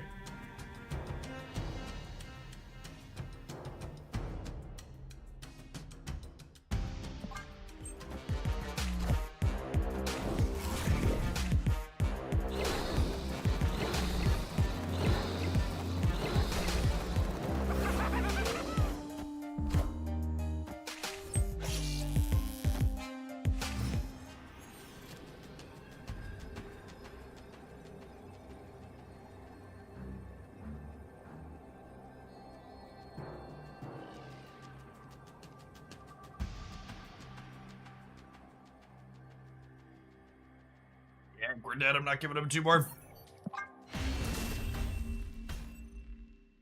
The current Sarah bundle is only very marginally better than buying Token Tuesdays. If you like the art, it's a fine pickup.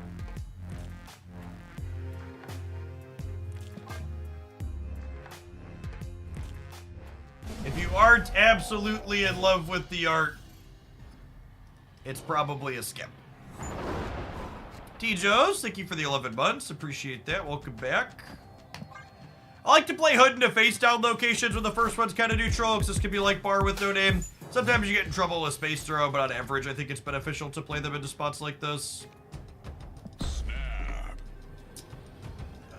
Do the old sneaperoo here on the Meek into Fist Tower.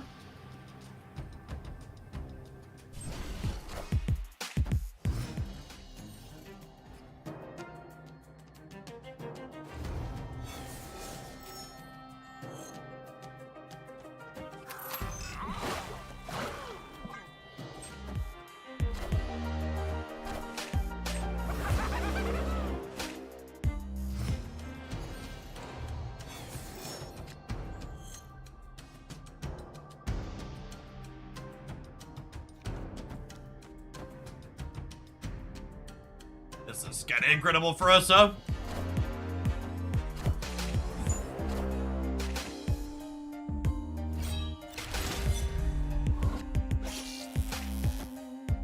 Lucky!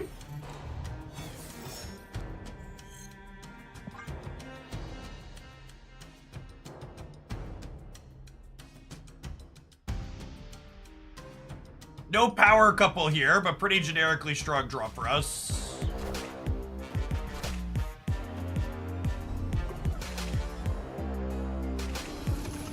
One outcome that's bad for us. We got Sunspot to dodge this. Man, that's frustrating. At least they lost their 50-50 after winning their 1 and whatever.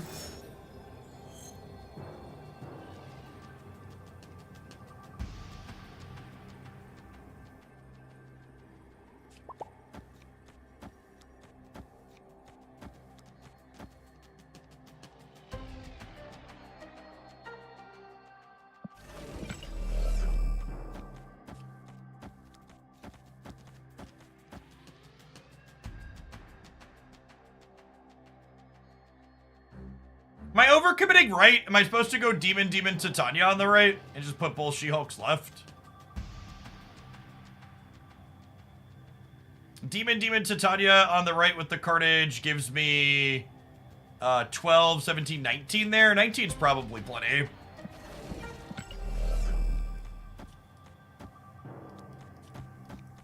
Like they're more likely to play for the left.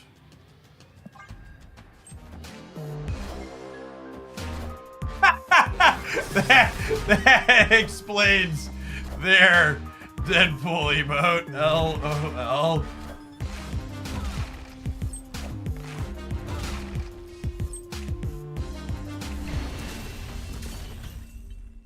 Victory.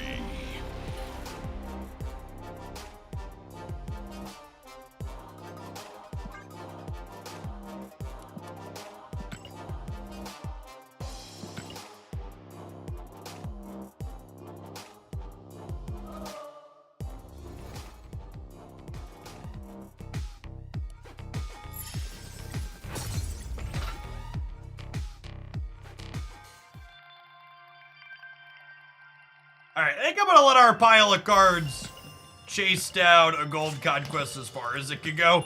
And maybe we'll slide along to our next power couple deck. I enjoy this pile of cards. Something I played before the power couple event.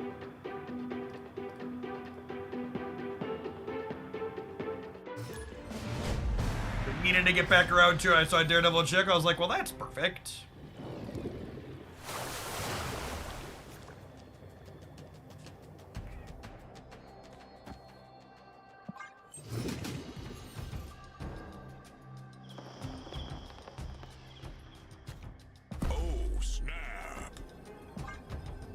Easy sniper.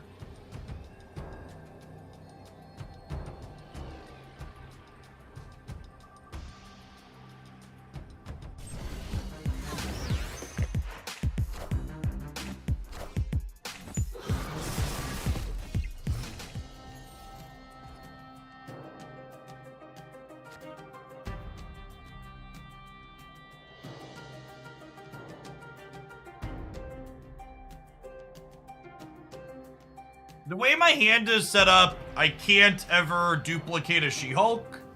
So I think I'm just debris. And then we'll like play a couple of 2s into maybe Moon Girl on...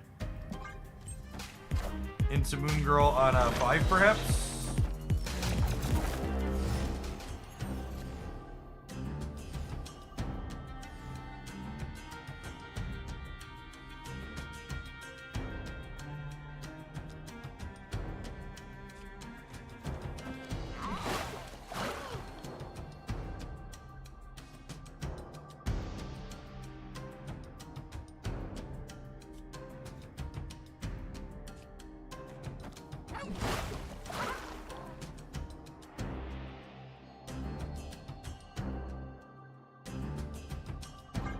It's this, or likely a Sentry deck, right? So armoring the right is beneficial.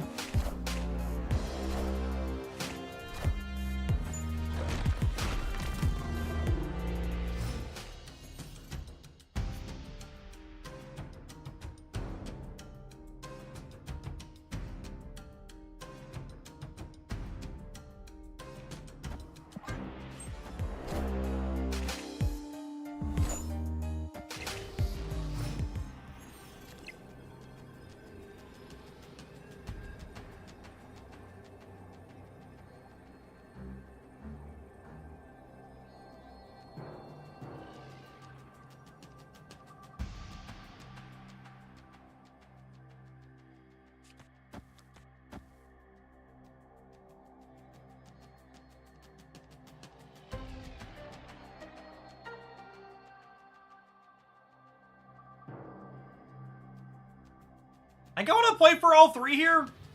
Is this crazy?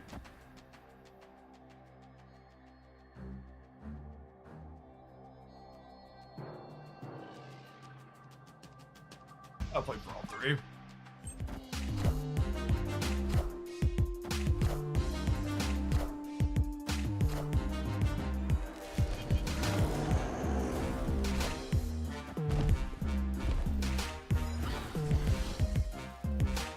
Cull is Series 5. Rogue Lion, thank you for the 3rd of a year. Do you think if Surfer got buffed to his old stats, it would be too powerful considering the meta's not what he's used to be? No, I don't think so. The meta's definitely been power crept from the last time Surfer was a card. I think a lot of Surfer's problem isn't even just that Surfer is... I don't think Surfer's competitive relevance is related to the fact that Surfer is no longer +3. I think it's mostly related to the fact that the format's just in a very different spot than it once was. I'm gonna be in a position to Moon Girl my Raft card, so I think I'm staying for their snap.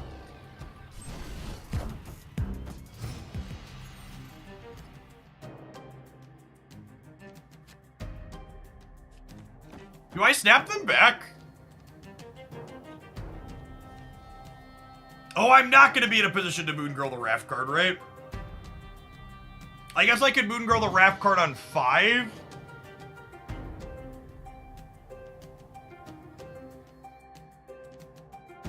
Because I'm going to draw a card and then my Raft card will be the next one. I'm not going to step back, but we're definitely staying. It'll be Giganto anyways. I mean, I can move Jeff if it's Giganto.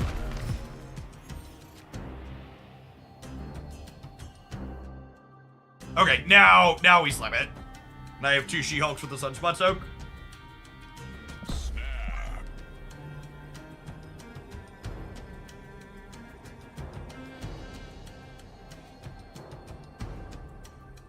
I have Viper to send a Century Void back across even potentially.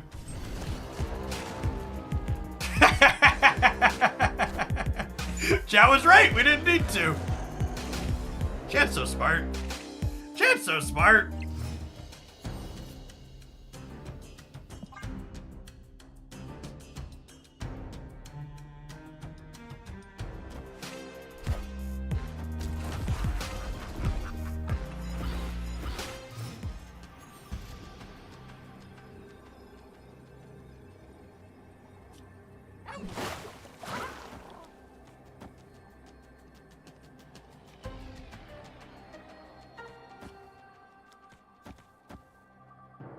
I think, like I said, this is a deck that I had been thinking about playing before the Power Couples event. It's doing some things that are, like, reasonably powerful, right?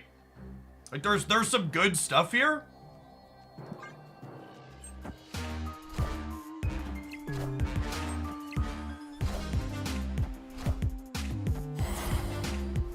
But even without the Wrap Assist, we crush them here, right?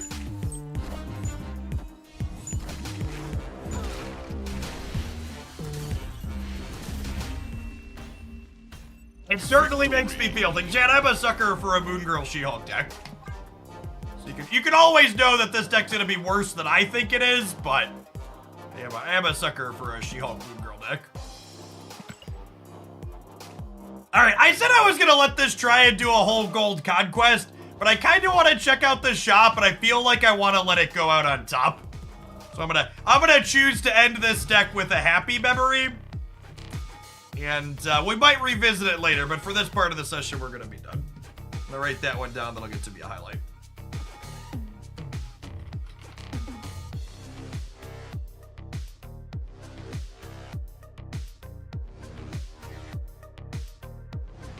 Said there's a new Dan Hip album. We'll see how much of that I have.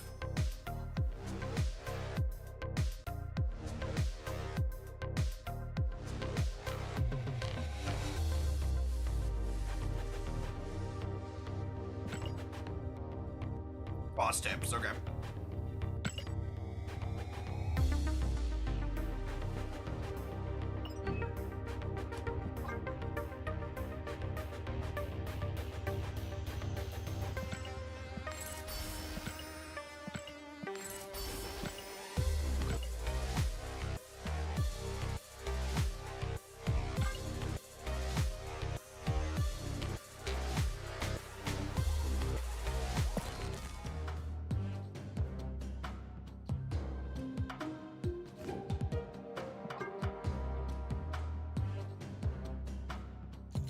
Oh man, I'm only missing one? Is that a new one at that? Did that one just come out?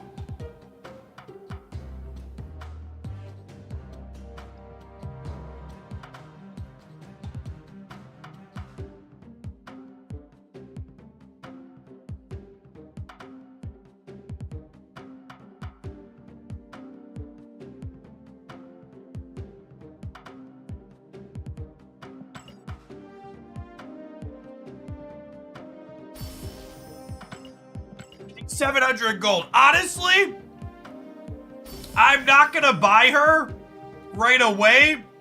I'm gonna open a bunch of spotlight caches tonight. I have a bunch of collector's reserves. I have to take the kids over to ice skating this evening. We'll spend time opening them to see if we can open her organically. If we miss, we might splurge for the emote, but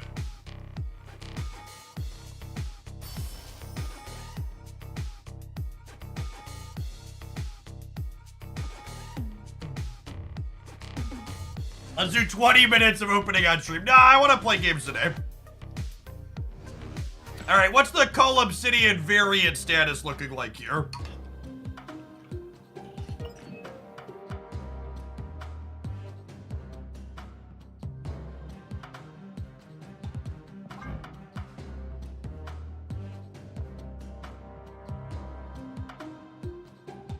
Is it the only one again? Let's look here.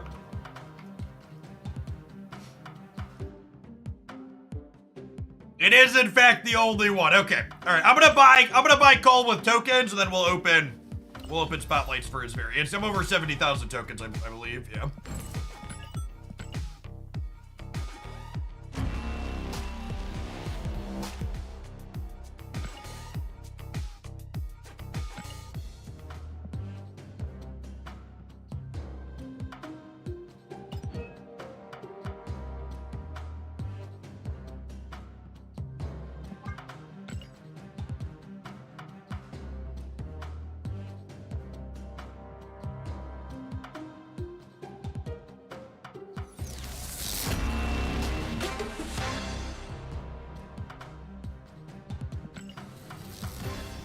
1,000 tokens back.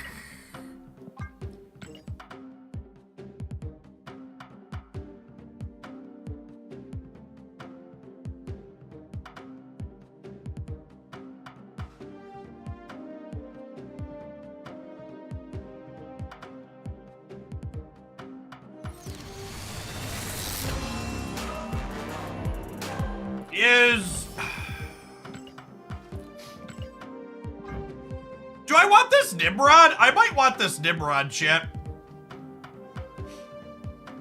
I think my current Nimrod is not good. I don't like the Thanos. I know people are like geeking out over this Thanos, but I'm not really into it.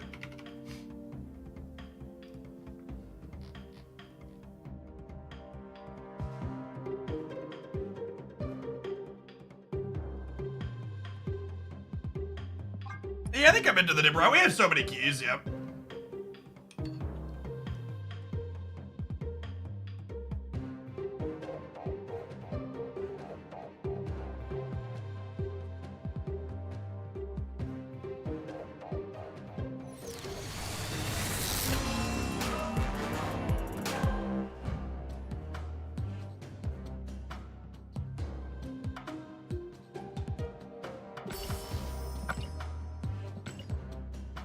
Unlucky.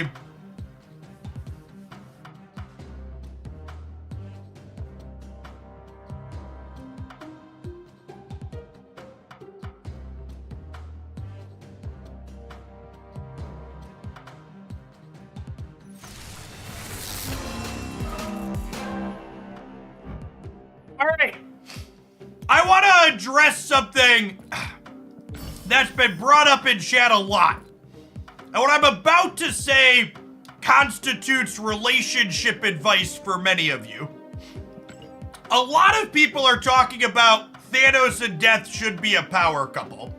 Chat, a couple is when both people are mutually interested in each other. So Thanos and Death isn't so much a power couple so much as Thanos is like a power creeper / stalker. So if it's not mutual, you're not a couple, okay? And this is important. You should internalize that and make sure to apply it to your own real lives as well.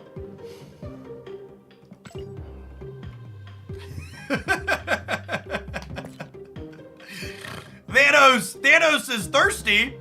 He wants her, but they're not a couple, chat. There's gotta be give and take.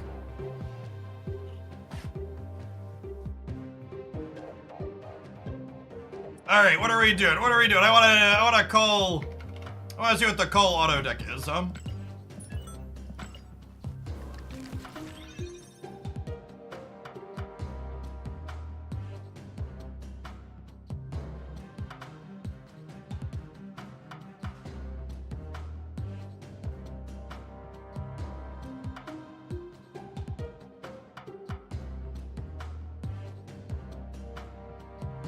Fine. It's a Thanos deck, Jep.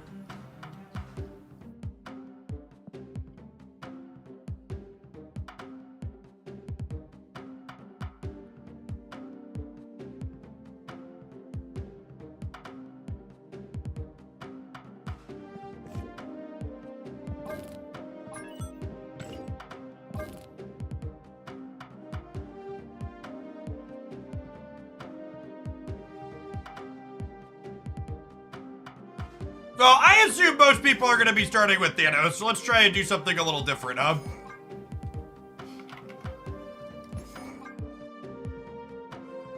I think 3 1s is probably plenty.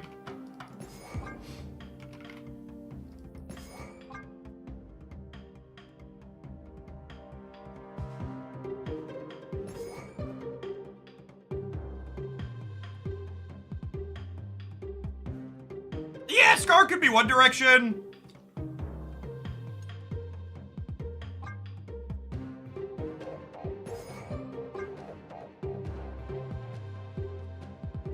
I think I want to start rather than Scar with something that's probably good. We need armor. Do we need armor?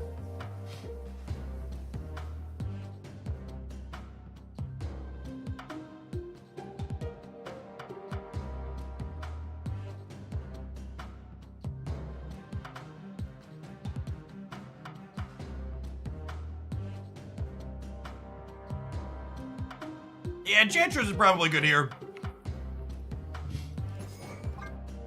Armor's probably fine.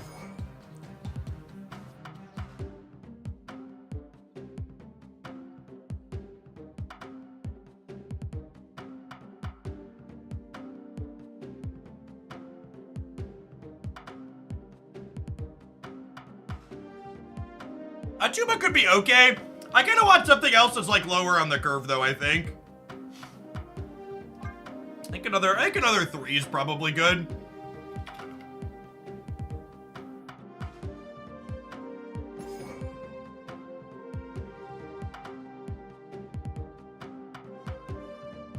All right, let's try this. How many ones do you think you need for Cull? I think 3 is probably the floor for Cull. Would be my expectation. My gut says you want at least 3.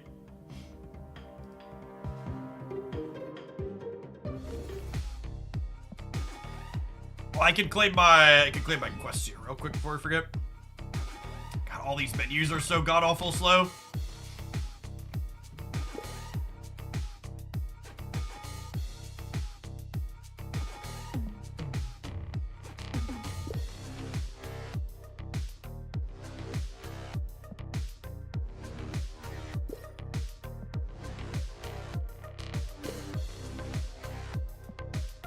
Just one Quicksilver. Unironically, I want to try Quicksilver Cull at some point.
So that's really unfortunate for us.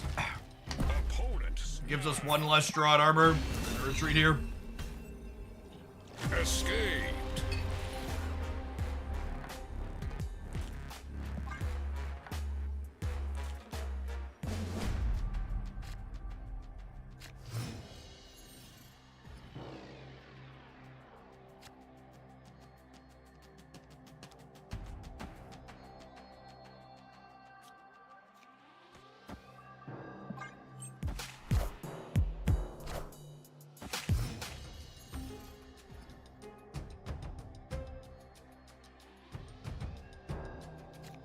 Oh, snap.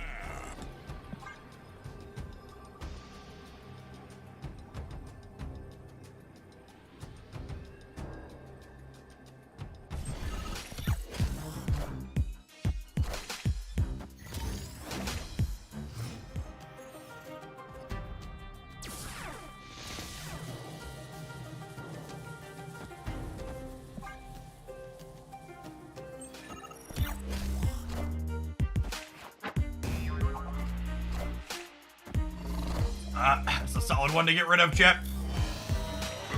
Don't you want to armor the bridge? No, I think I need to protect, Nebula.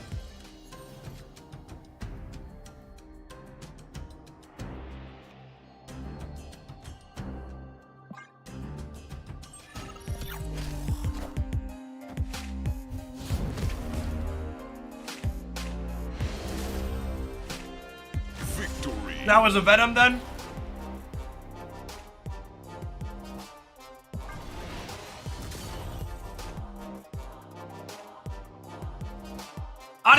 Honestly, chat, honestly, I feel for our opponent right now.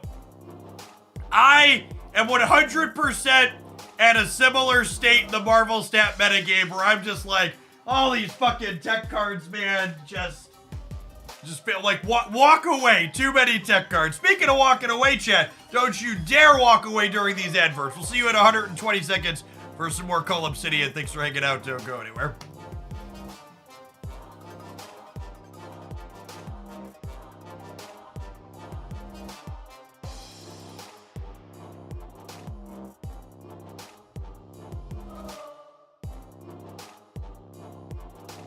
Doug Pie, thank you for the 7 months. Appreciate that. Welcome back. Chocolate Rain. Some do sub and others see the ad train. Chocolate Rain. Thank you for the 4 months today. Chocolate Rain. You get a good one in there every once in a while. I think I thank Francisco, but if not, thank you for the 11 months as well a little bit ago. Cull Obsidian Prince Silver. To be fair, this was Gold Conquest, chat. This was not... They did not just leave a Proving Grounds. I was continuing our Gold Conquest run. Frame break.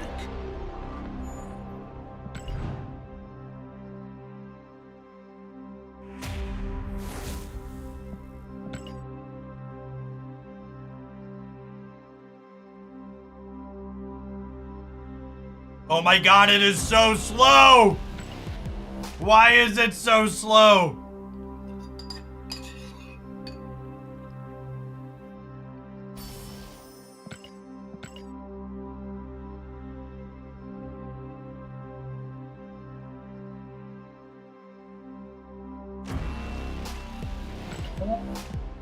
God. Every reserve we stray further from God, chat. Every single one. There, that's not the Dan Hip we want, chat. We want the X23 Dan Hip. Come on.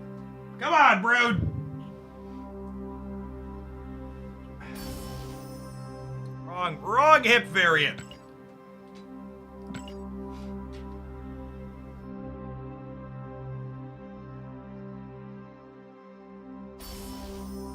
Ah!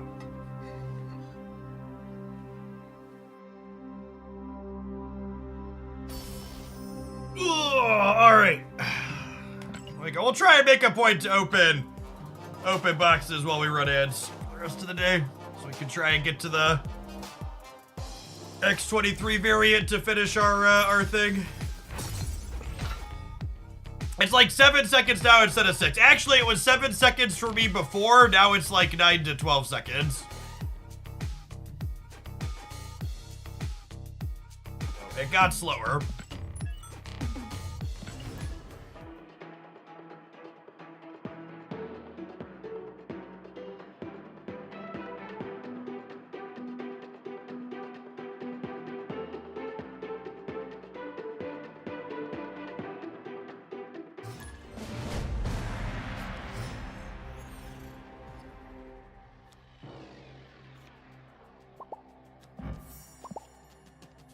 I'd love to play Nebula into the negative zone. Thank you for asking. Hey, Brosnan, welcome back.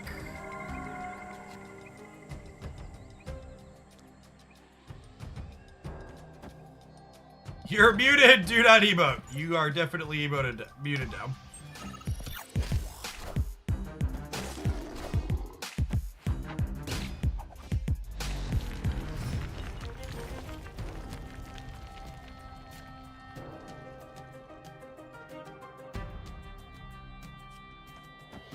Opponent snapped.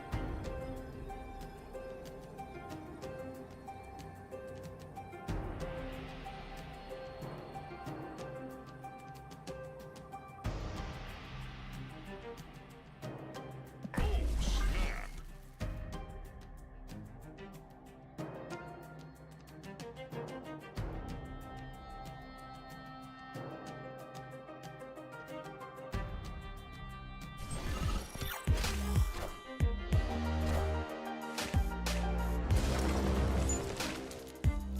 Time's up.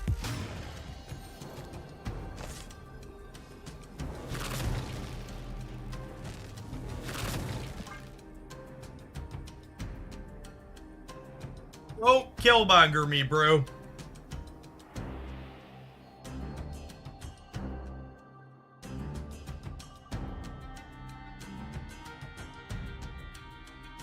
This was a lady sip, so I'd be surprised if Killmonger is in their output range.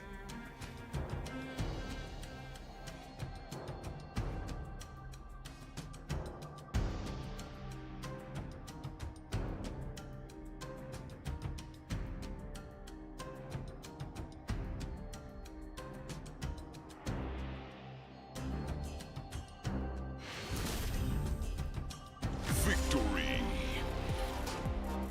They are almost assuredly Sarah Black Knight, which is probably a hard matchup for us. So getting 4 cubes to start here is very good.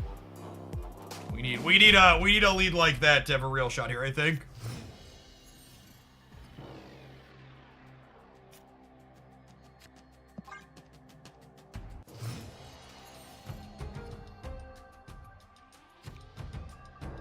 Is Cull worth it? Will it be good to bounce deck? It might be good to bounce deck. That's definitely something I'm going to try out at some point.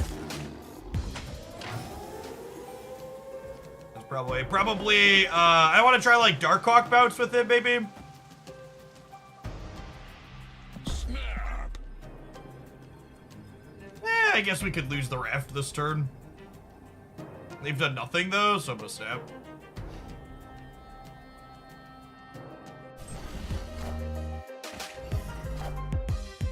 Where's Moon Girl Cull? Maybe. I'm not sure that he's big enough to make that be worthwhile.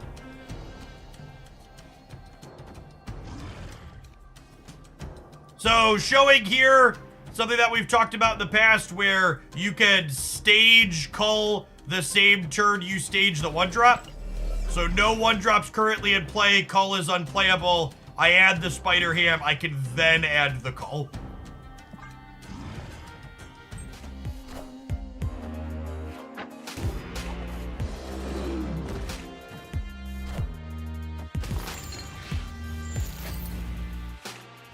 That's neat. Yeah, it's a meaningful power level increase for sure. Opponent snapped.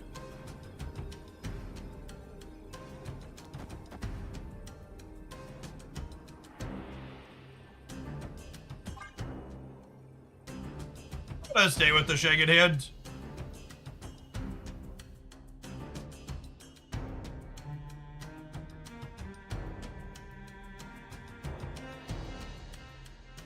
Close though.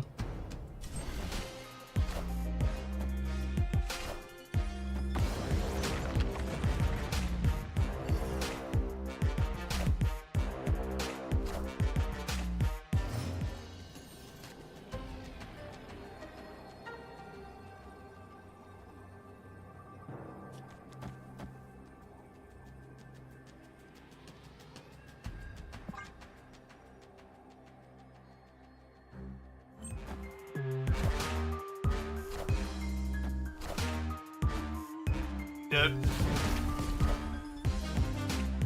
Needed Typhoid Berry most likely, but that might not be enough. Always. McVoid, thank you for the 3rd of a year. Welcome back. Like I said, I think this matchup's bad. When the matchup's bad, you usually want to take some risks. I think our opponent was probably favored to win there, but some amount of the time we win, and we should take risks like that when we are behind in a given matchup.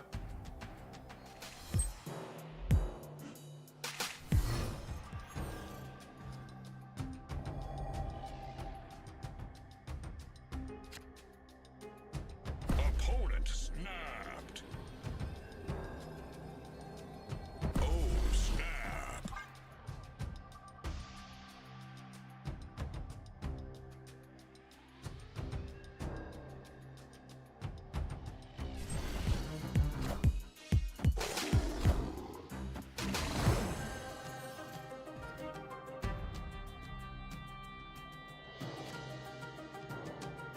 It's a terrible location for us.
It's the Yandu change announced. There was a Yandu change?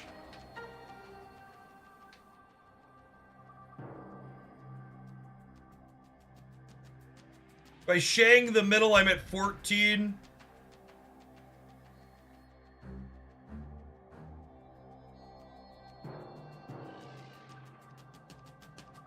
Yandu always destroys the lowest power card. No, that was not announced, and I bet it'll get rolled back. I guess I lose the center if I Shang-Chi and I lose the Crown City. But they could also just play for the Onslaught Citadel.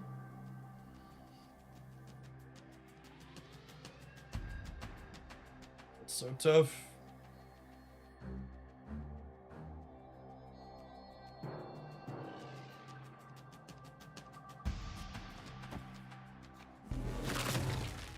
It's just this, so we beat Magneto on the right.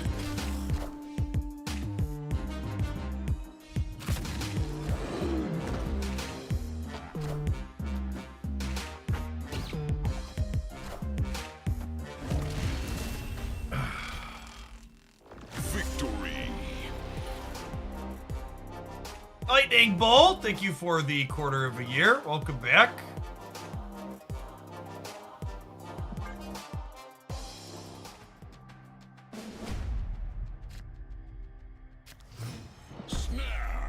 Alright, gotta win one of the next two now. Jeff, would you quit stream sniping? No, you cannot make me. Opponent snapped. Yeah, if Yandu stays lowest power, it actually becomes a tech card now, right? You could use it to target things like Iron Man and stuff. It sounds like a slop that got slipped into the power couples changes. Oh, it's lowest cost, not lowest power. That's different. That's less good.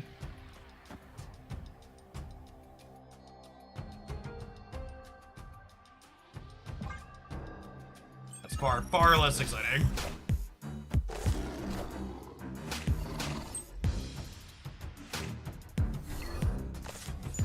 So, given the context of my hand, I think I would rather Mobius this turn than Zabu. They have a 3/9 in hand currently from Zabu and the Black Knight.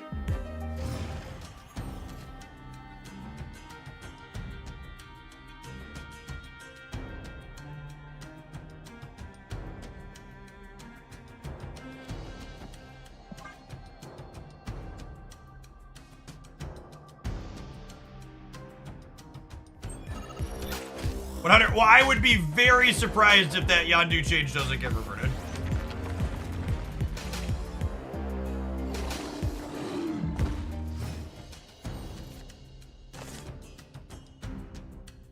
Stinks to high heaven like an accidental oopsie.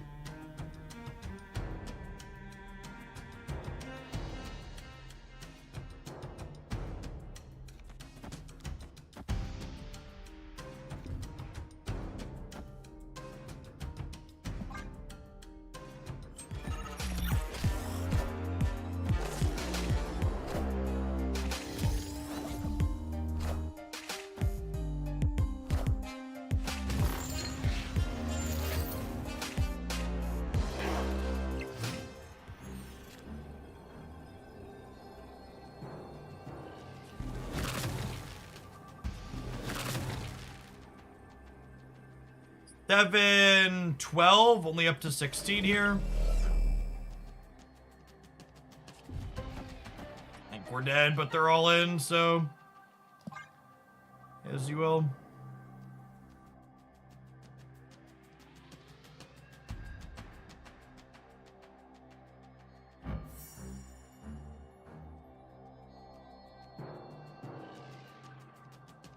Wait, what? Oh my god! They wait, what? Oh my god. Oh fucking hell. I'm mid deck! Come on, I'm playing for an infinite ticket!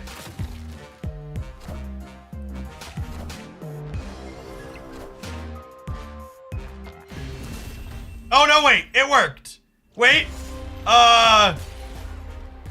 Now I'm scared to restart. Your cards here can't have their power reduced.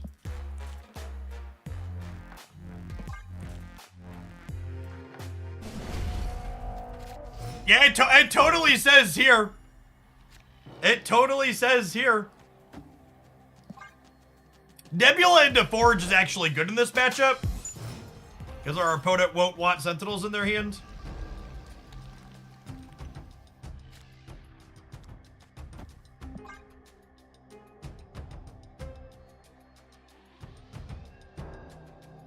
Is Cull just a better werewolf in Bounce? There's a Marvel Snap Gamer take.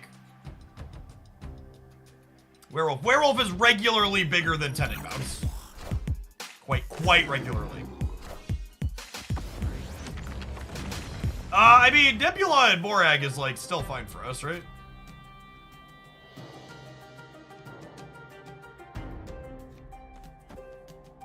Makes Cull a little bit more awkward, I suppose.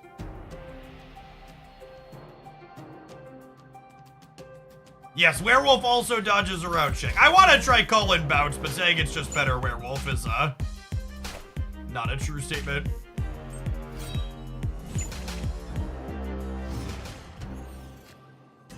Yes, Luke Cage currently has incorrect wording. Luke Cage currently says here in his text box.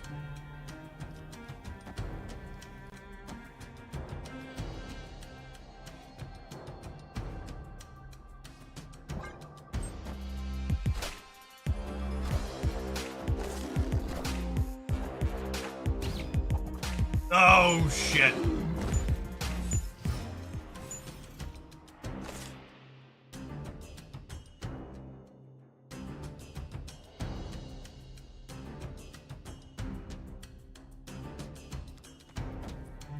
Well, we just upgraded the Red Skull.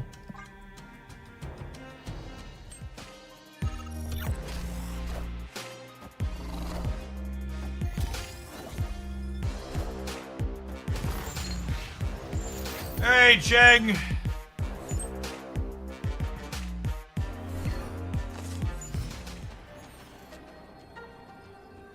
Unlucky.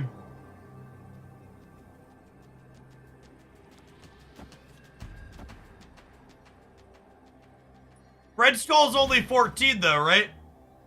So they need Blade here as well to beat me.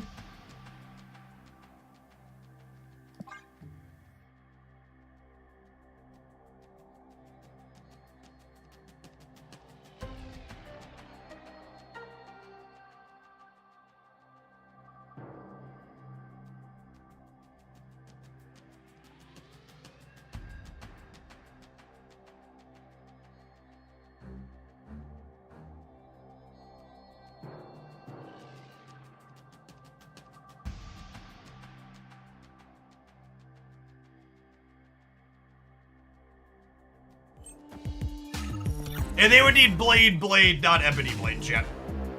If this is just Red Skull, we beat it. If this is Pig Skull, we win by 1.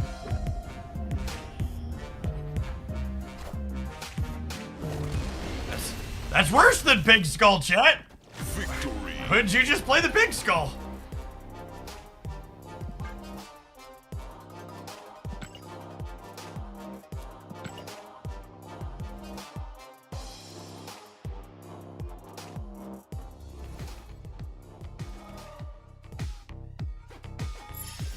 Okay, so Luke Cage's text box is reverted to the here, but he's still functioning as global, so we're gonna continue playing this deck and seeing what it does.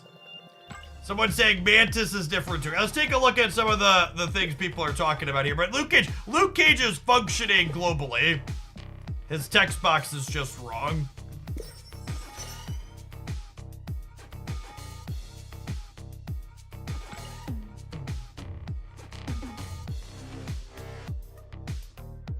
Someone said Mantis is different. Your opponent played any cards here this turn. Copy one of them to your hand. That's kind of sick with Daredevil. Destroy the lowest cost card in your opponent's deck. Anybody see any others? So, but the thing is, I don't know if these are actually functioning with their text, right? Because Luke Cage says your power here can't be reduced again. Mantis has been a 2-3 for a while.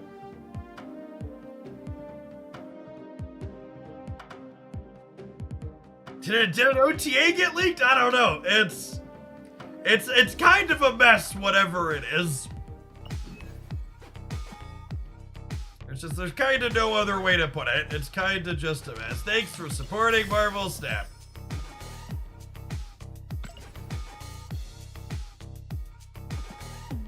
Alright, let's play a little bit more at this Cull Obsidian deck. And maybe we'll kick along to our next thing. Let's fire up another gold conquest since we just got 3 tickets. The whale track is officially canceled for this month. If you are a whale who typically finishes the track, I would recommend spending less money this month to help send the message you would like it back. I personally am going to spend significantly less on Snap this month than I did last month. Make sure that message gets through loud and clear.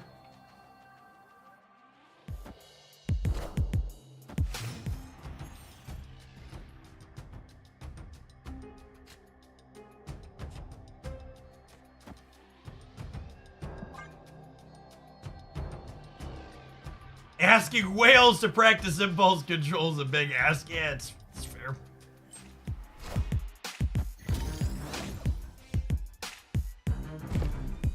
So I have Arbor into Luke into Mary here. Snap. Snapping, we're in a good spot. Cool, a spending break. I could use that, or I could throw the money at Star Rail, I guess. Always do waifus. Oh my god. Time's up. I guess I'm lucky they didn't snap me back, but we obviously can't stay here. Escaped.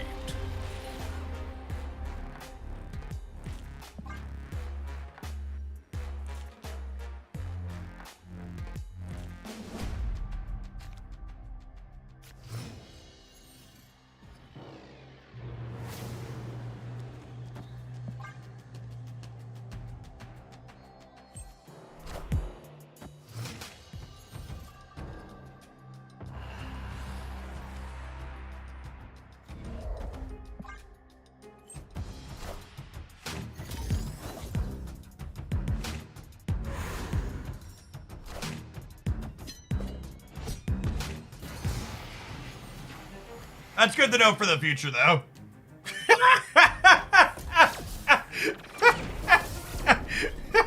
All right, now that's funny.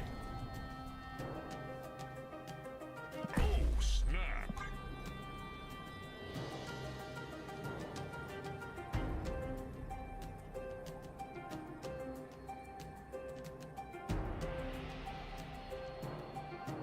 Deal before Elektra.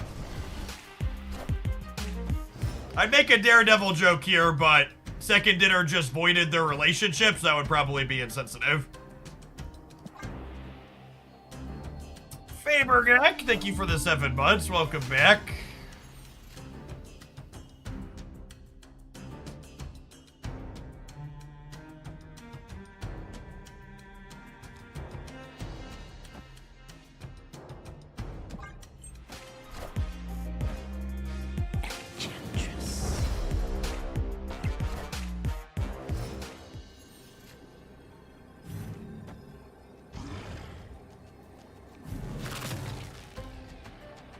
All right, Poppy, Shang-Chi.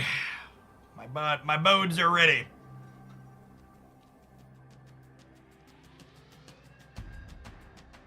Oh, do we beat Shang because of Titania? You're right, we do, huh? Because it would kill the 10s, and then it would send their 5 across, and I'd be 13 to their 10. That's funny.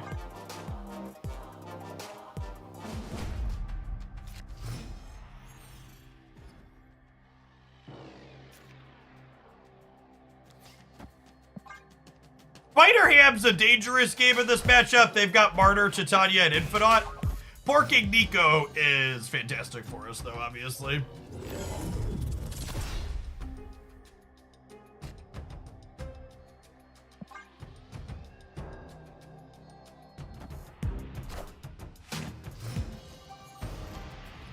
Getting bedazzled. We're getting bedazzled. Of all the locations in Marvel Snap, these are certainly 3 of them.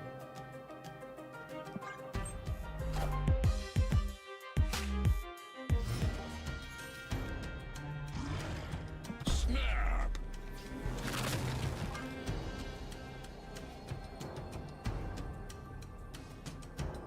Black Swan lets the opponent cheat into Crimson Cosmos. It does.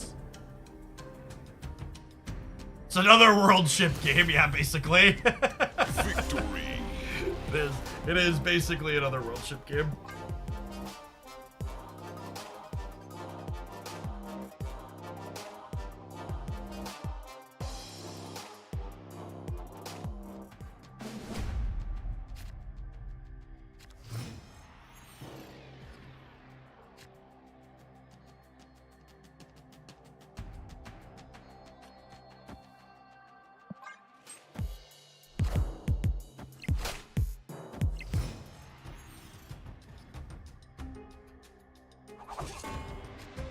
The Sanctuary 2 location went out early as well.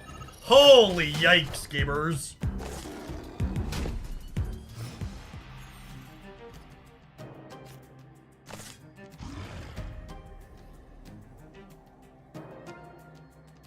Man, are they on fire over there yet? I feel like they probably should be.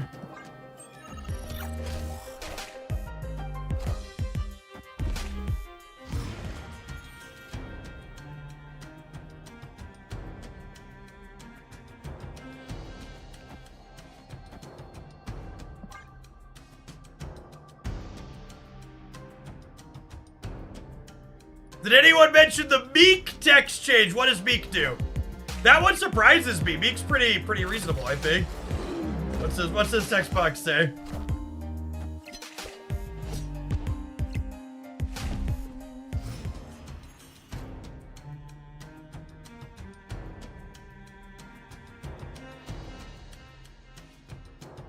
When you discard a card, this gets +1 power and can move next turn.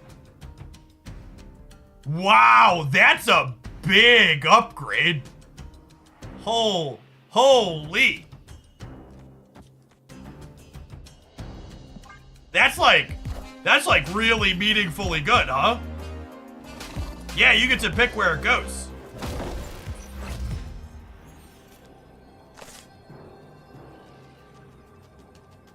Oh my god, we're so close to greatness over here.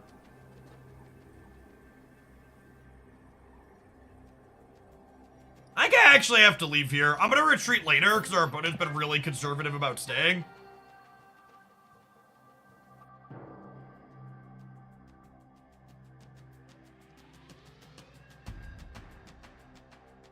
So, the thing that is, and obviously you can't assume too much about a code base you haven't seen, but I will say it's interesting / potentially concerning that the text displayed on the cards is divorced from their underlying mechanics and how they function.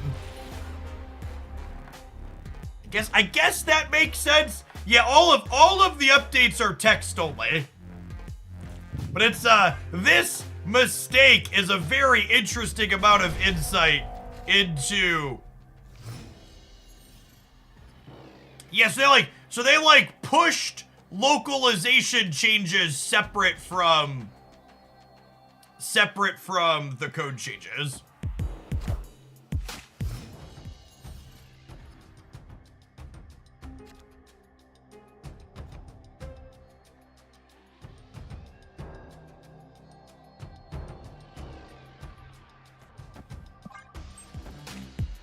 Yeah, the wrong localization change got included in the build, is what it sounds like.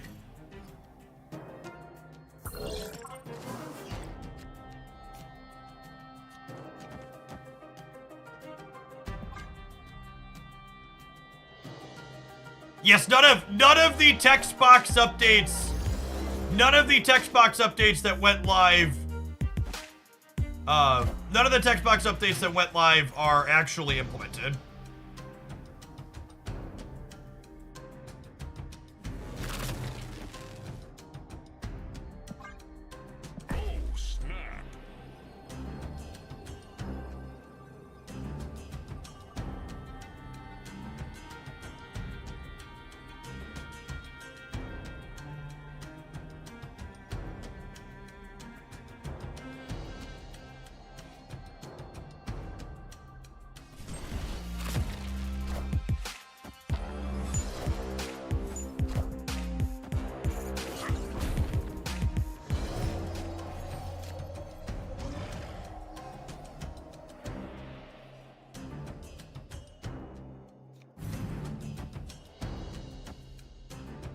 Well, I guess I'm just porking myself here, but I kind of want to trigger the warhead.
What all did I give them? I gave them Enchantress.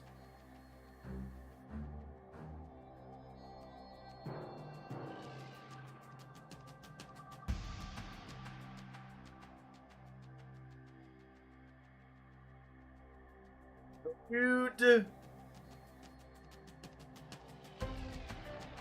The Brood's +9 in the middle, actually. It's kind of scary.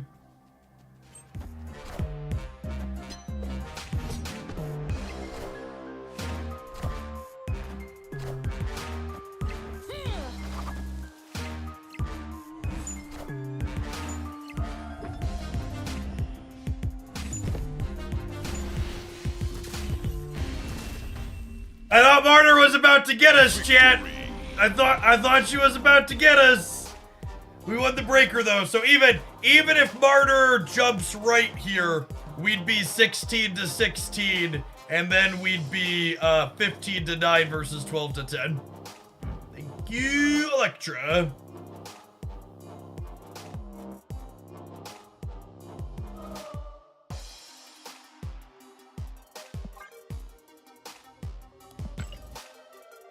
This is the clunkiest thing Second Dinner has done since the last patch.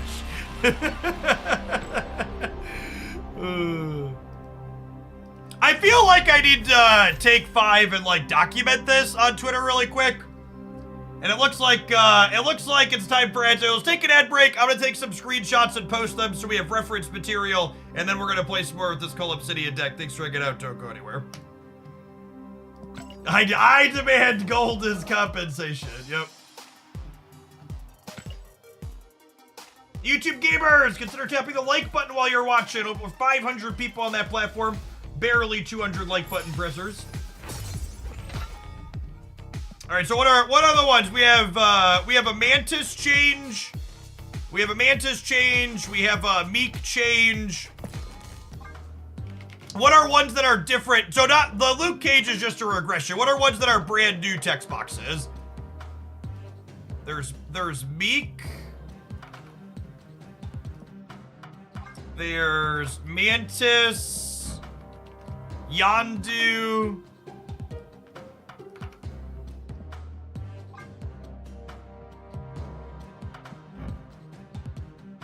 Are there any others? Anybody catch any others? Luke, any other like ones that are new text boxes though? Like I know Luke.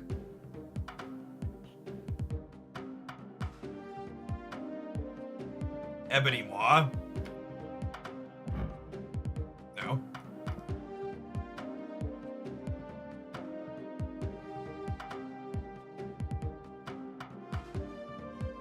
They're all just text changes, chat. None of them are functionality changes.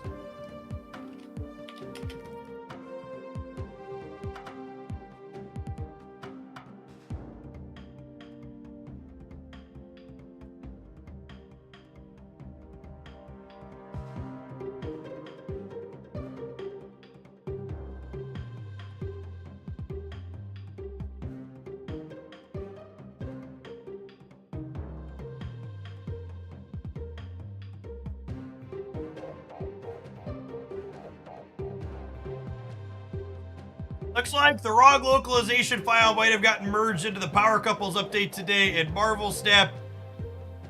A few cards have new text box, but their game rules are still their old versions. Yikes. Just update them to work with the new text boxes. No one would complain about that, I don't think. Jellybean Warlock, thank you for hanging out and watching a ton. Welcome, welcome, welcome back as another shillionaire in the bank. Luke is still global, chat. Luke is also a text box flub. He's still global. Yes, power couples work everywhere. Let's make sure that trickle-down economy stays in action. Get our next shillionaire that much cheaper at home. Now only costs 999,857 shillings. So much more affordable.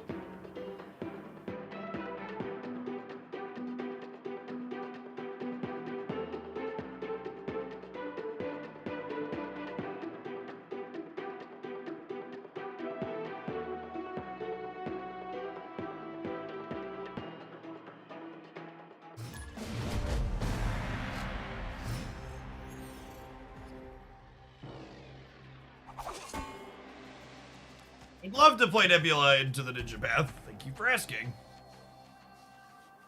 The second to release patch notes. There wasn't officially a patch. There was an oopsie.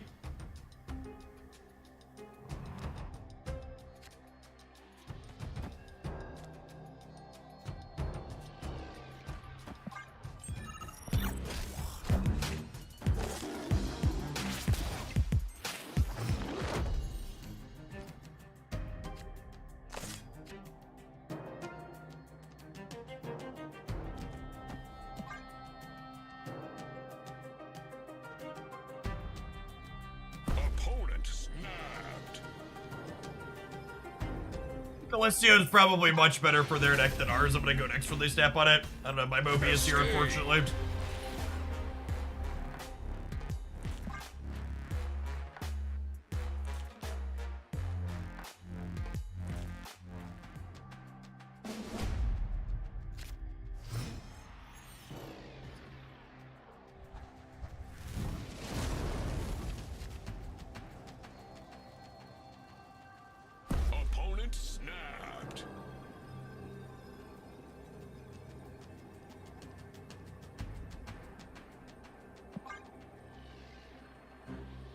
And the Iceman emote. I'm missing the X23 variant to get the Iceman emote. But I'm not buying it until I open a bunch of my boxes, so. No, I'm gonna make a point to open my boxes tonight. We'll go from there. Yeah, our deck is like pretty reasonable. Honestly, this matchup's probably not bad for us. We have Mobius, we have cards that are good against Leech, we have Luke Cage. Snap back on the Luke draw. Was the dodo about to just buy it? Chat! 700 gold is 10 bucks. I promise I can just open boxes and get lucky.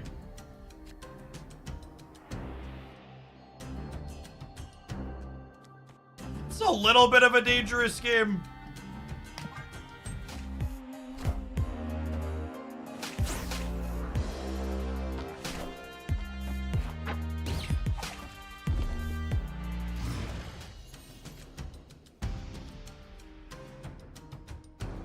Yikes.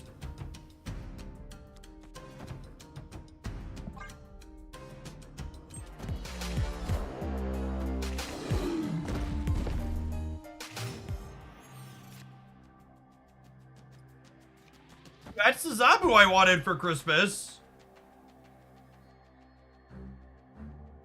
Oh, I can't. I can do this, right? And then I can marry Enchantress on the last turn?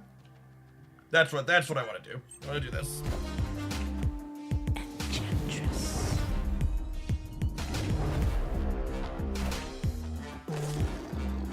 Oh, then I can marry Shang, I mean, sorry.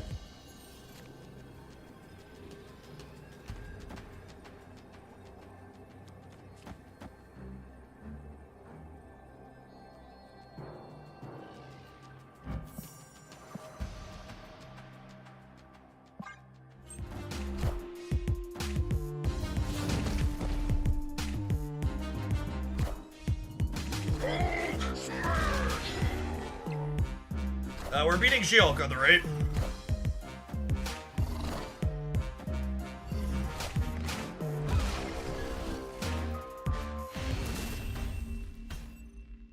Victory. Buy the darn card, Jeff. Thank you for the tip, Benjamin. We'll go buy an Iceman emote, I guess.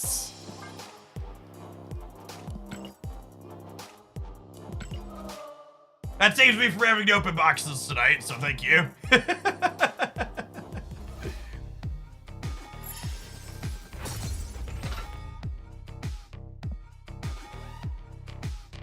There's an Antherite. Thank you for the 2/3 of a year. Welcome back. Erdic feels alright. It's got a good mix of tech cards in it. It's playing Zabu and Shang. It can't be too terrible.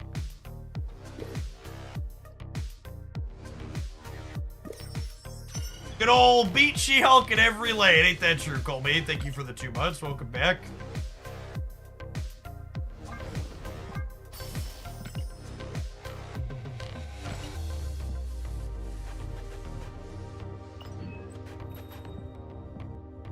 We opened this one randomly from boxes during the last ad break.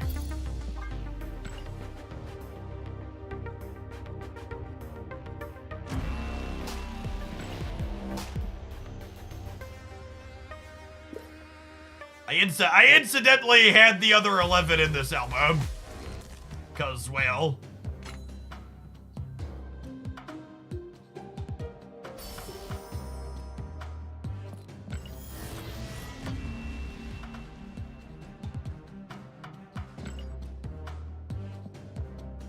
It's more albums complete than I thought we'd have, chat.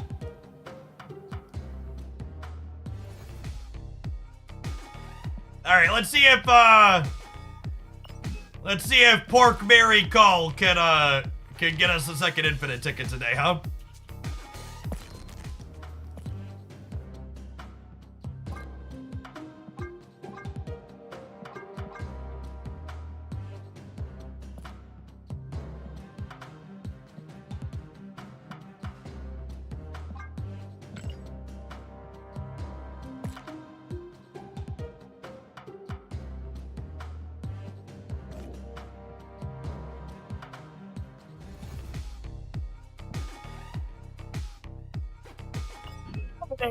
Lemon Soda Cat, thank you for the quarter of a year. Welcome back.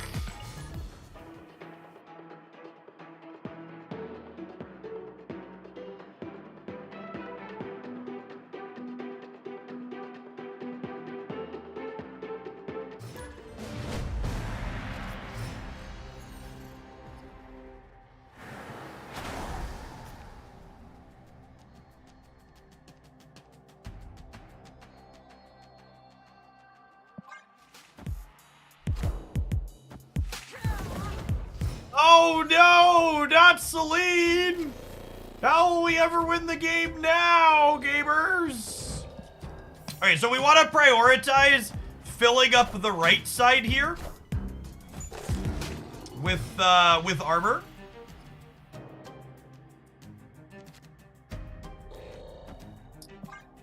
So that way they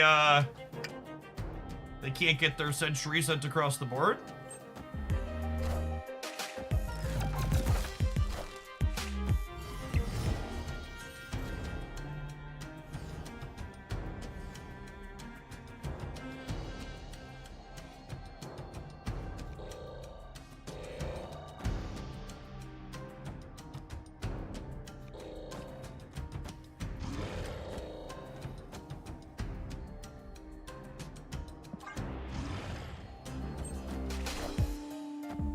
I played 2 cards, unfortunate.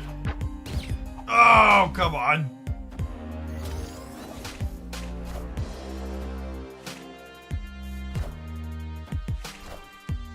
Okay, that worked out.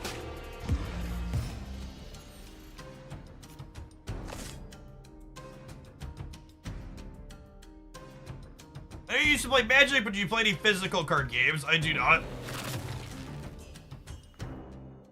Paper TCGs are too expensive to keep up with in proportion to the amount of joy that they give me personally.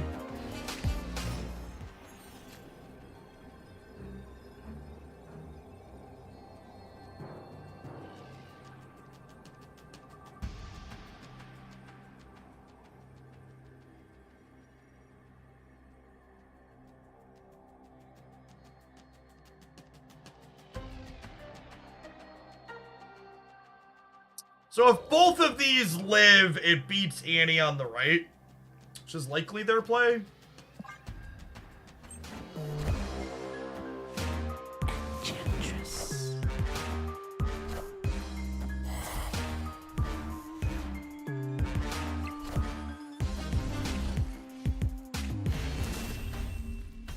Damn.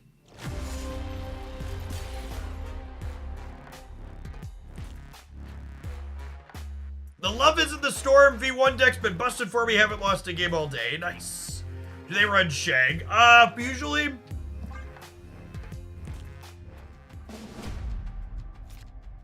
Very, very safe room that game, yeah.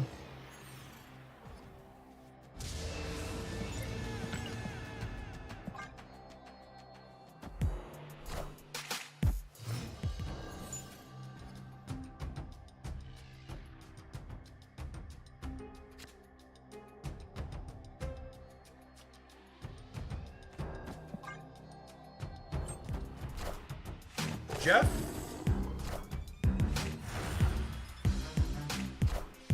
Is new Yandu terrible? New Yandu would definitely be a downgrade.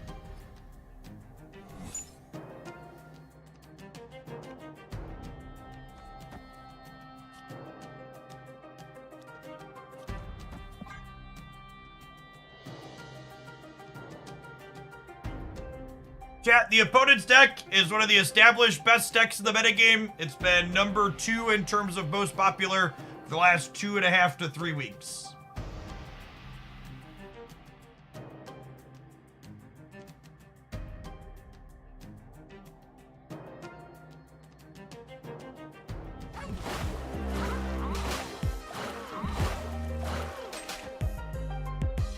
Unfortunately, they had priority because they drew Jeff, so I did not have the option to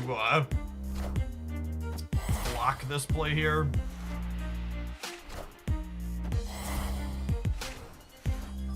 So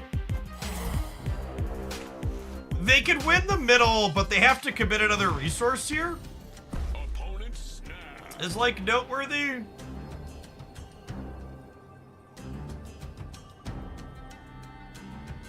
I kind of feel like I want to stay here, huh? Let's stay.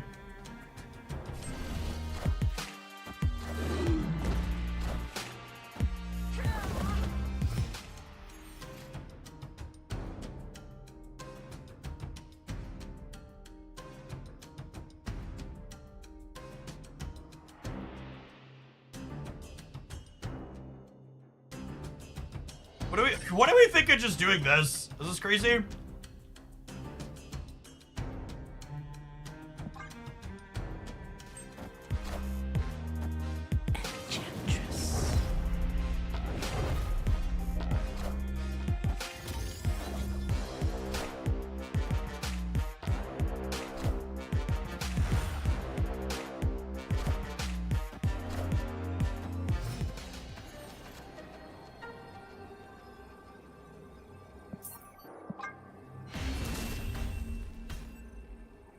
Escaped.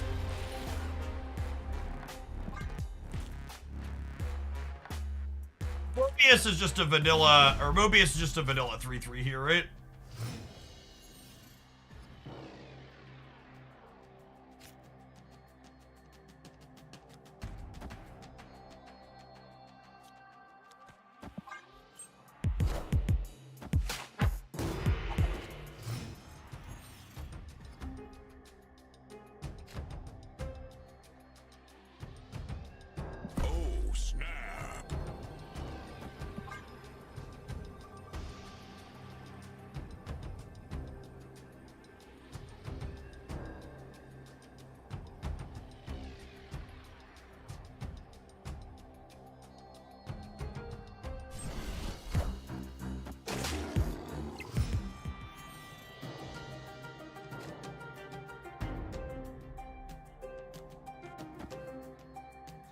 Should have played right.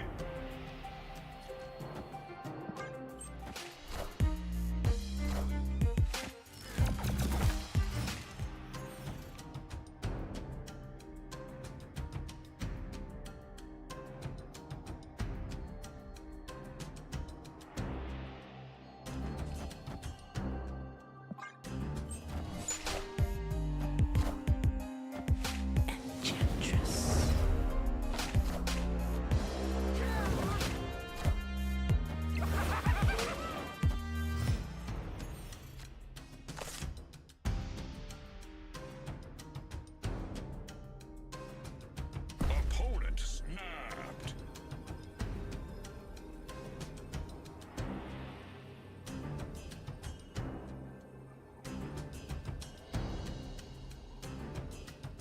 Most of these decks play Hobgoblin, right? These decks play Hobgoblin, and this didn't get Celine, so they have Hobgoblin.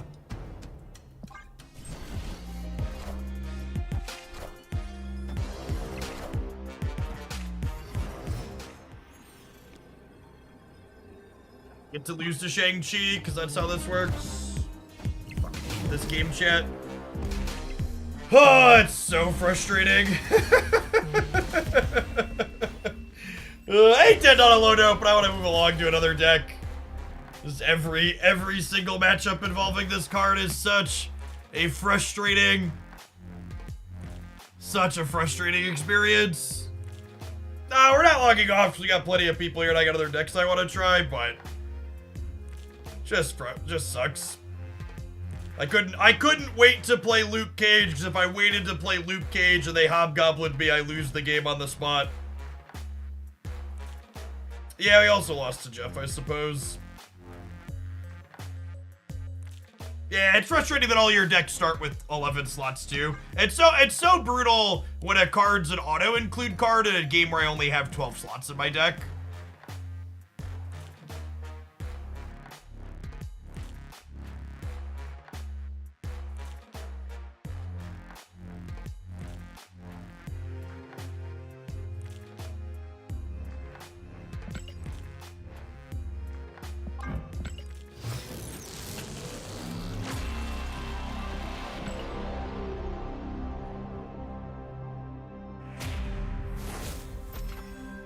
More boxes I won't collect for a month.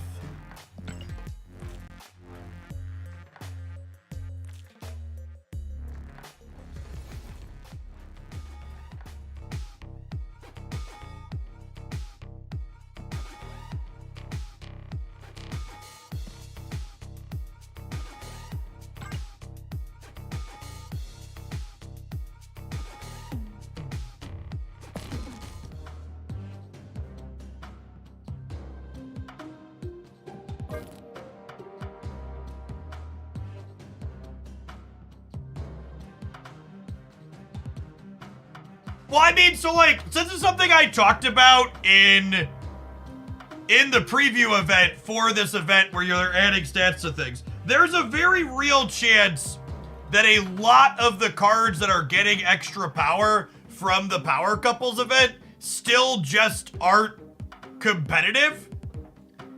And hopefully Second Dinner takes a real look at the data as to which decks and cards and how successful they're being with more power and uses the information from this event as a balancing mechanic, right? Like hopefully they take a look at what's going on and they'd be like, oh, these cards struggled even with +1 and +2. Maybe we should be giving some amount of stat increases here, right? Like these cards clearly, or maybe it's not even just a stat increase. Maybe it's a rework or a redesign. But I think it's definitely going to show that metrics on some of these cards, be like, oh, these cards are still just bad compared to what else is going on.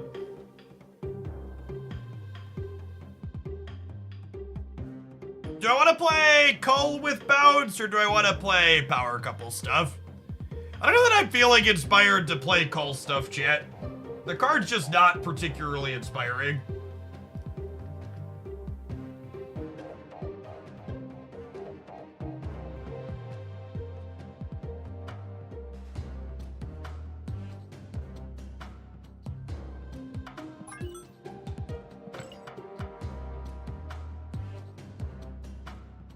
don't think you can reasonably / realistically full 12 the power couples, but I think there's a couple of builds you can play 10 in. I don't know if I want to play She-Hulk Daredevil or not. They're a little clunky. I think I might want to try this one. I like the look of this one better. Seablios, thank you for the 7 months. Welcome back. Cull with Scar and It's just not like just playing one big card per turn is just not. It's just really not interesting.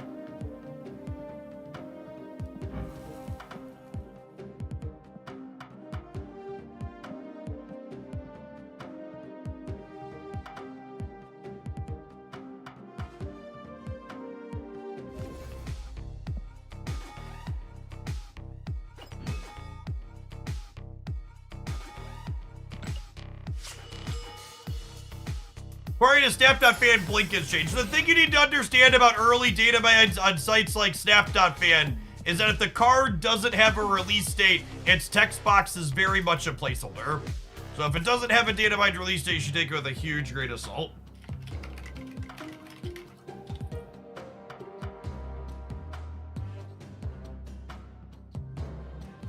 Just hugest of grains of salt.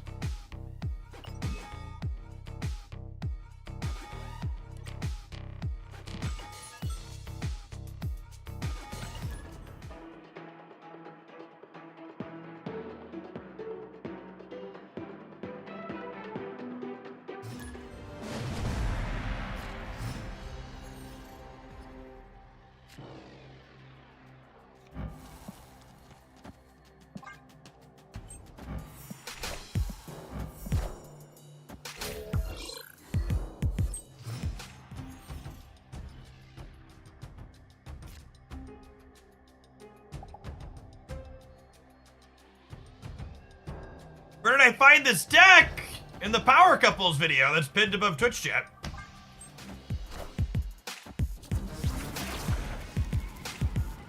Parker!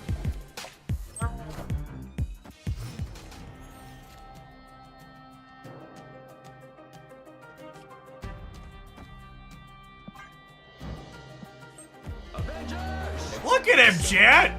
Look at the happy couple there together. They made Rescue a Shag target with the new event. They sure did. Ooh, I hadn't seen the Winter Soldier animation before. That was slick.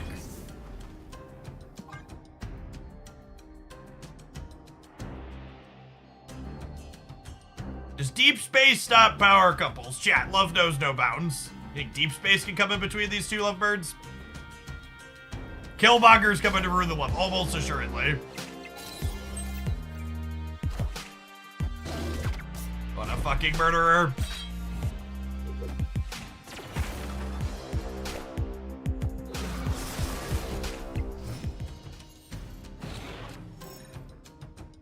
Love is dead, long live love.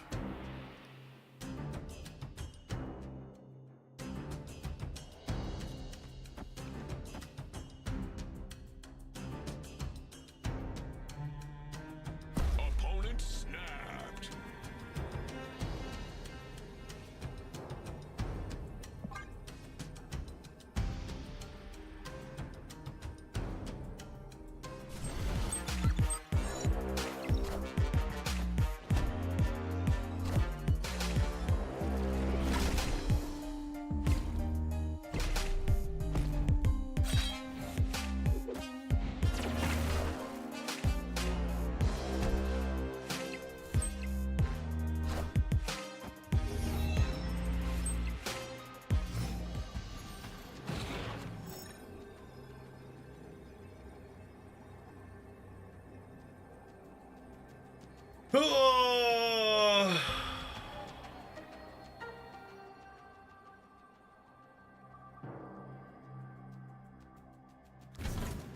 Flame on!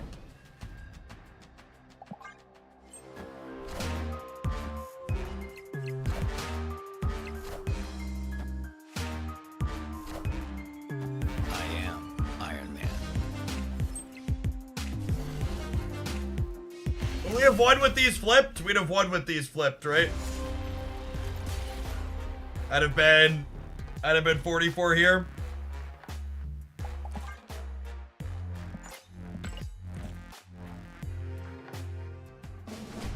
This matchup seems impossible.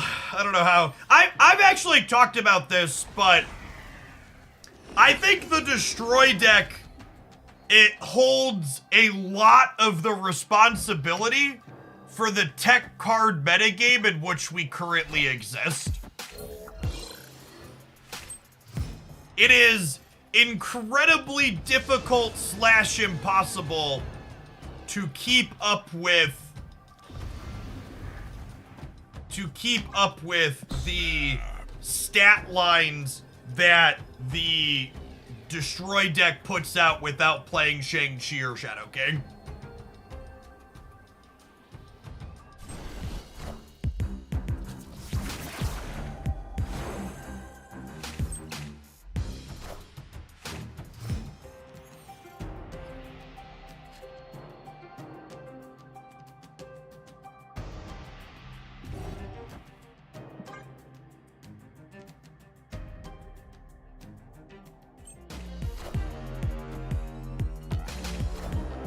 If it weren't Destroy, would Shuri do something similar? I don't know. Genuinely don't know the answer to that question.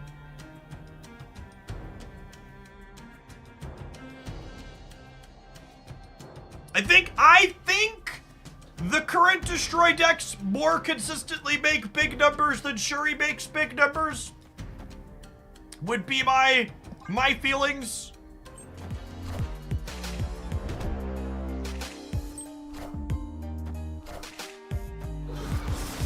That would be my expectation, at least. Enough said, Bob.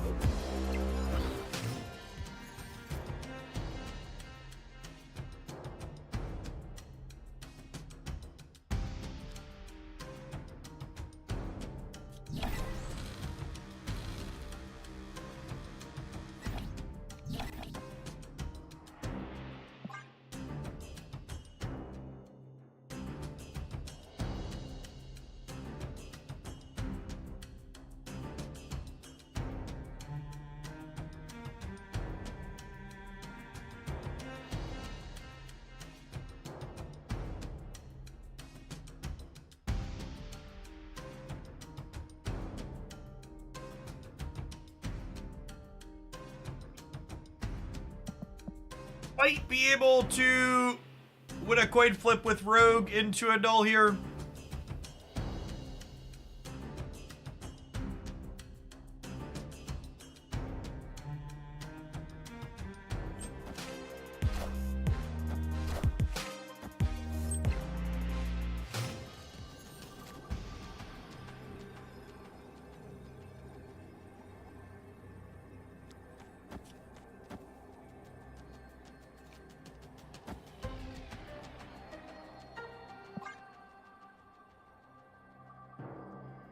A real shot here.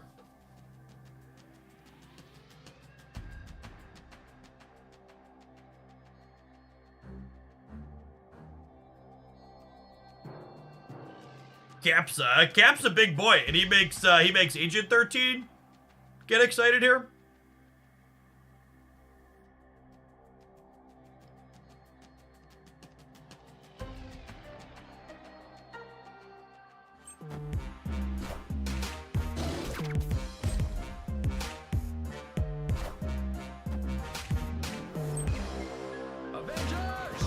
Assemble.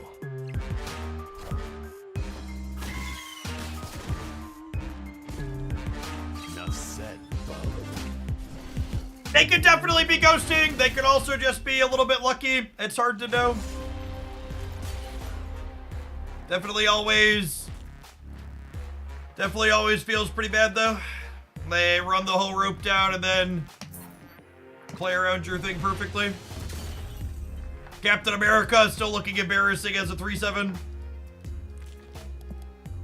Poor Cap.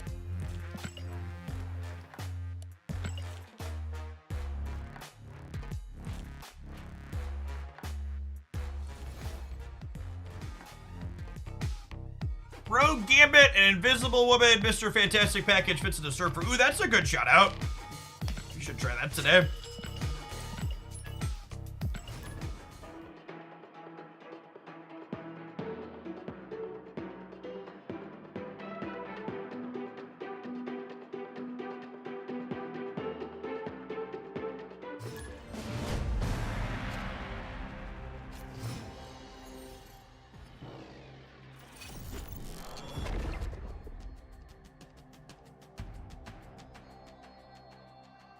Snap!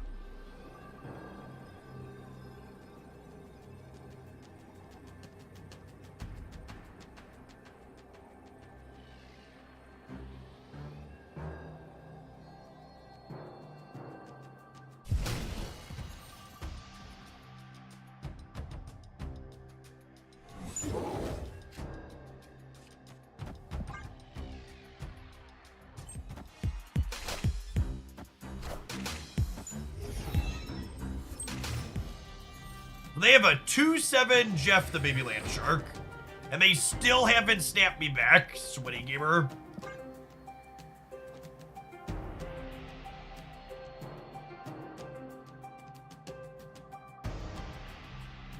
It's one of those, like, come on. If you're not, like, in a real game, you should be snapping here. We're playing in the Proving Grounds.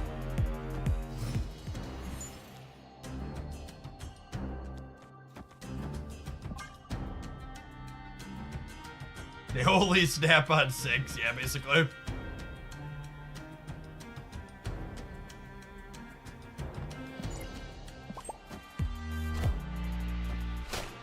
Oh my god, we can Iceman emote sweaty gamers now. This is actually perfect. Broke it, chat. Cracked it in half.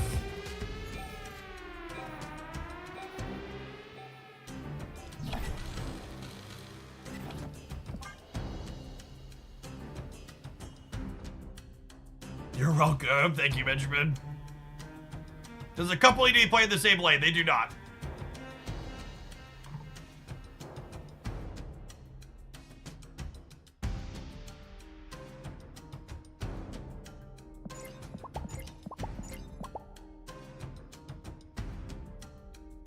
Dr. Stoobs, thanks for the 3/4 of a year.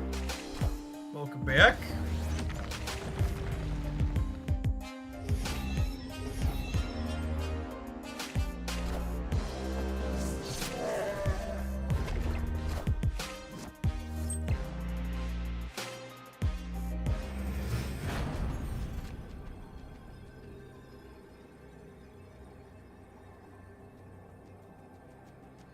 So I've got a 5-power Gambit hiding over here. This is a 7-power Scarlet Witch.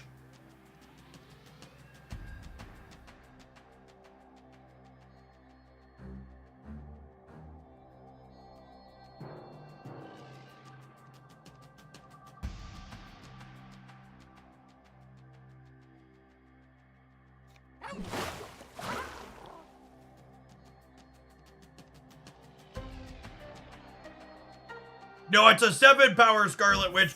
She's gonna make vision bigger.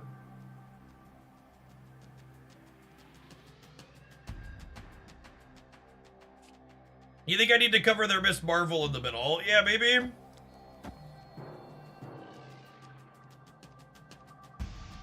Ship it.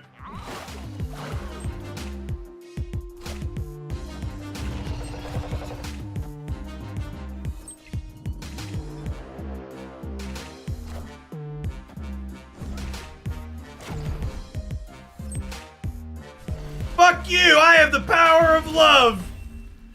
And nobody loves you, sweaty Alliance gamer! This is why you lost!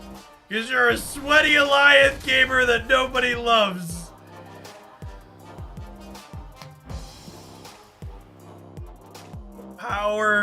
The power of love! Get away!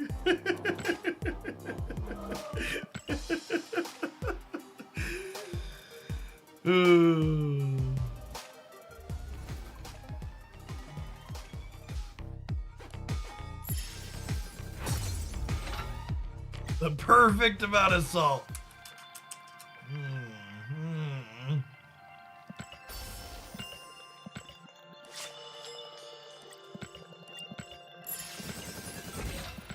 I agree that Alliance needs a total rework. Alliance is not like Shang. Shang needs a cost modification. Alliance should probably have a different text box.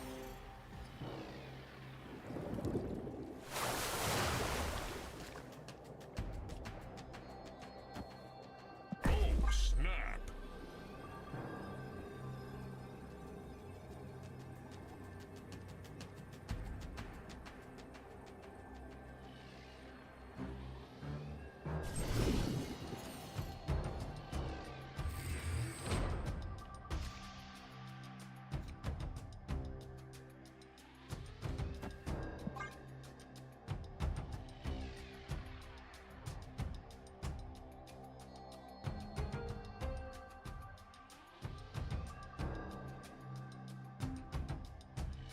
Power couples bonus can be taken away from something like Shadow King. I believe so, yeah. I would assume it's a modifier, just like anything else.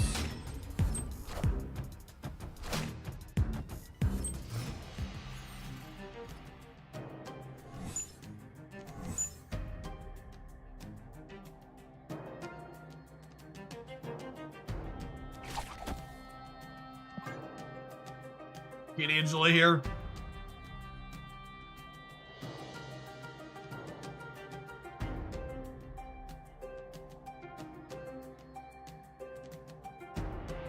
If you make Shang a 5 cost, an argument could be made that Enchantress should be well. I really dislike arguments like that. Like I don't think it's reasonable to be like, hey, this card needs a cost change because everything else is the same. Like the discussion for having a cost change on Shang is that the card's too good with its current cost.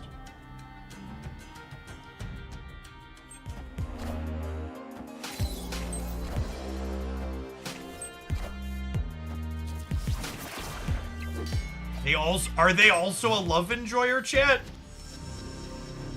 They strike me as potentially being a love enjoyer as well. It's honor. I don't believe this is technically an odd reveal.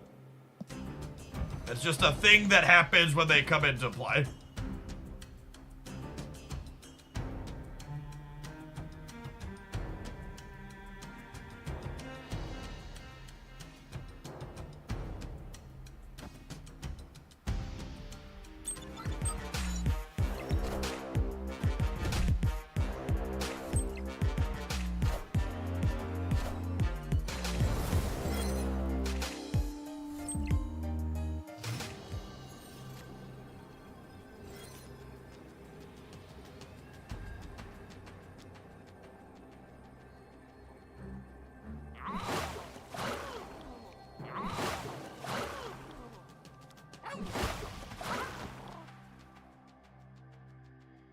There's no way they don't fill Elsa in, right?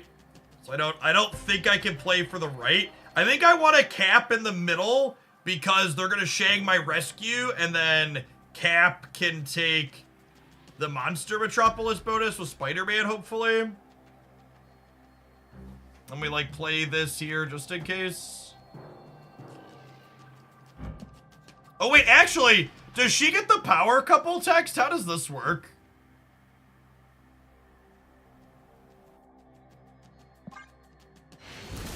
They're leaving. Victory.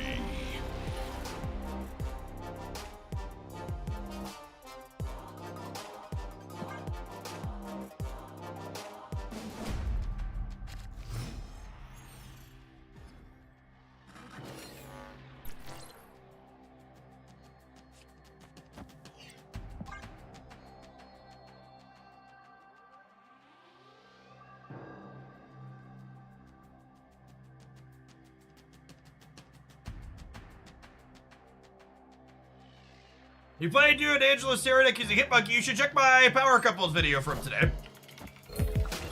We're probably only gonna have time to play this deck and then one more before I have to sign off today. Tuesday is ice skating night in the Hoagland household, so I have to get my toddler over to the ice rink, so we have a bit of a hard cut this evening. Oh, snap. Well, the Power Couple event's going on for a week, so I imagine we'll be exploring different things with that for a little while here.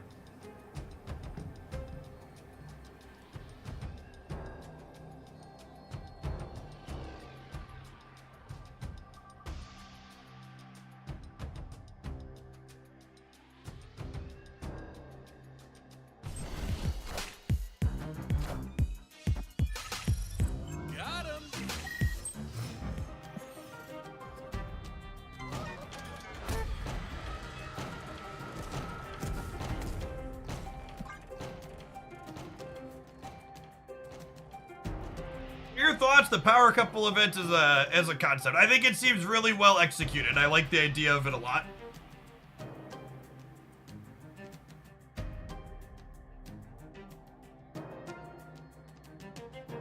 I think having a deck building requirement style thing where there are a lot of different deck building things you can do is good. I think honestly the power couples thing seems like it is the power couples thing seems like it's a better executed feature location. It's a way to create a temporary metagame, but they didn't do so in a way where everybody does the same temporary metagame. I'm bummed it's in Conquest. See, I'm the exact opposite. If it wasn't in Conquest, I wouldn't be able to play it. Because the ranked ladder is all just the same sweaty stuff.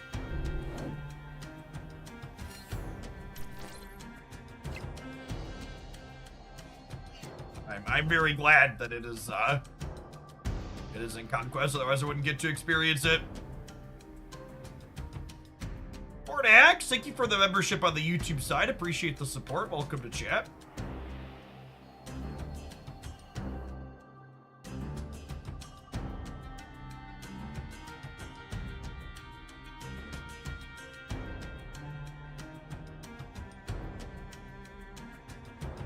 Moon Girl Light, you double dip on the power bonus. It kind of. So you can't get the same bonus on this. You can't get multiple the same bonus on the same card, but all your copies of the card get the bonus.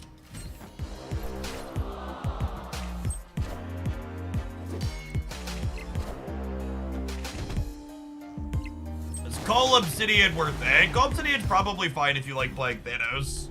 It's just not a very exciting card, so I'm not playing with it today.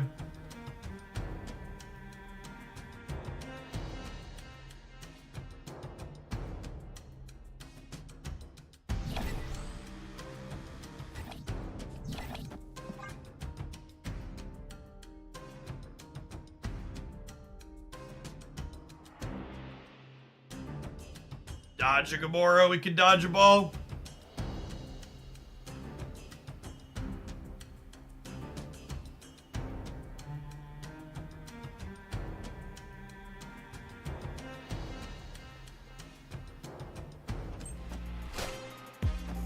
Gamora or Sarah?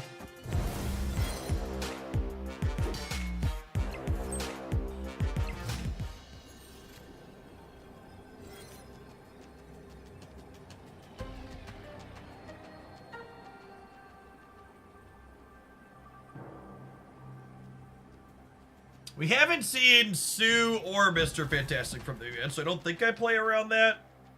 Honestly, I think it's just this.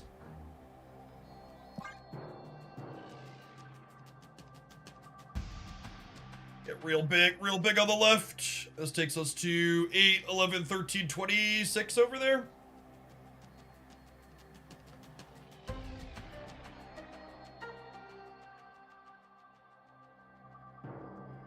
This loses to Jeff Middle plus Gamora left.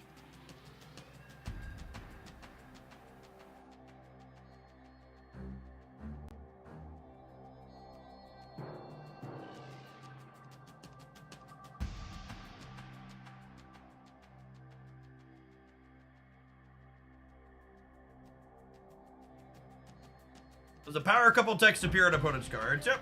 It's extra line at the bottom here in pink and white. I am Iron Man.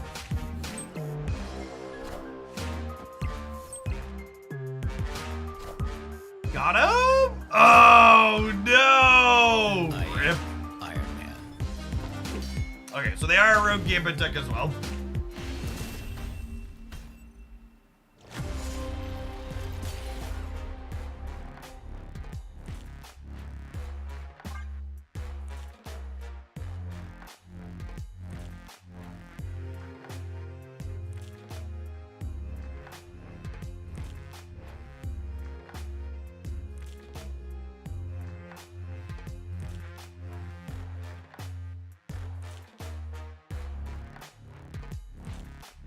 They saw Iron Man before. Yep. Hey, what a coin flip, chat. It's not sus. You get that every time your opponent won a coin flip, you think that they cheated, but most of the time they just got a little bit fortunate. It's not a big deal. Oh, snap.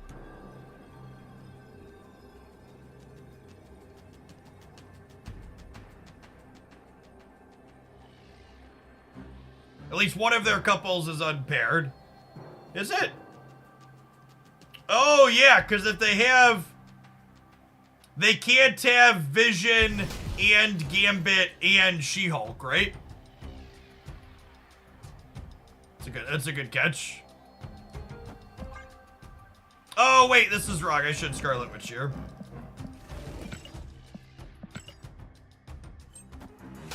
Scarlet Witch there.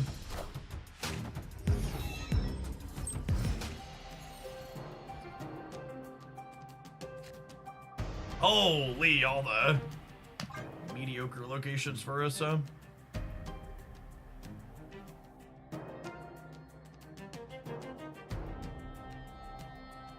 Yeah, missing She-Hulk and they're just playing Daredevil to line up Gamora. I could see that.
Probably don't need to worry about Shang here then, huh?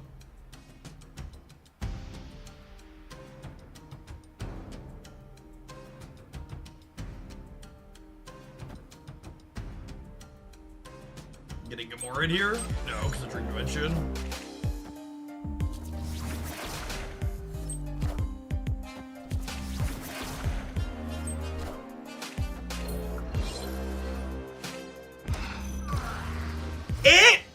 Is it weird to anybody else that that Scarlet Witch doesn't get doubled by Shuri Lab, and she also doesn't get moved in +3 from the location that was there before her? Like, she should be impacted by one of those two locations, right?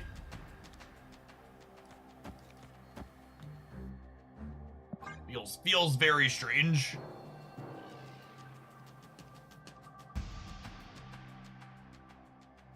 I don't actually know intuitively which one I expect to have happen there. But one of the two should impact Wanda there, I think.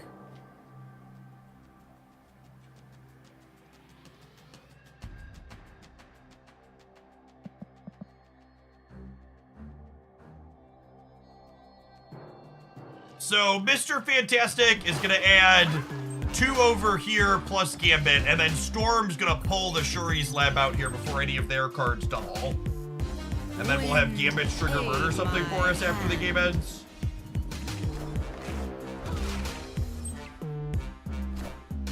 Oh, they are playing She-Hulk. Okay.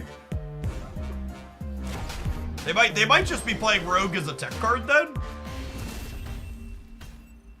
Or Vision. Maybe they're missing Vision, actually. Maybe Scarlet Witch is kind of just an extra card for them, because a third 5-drop would be kind of a lot, right?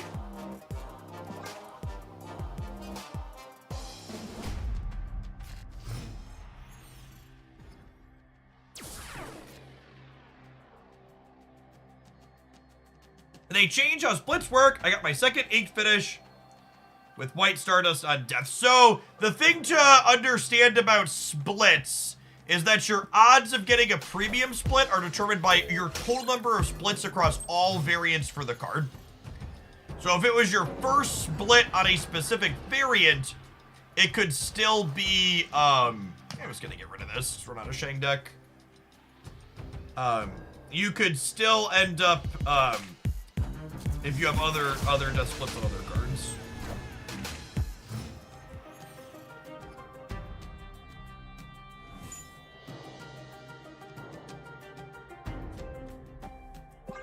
Visible a little bit off to the right here, and then we'll queue up Rescue in the middle, I think. Their last card could be Shang. Their last card could just not be a couple. Yeah, that's true. I don't know. Based on the rest of their deck, I'm kind of expecting their last card to be Gambit. Based on what we've seen.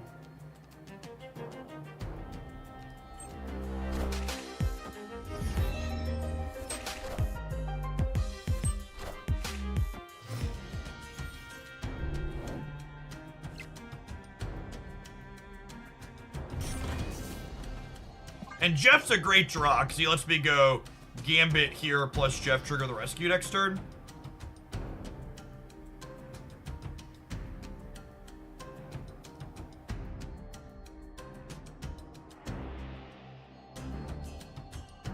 Oh, snap. He snapped too late. Rip. They get to CR plays now before they decide if they stay.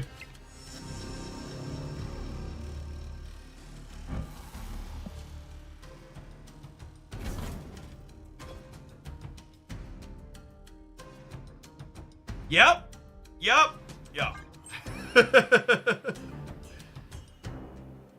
Oh, they have Rogue. They do have Rogue. You're super right. Yikes. Yikes! It just felt right, chat, to play them into the same location. I forgot there's busted tech cards in this game. I had an accidental moment of joy. And inside of that moment, I forgot there were tech cards. I am Iron Man.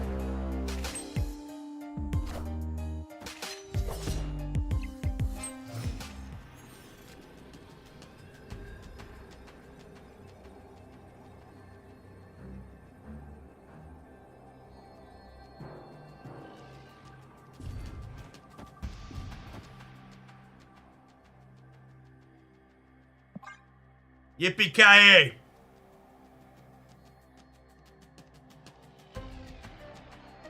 One in 3 to murder Gamora. We're playing Gambit face up because I want to be 1 in 3 to murder Gamora.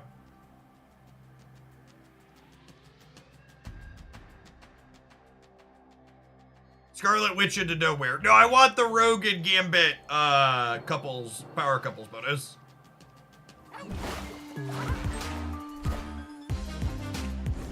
Ready to hit the 1 in 3.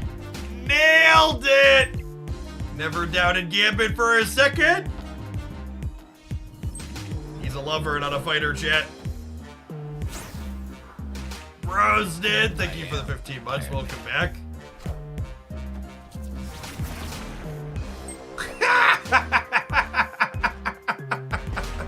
Thanks for the laugh on the way out the door, Wanda.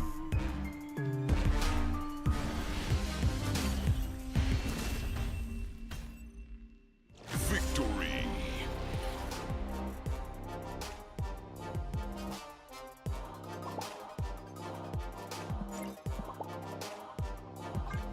Alright, gamers, it's about that time.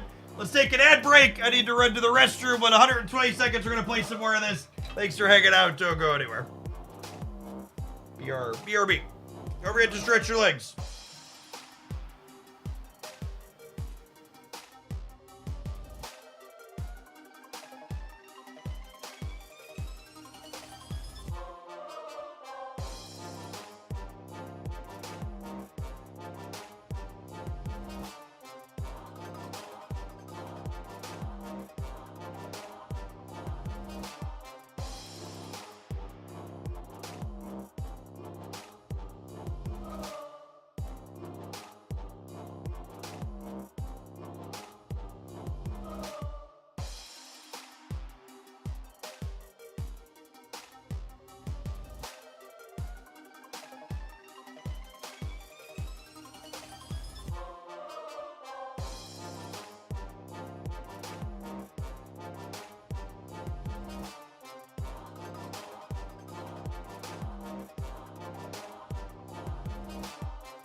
Hey, thanks for the resubs during the break. Turkish, thank you for the third of a year. And Cry Freedom, thank you for the 3/4 of a year.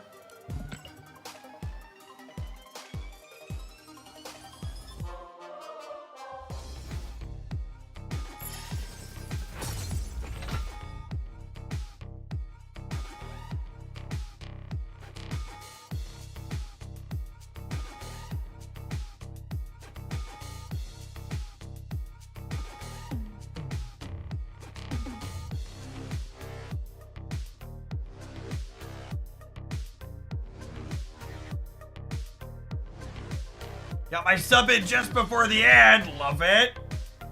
That clean heads up, let you know.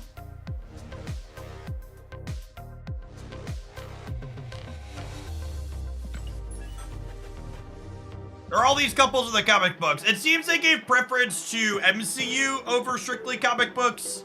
Like Daredevil's with She-Hulk instead of Elektra.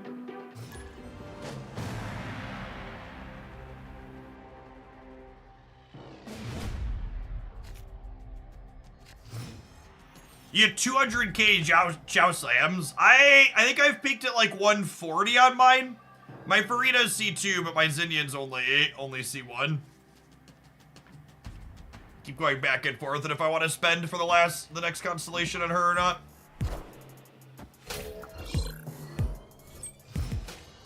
Yeah, the dynamic of the cards powering each other up has led to a couple of interesting decision points in the games that we played so far.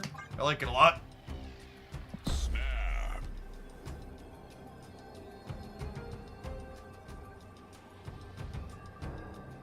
I don't believe Sarah or Angela have appeared in the MCU yet. Can anybody correct me on that? Confirm or deny?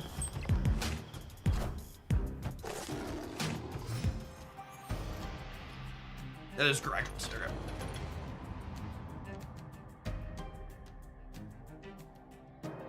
I want to play Fister Mantastic and draw a card.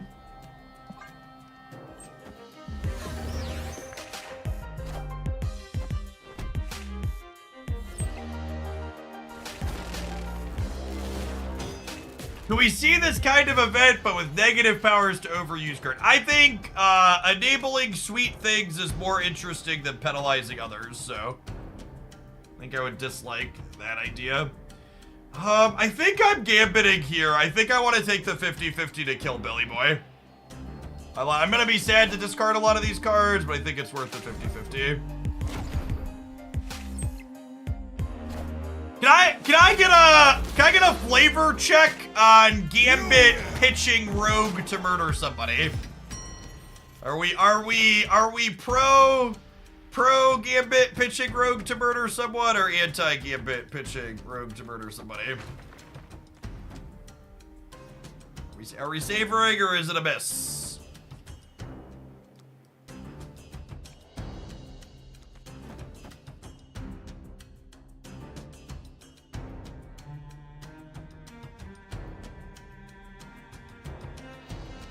Where do I want Cap? I think I want Cap in the middle. Honestly, part of me wants to do this. So they just don't know. Just don't tell Scotty.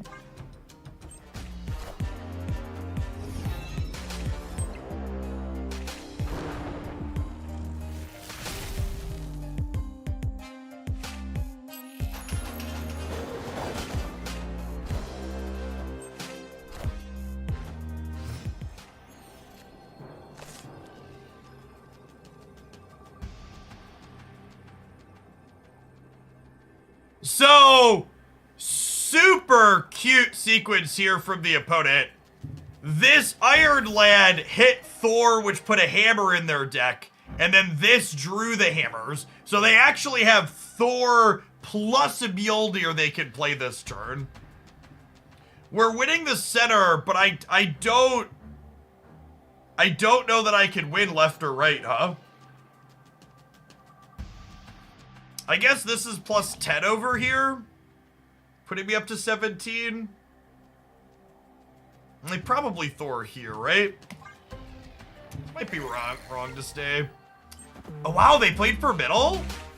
That's surprising.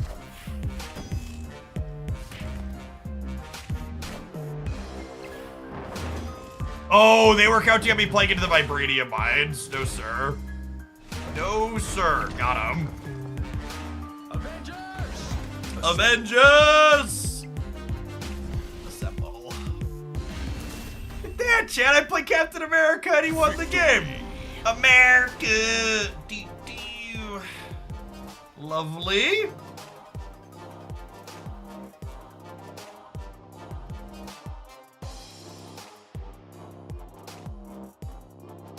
Thoughts, the number of 1-drops in a Cull Obsidian deck. My gut instinct is 3. We played a non-Thanos Cull deck earlier. That'll be the deck highlight on the Jeff Oakland channel tonight. And we played 3 and it felt pretty reasonable. Snap.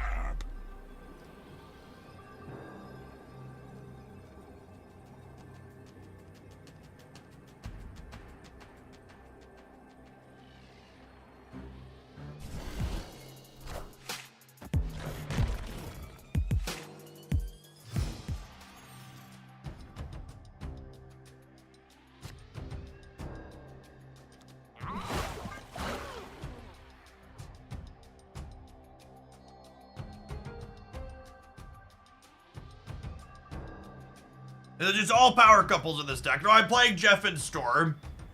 I think 5 is probably the most you can get while still being reasonably cohesive.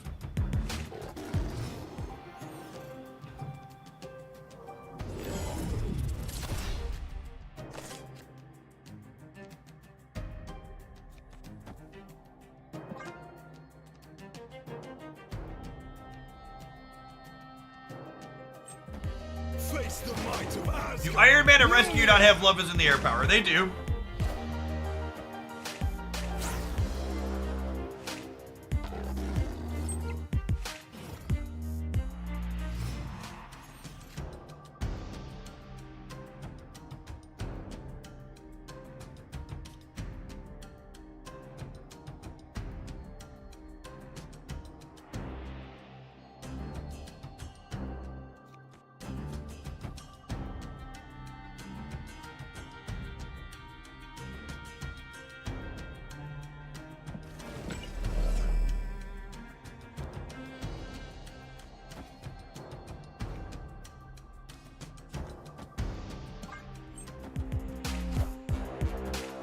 I'm gonna do this, and I'm gonna open up the Great Web on the left for them, because then it means that their stuff from the Nexus is gonna get pulled over. Perfect. Clear for takeoff.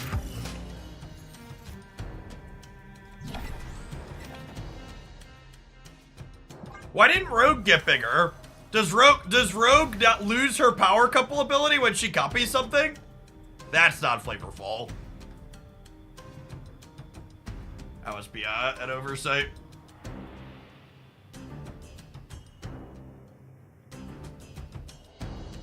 Yeah, she replaces her text box.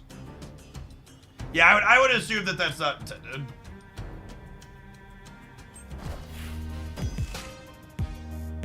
Mjolnir, to me.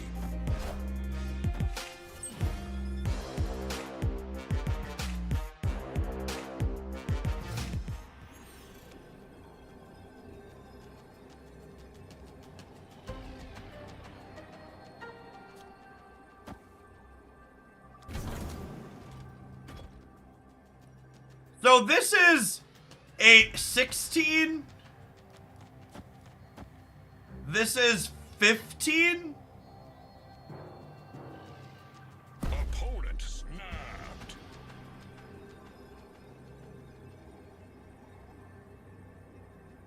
I'm beating Goliath either way, right?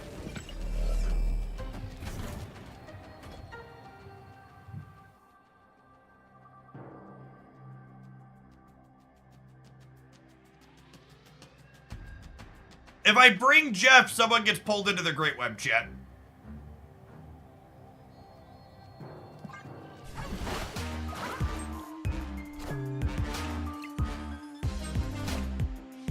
I am. Both of our players were beating them there.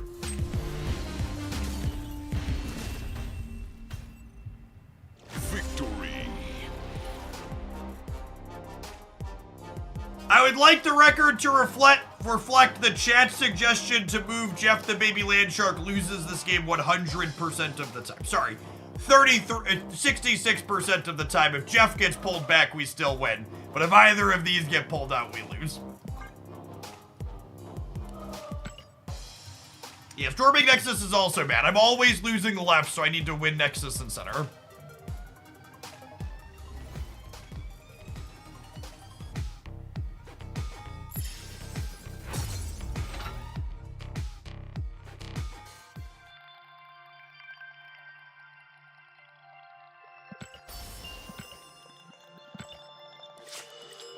Alright, let's let our love deck run down the gold ticket it earned, huh?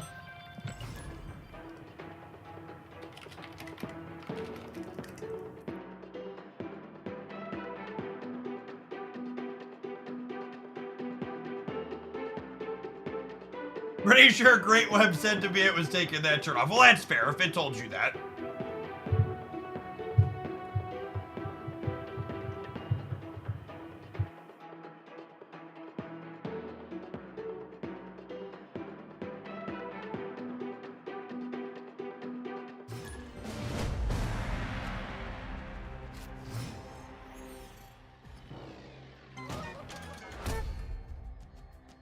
My favorite deck so far this season. Probably Black Swan bounce. Am I retreating with nothing really going on here? I want to bounce on the turn 1 snap when I don't have any of my ones or twos. Escaped. We heard any news on getting more deck slots? Nope. I would assume they want to rework and add like folders or categories or something before they consider adding more deck slots. Mute it.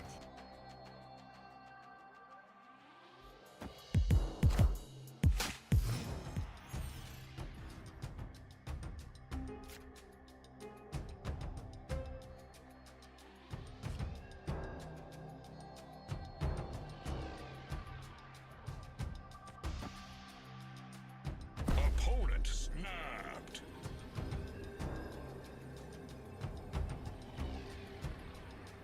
Oh, children, chat. Oh, children.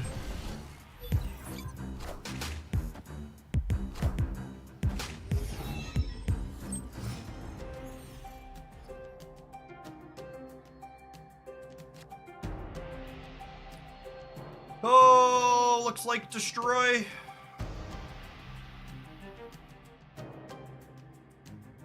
I think Gambit behind tier is probably still good into destroy.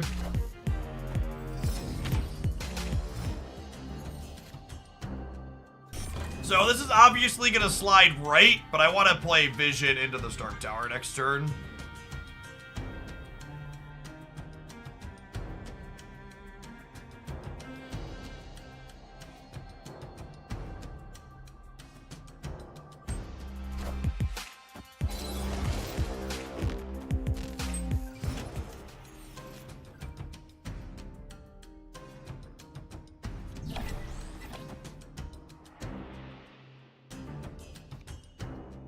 Huh?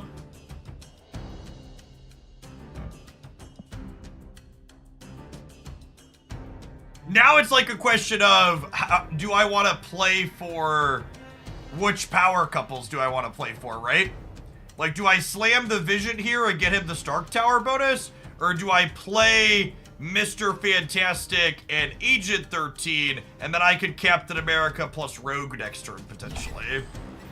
It's close, but I think I just want a Vision.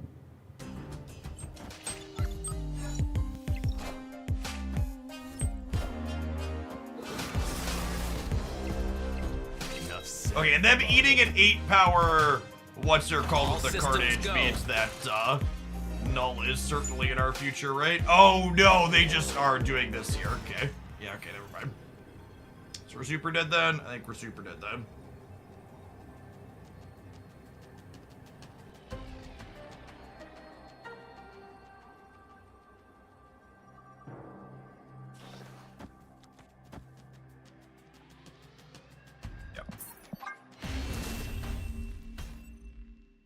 Escaped.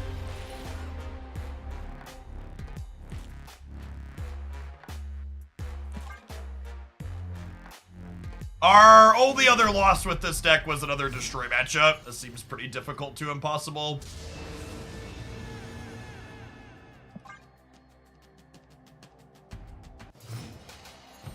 It's a shame Zabu and Shang aren't a couple. I actually think one of the things they did a really good job of, to be a bit more serious, is making power couples of things that that weren't already established good cards. I was thinking, that's felt really reasonable in anything that's not destroy. But we just don't have Shang or Shadow King. Honestly, the Storm's not been super useful. You probably just want to replace the Storm with the Shang-Chi. This matchup's probably serviceable. She hasn't been bad, but Shang-Chi's probably better.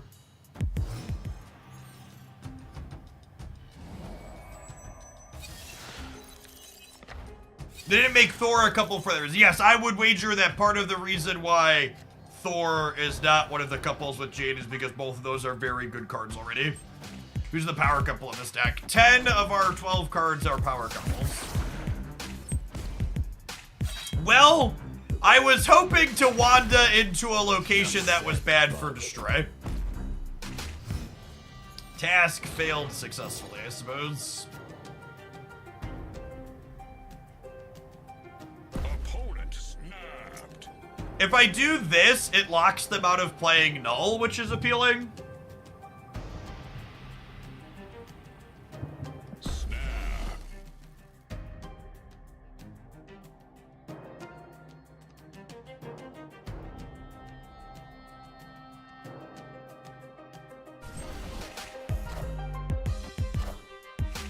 Wind.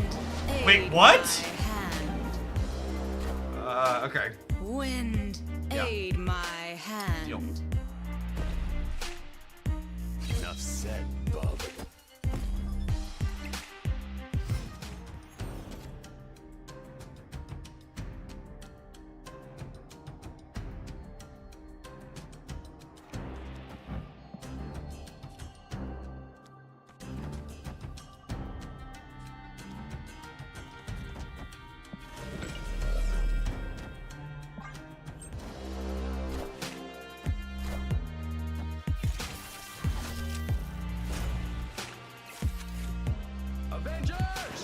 Assemble.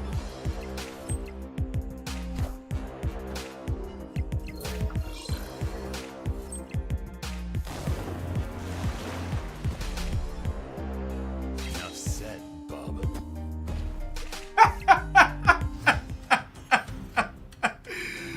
Oh, come on. Seriously?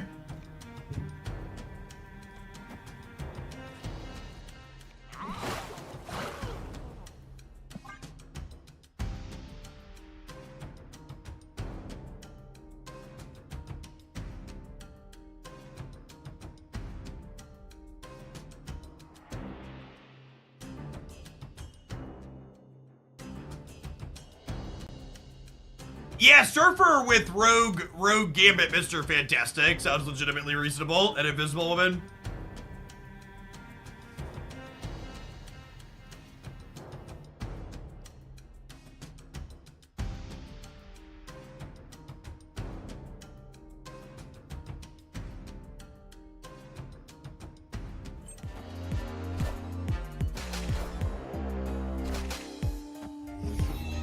Honestly, at this point, I want the Wolverine to keep going left, huh? Enough said, bub.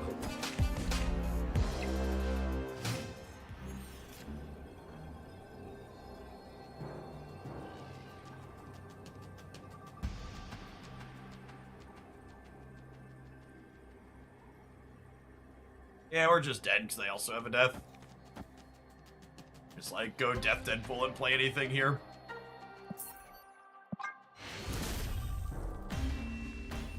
Escaped.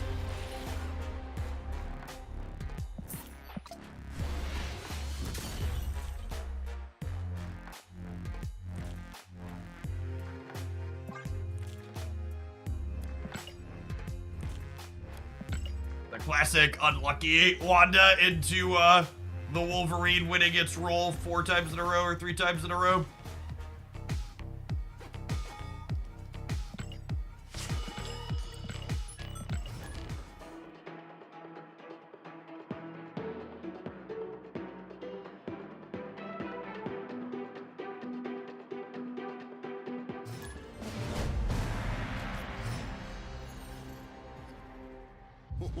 This land is always changing.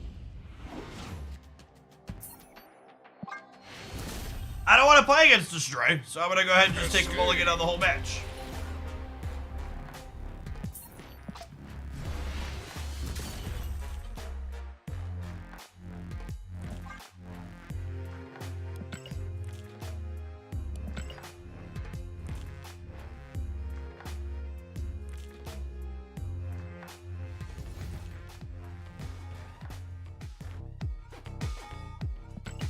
Oh no, chat, Twitter has just informed me of the question I'm gonna have to answer 800 times in the event that Yandu goes live with his change text box. Should we play Wasp to counter Yandu? No, you should not. Snap. No, you should not, dear gamer.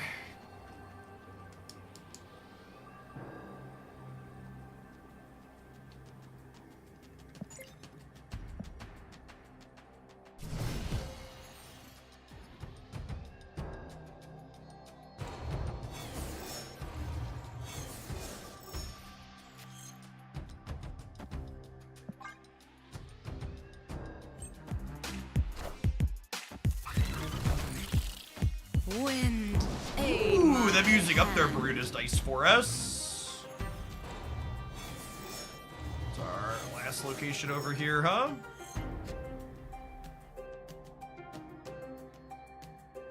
Opponent snapped.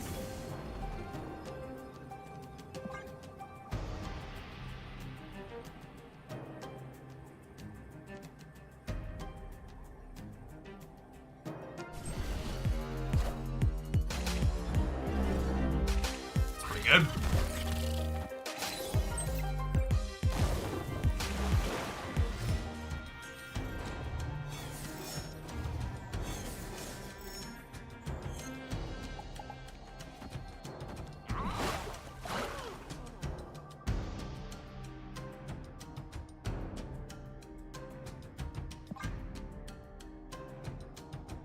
Alright, then we just need to draw Captain America here to have 3 perfect couples. Oh, they're Patriot.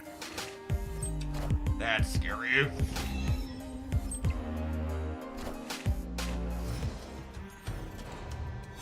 I just thought we were trying to beat Surfer, but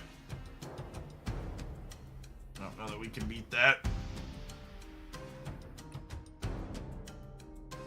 Patriot is a biggin.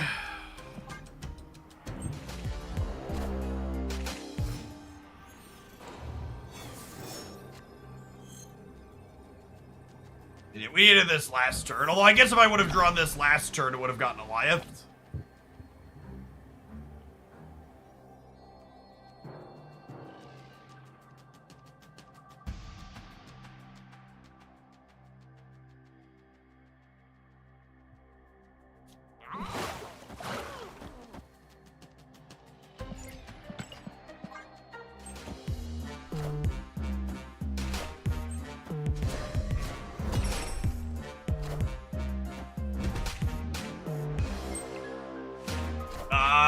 Good gambit hitting the center here could win us the game. Damn. God, we were so close here too. We literally just had to hit any in the center, so we were 1 and 3. Iron Man.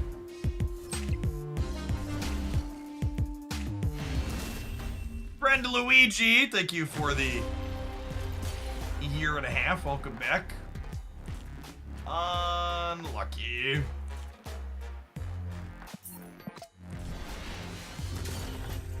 This is an old deck.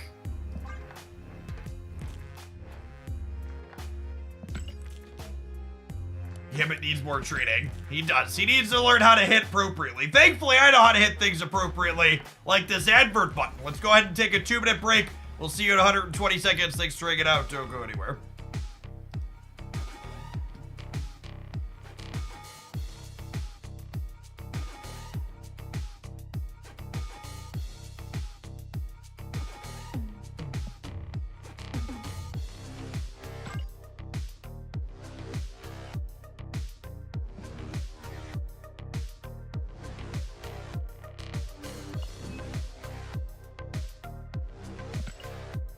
claim a few things off the track here.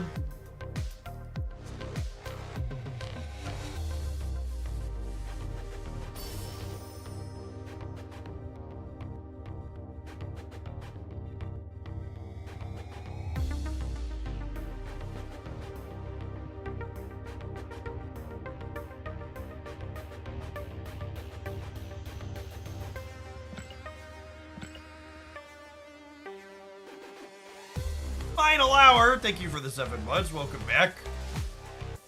How's the new guy ending it? I think Cull Obsidian's probably very playable. He's also just not particularly interesting or exciting. He's just like another way to play numbers. And they're numbers that die to Shang-Chi at that, so it's like... I think this was a good week for them to do the power couples thing. Subscribing to Jeff's Twitch, or as we like to call it around here, being promoted to hostage. Someone donated for me to buy the X23 hip outright. I was gonna wait and open all my boxes tonight first, but chat decided to treat me.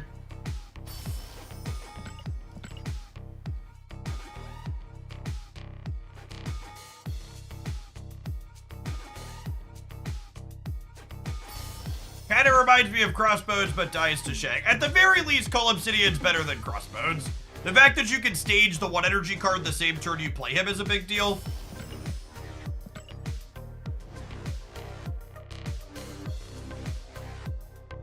You like play Cull and a 1-drop together.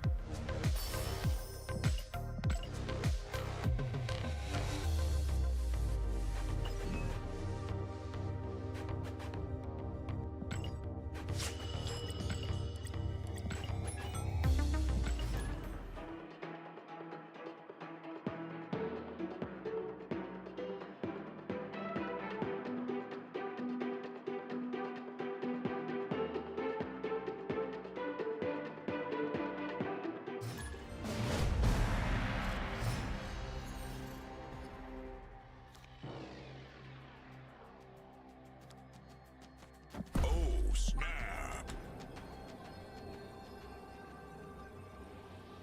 Are there any decks right now that are just the best? By the metrics, the Lockdown deck is the best. It doesn't have any too terrible matchups.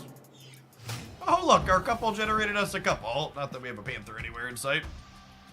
Just a purr. Thank you for the tier 2 and for the almost 4.5 years. Welcome back. Good morning, good morning.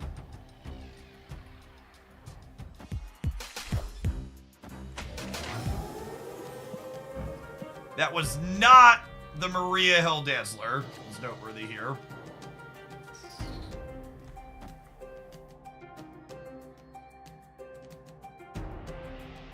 I'm gonna do it. I'm gonna do it.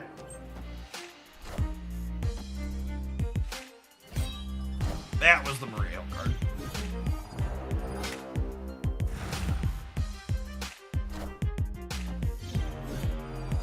Hopefully the Bar Sinister dies here, and then they have to commit 12 points of power on the right.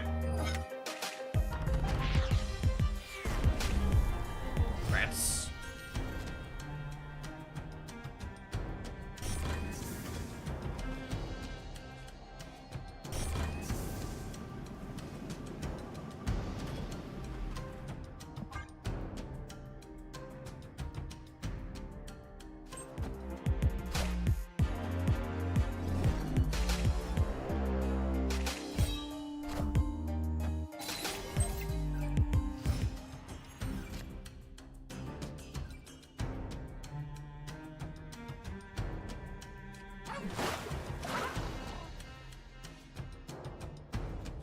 It's this.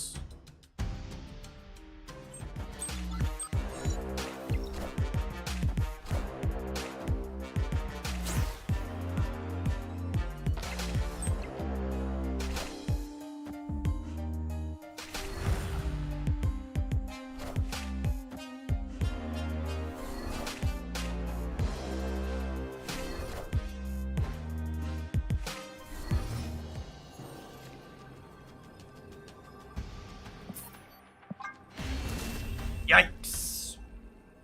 Escaped.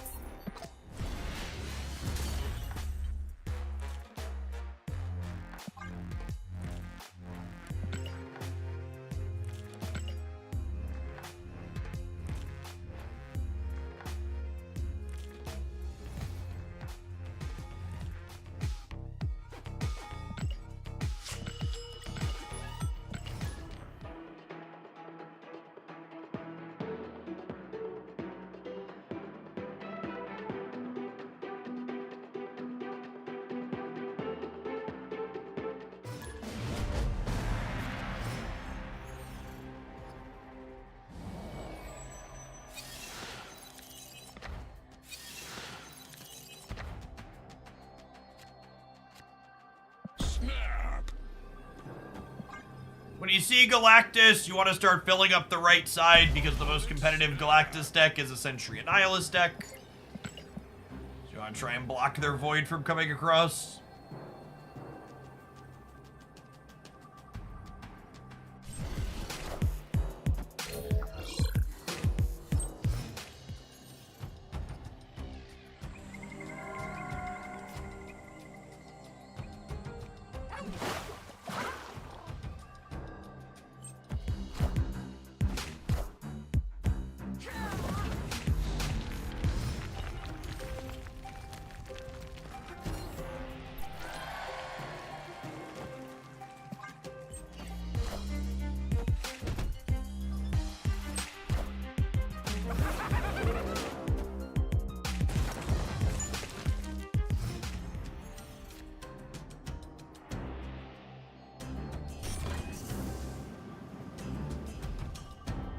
I feel like they're never gonna fill Mojo World, so I'm gonna go ahead and rescue not Mojo World.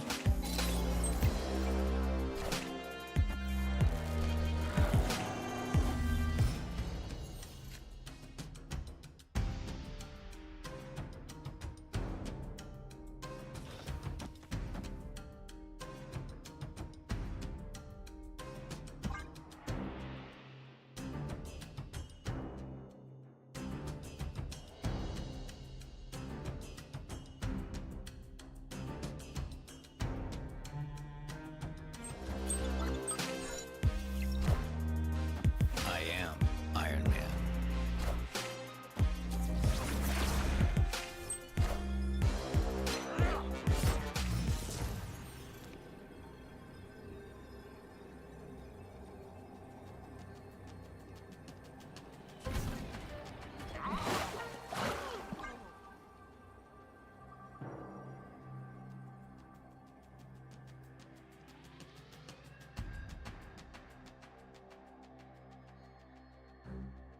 This is reasonable against anything other than Alioth on the left. These decks do often play.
Killing the Shard while face down wouldn't do anything. It doesn't have text when it dies face down. Also couldn't play Shard into Crimson Cosmos. We could have beaten them playing Alioth on the left by playing Vision in the middle. But at that point, again, it's just a pure coin flip, right? Because they beat that by playing Alioth in the middle. So at the end of the day, we lost a coin flip because all Alioth gameplay is essentially just flipping coins. There's nothing remotely interesting or skill testing about it.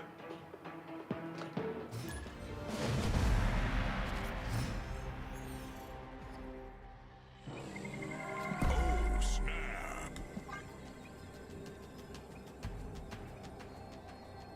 Opponent snapped.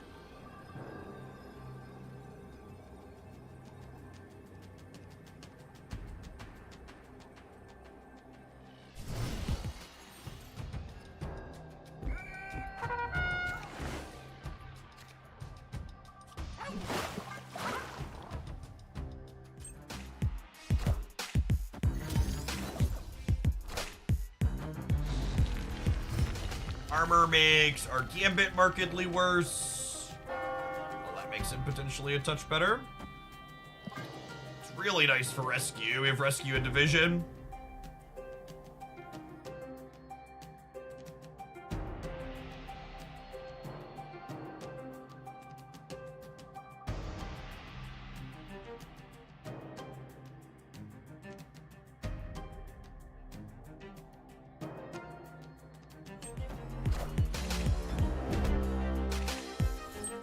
Friendly neighborhood Spider-Man here.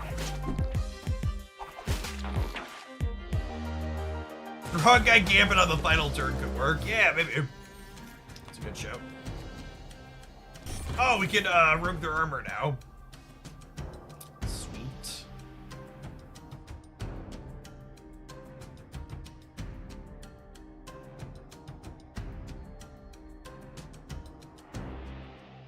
Rescue. Rescue is a card that just feels so close to being good enough. It feels like if they take the power level of the format and dial it down a little bit, she'd be super playable.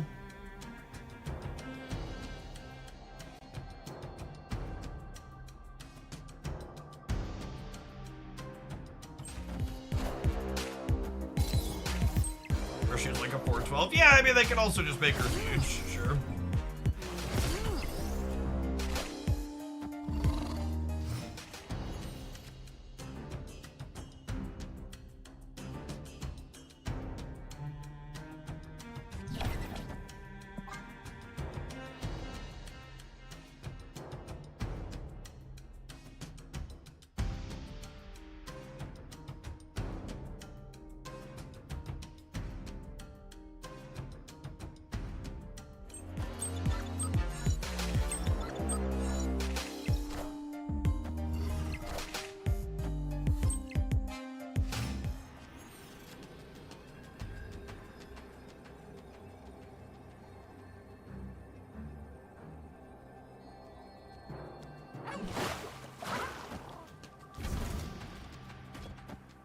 Yeah? Play for all three cleanly?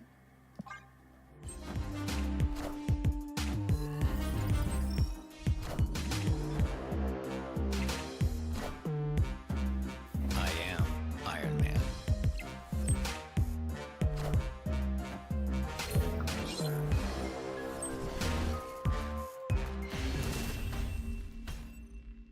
Victory.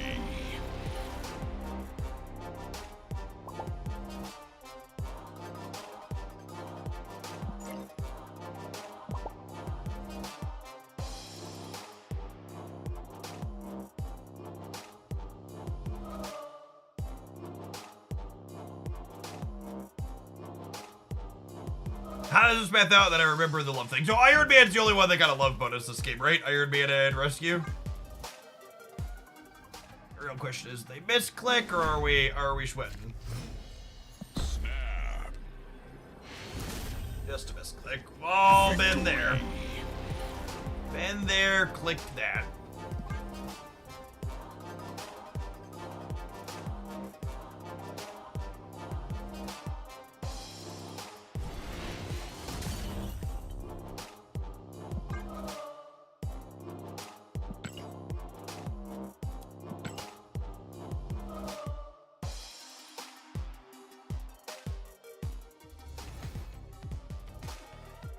On a number of matchups, the event cards seem very reasonable and fun. I think specifically the standout in my mind from playing these cards is that the Destroy matchup is just basically impossible to keep up with without tech cards.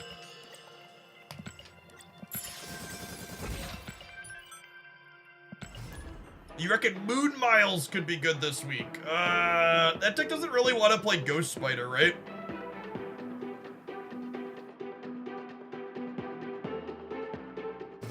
I think rotating the couples multiple times throughout the course of the week would be too much for people to keep up with and would be a bad thing.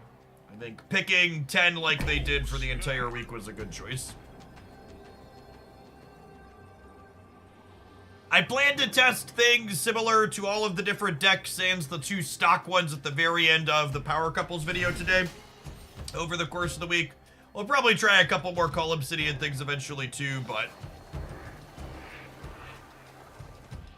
for the most part, I think I'm more interested in playing with the power couple changes than Cull.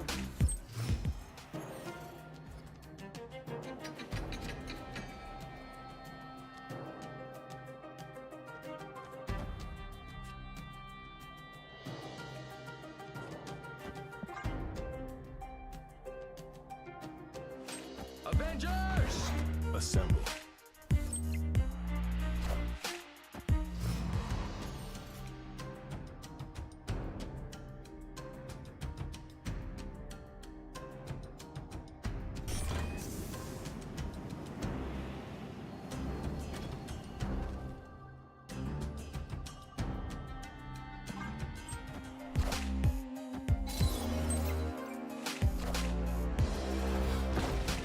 Clear for takeoff.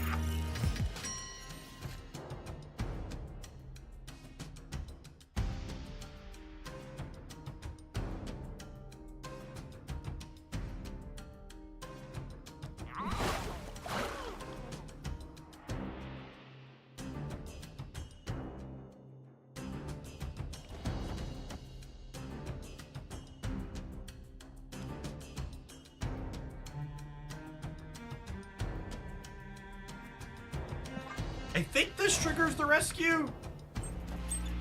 Yeah. Okay. E-Day, thank you for the primer. Appreciate that. Wind, aid my hand.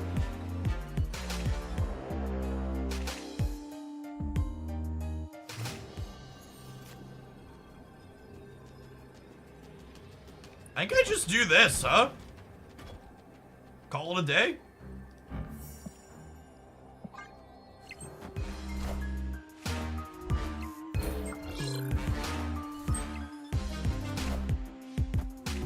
I am Iron Man.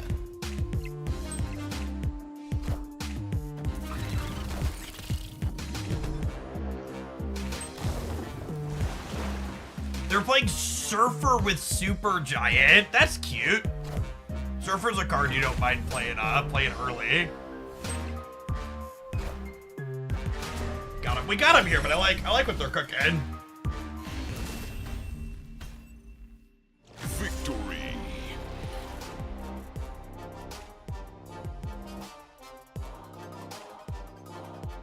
Can you explain why you're playing?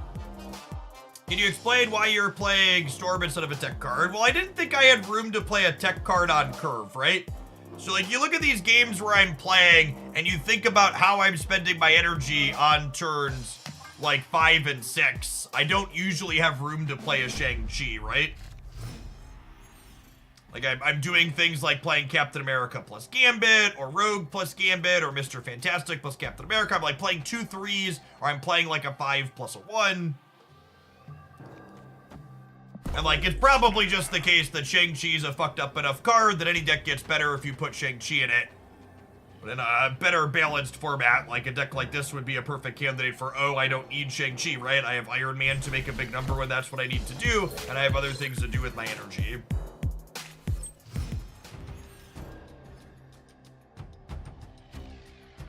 Yeah, I mean, I think almost assuredly this deck is better if you cut Storm and Jeff for Shang and Zabu. Losing Jeff does make your rescue markedly worse. This deck will be tomorrow morning's deck highlight on the main YouTube channel for sure. I've got enough games written down. God damn it, Wanda.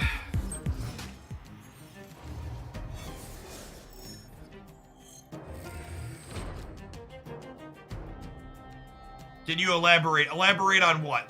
Oh, why does Jeff make rescue worse? Because rescue requires you commit more power to her location the following turn. So Jeff and Vision have synergy with rescue. Because Jeff and Vision don't require you to put all of your cards into... Oh, I could Doctor Strange her out of there. Is that the play? I don't know if that's the play. I think it's the play. I think it's the play.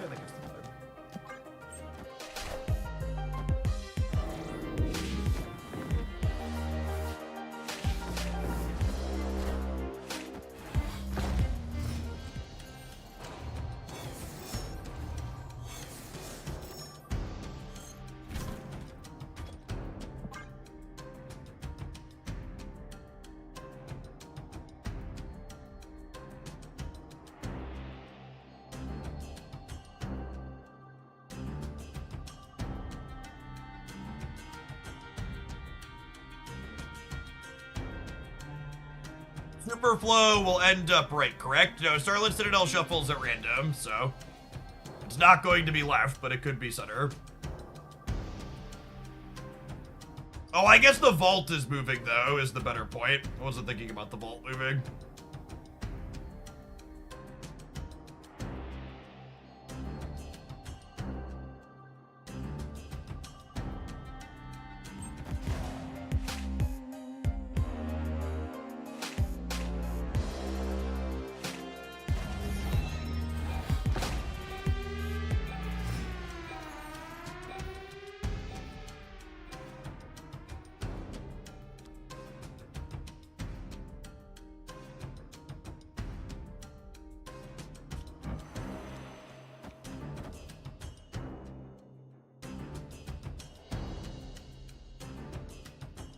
So this is gonna be 4, 5, 6, 7, 8, 9, 10. Is 20 enough here, or do I need 24? It's a question of, do I do this, or do I do this? Probably don't need more than this in the middle, right? So I get to add Jeff here as well. This is gonna be 9, 12 in the middle. And a hedge in the middle.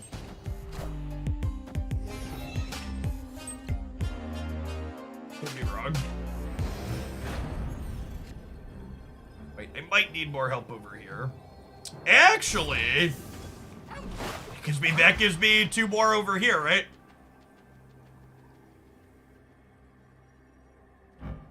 I don't think I need more help in the middle, or do I?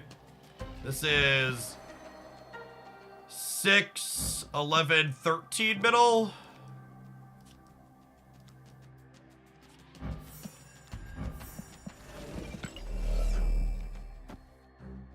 I'm definitely punting left. The question is, do I want more stats here or here?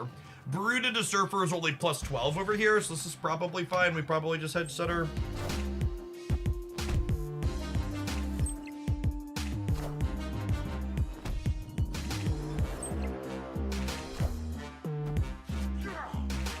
Nope, I lose the Surfer now. Oh, rip. I am Iron Man. We'd have beaten Surfer if I'd have played Rescue.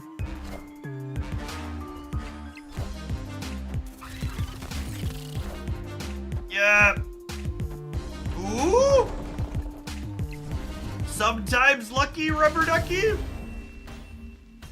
Victory. If I would have played Rescue here, we would have beaten Surfer here or here into here, because we would have gone up to 28, 22 to their 21.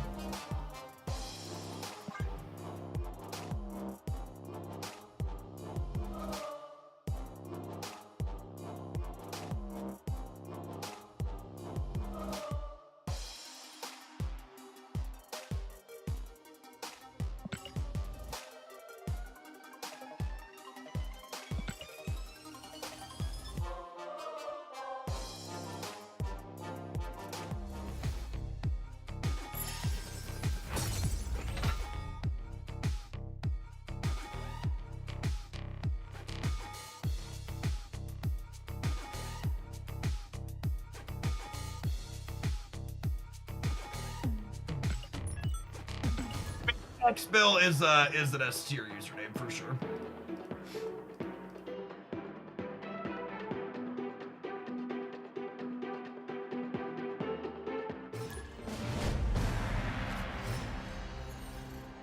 Snap.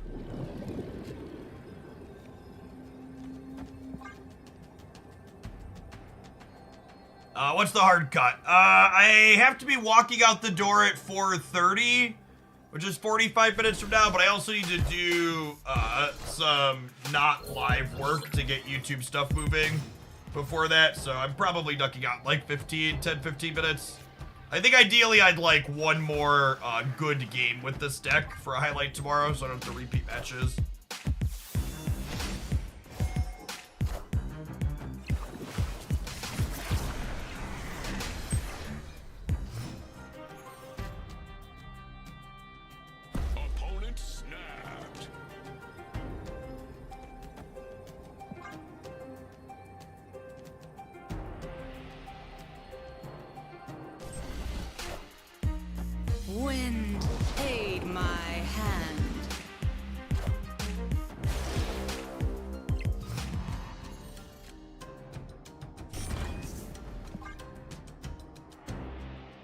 skew into Vision into Iron Man.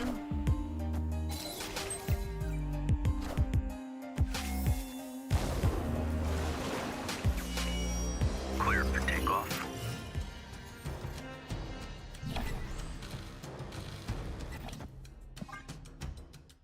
Some lovely couples here.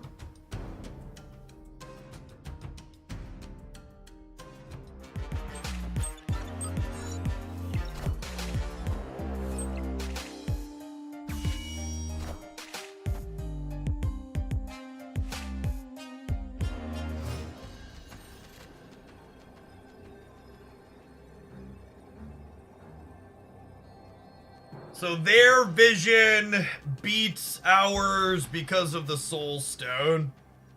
Sad.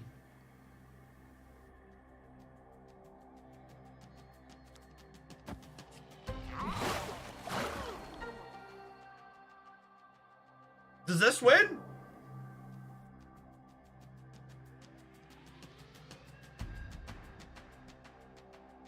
Oh wait, Surfer's better, right? Yeah. Victory. Surfer's the same amount of power as this because it powers up Storm, but it also powers up Gap here. Yeah, it's actually kind of sweet. It's the random Surfer from Agent 13. Yeah, it's pull Jeff back, play Cap, play Surfer if they stay. I think that wins most of the time. This is a pretty good power spread across the board because these two together over here are 10, so they'd be 12 with Surfer.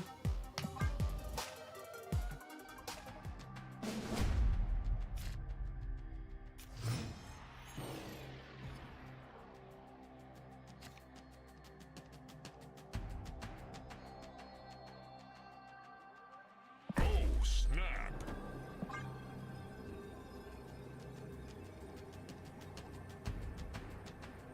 It's a good split. Yeah, it doesn't have a premium background. So I split this card once upon a time was very playable before power creep happened. I just can't justify putting more resources into this card though, as is. Just 'cause she's not amazing.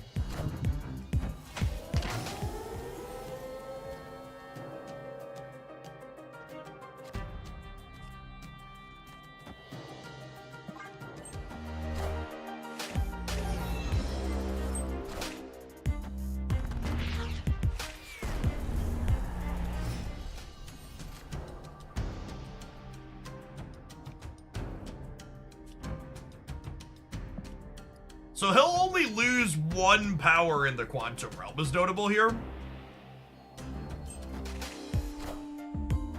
She's trying her best. She is trying her best.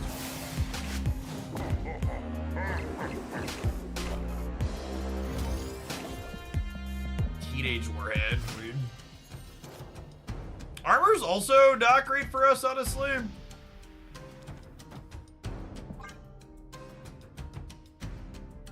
Makes the Gambit worse.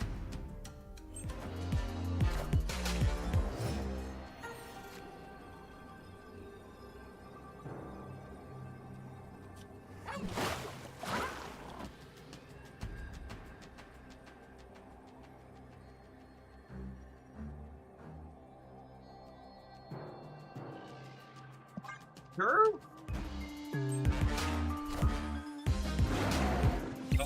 Dino.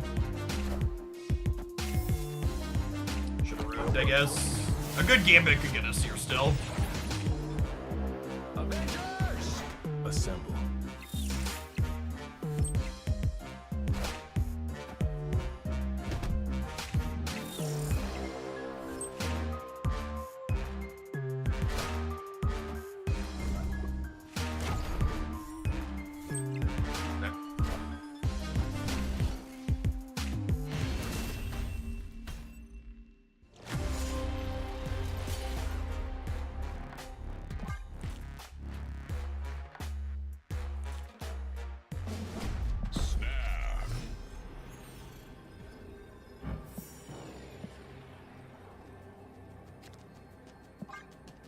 Thanks, bro.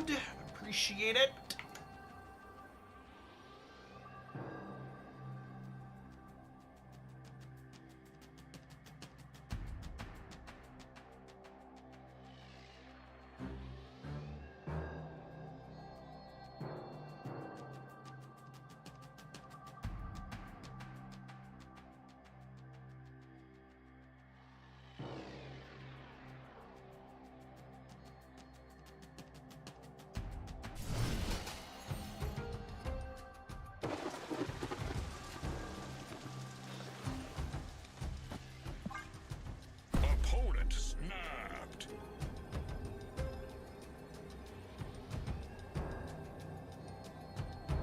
They didn't play a 1-drop on 1. Did they have a stone and not play it out? Maybe they were holding it because they have a lockjaw. Yeah, wow, they had 2 stones. Gross. Very possible I should have just wanded here.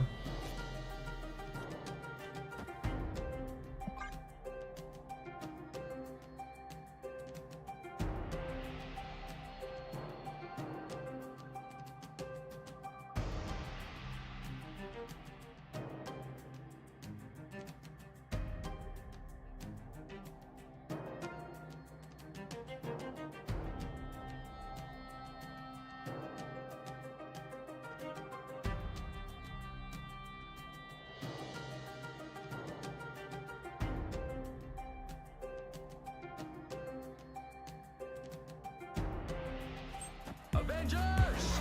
Assemble.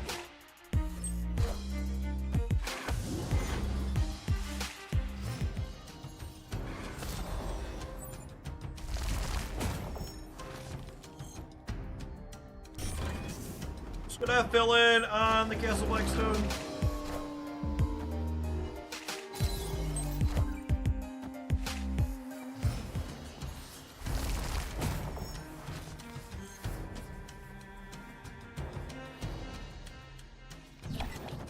Vision for the center is really strong, so it leaves them flexibility and doesn't lock them into any spaces. It's one of those cards I've talked about. I'm surprised it's kept its 8th point of power. I feel like 5-7 Vision's probably still playable. It's been all over it and everything since Goliath released.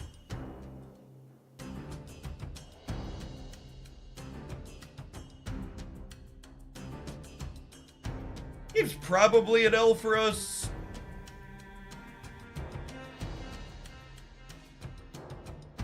Oh, but it's taking forever.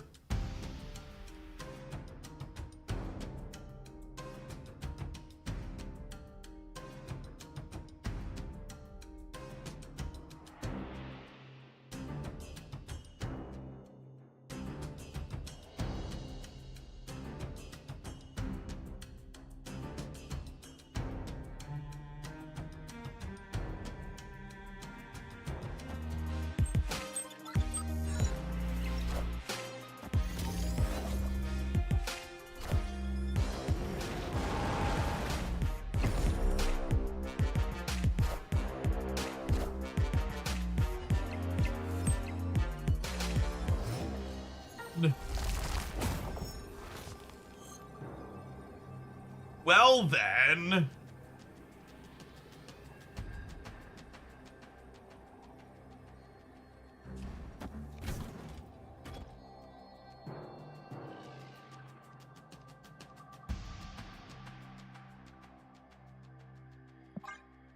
But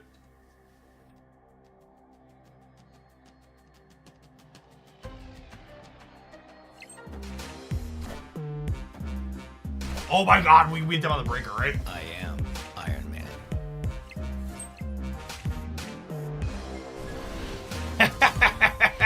Got him. Victory. Power of love, chat. It actually was the power of love, right? Because it gave us 2 more points here, which turned into 4 more. So we would have only been we would have full tied without the event, right?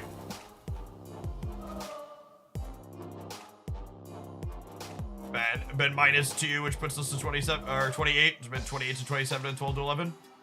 Sure.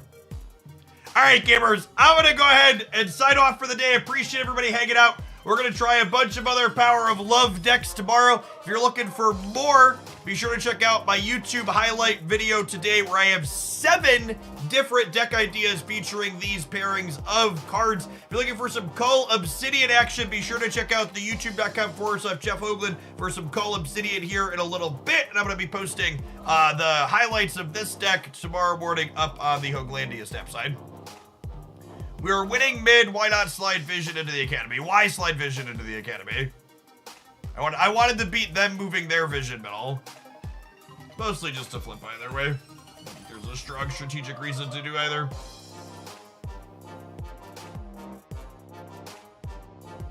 All right, gamers, I'm gonna go ahead and raid Teams today. They're an excellent Marvel staff content creator. They are playing some Cull Obsidian. Be sure to go ahead and check them out, and hopefully we'll see you back here again tomorrow.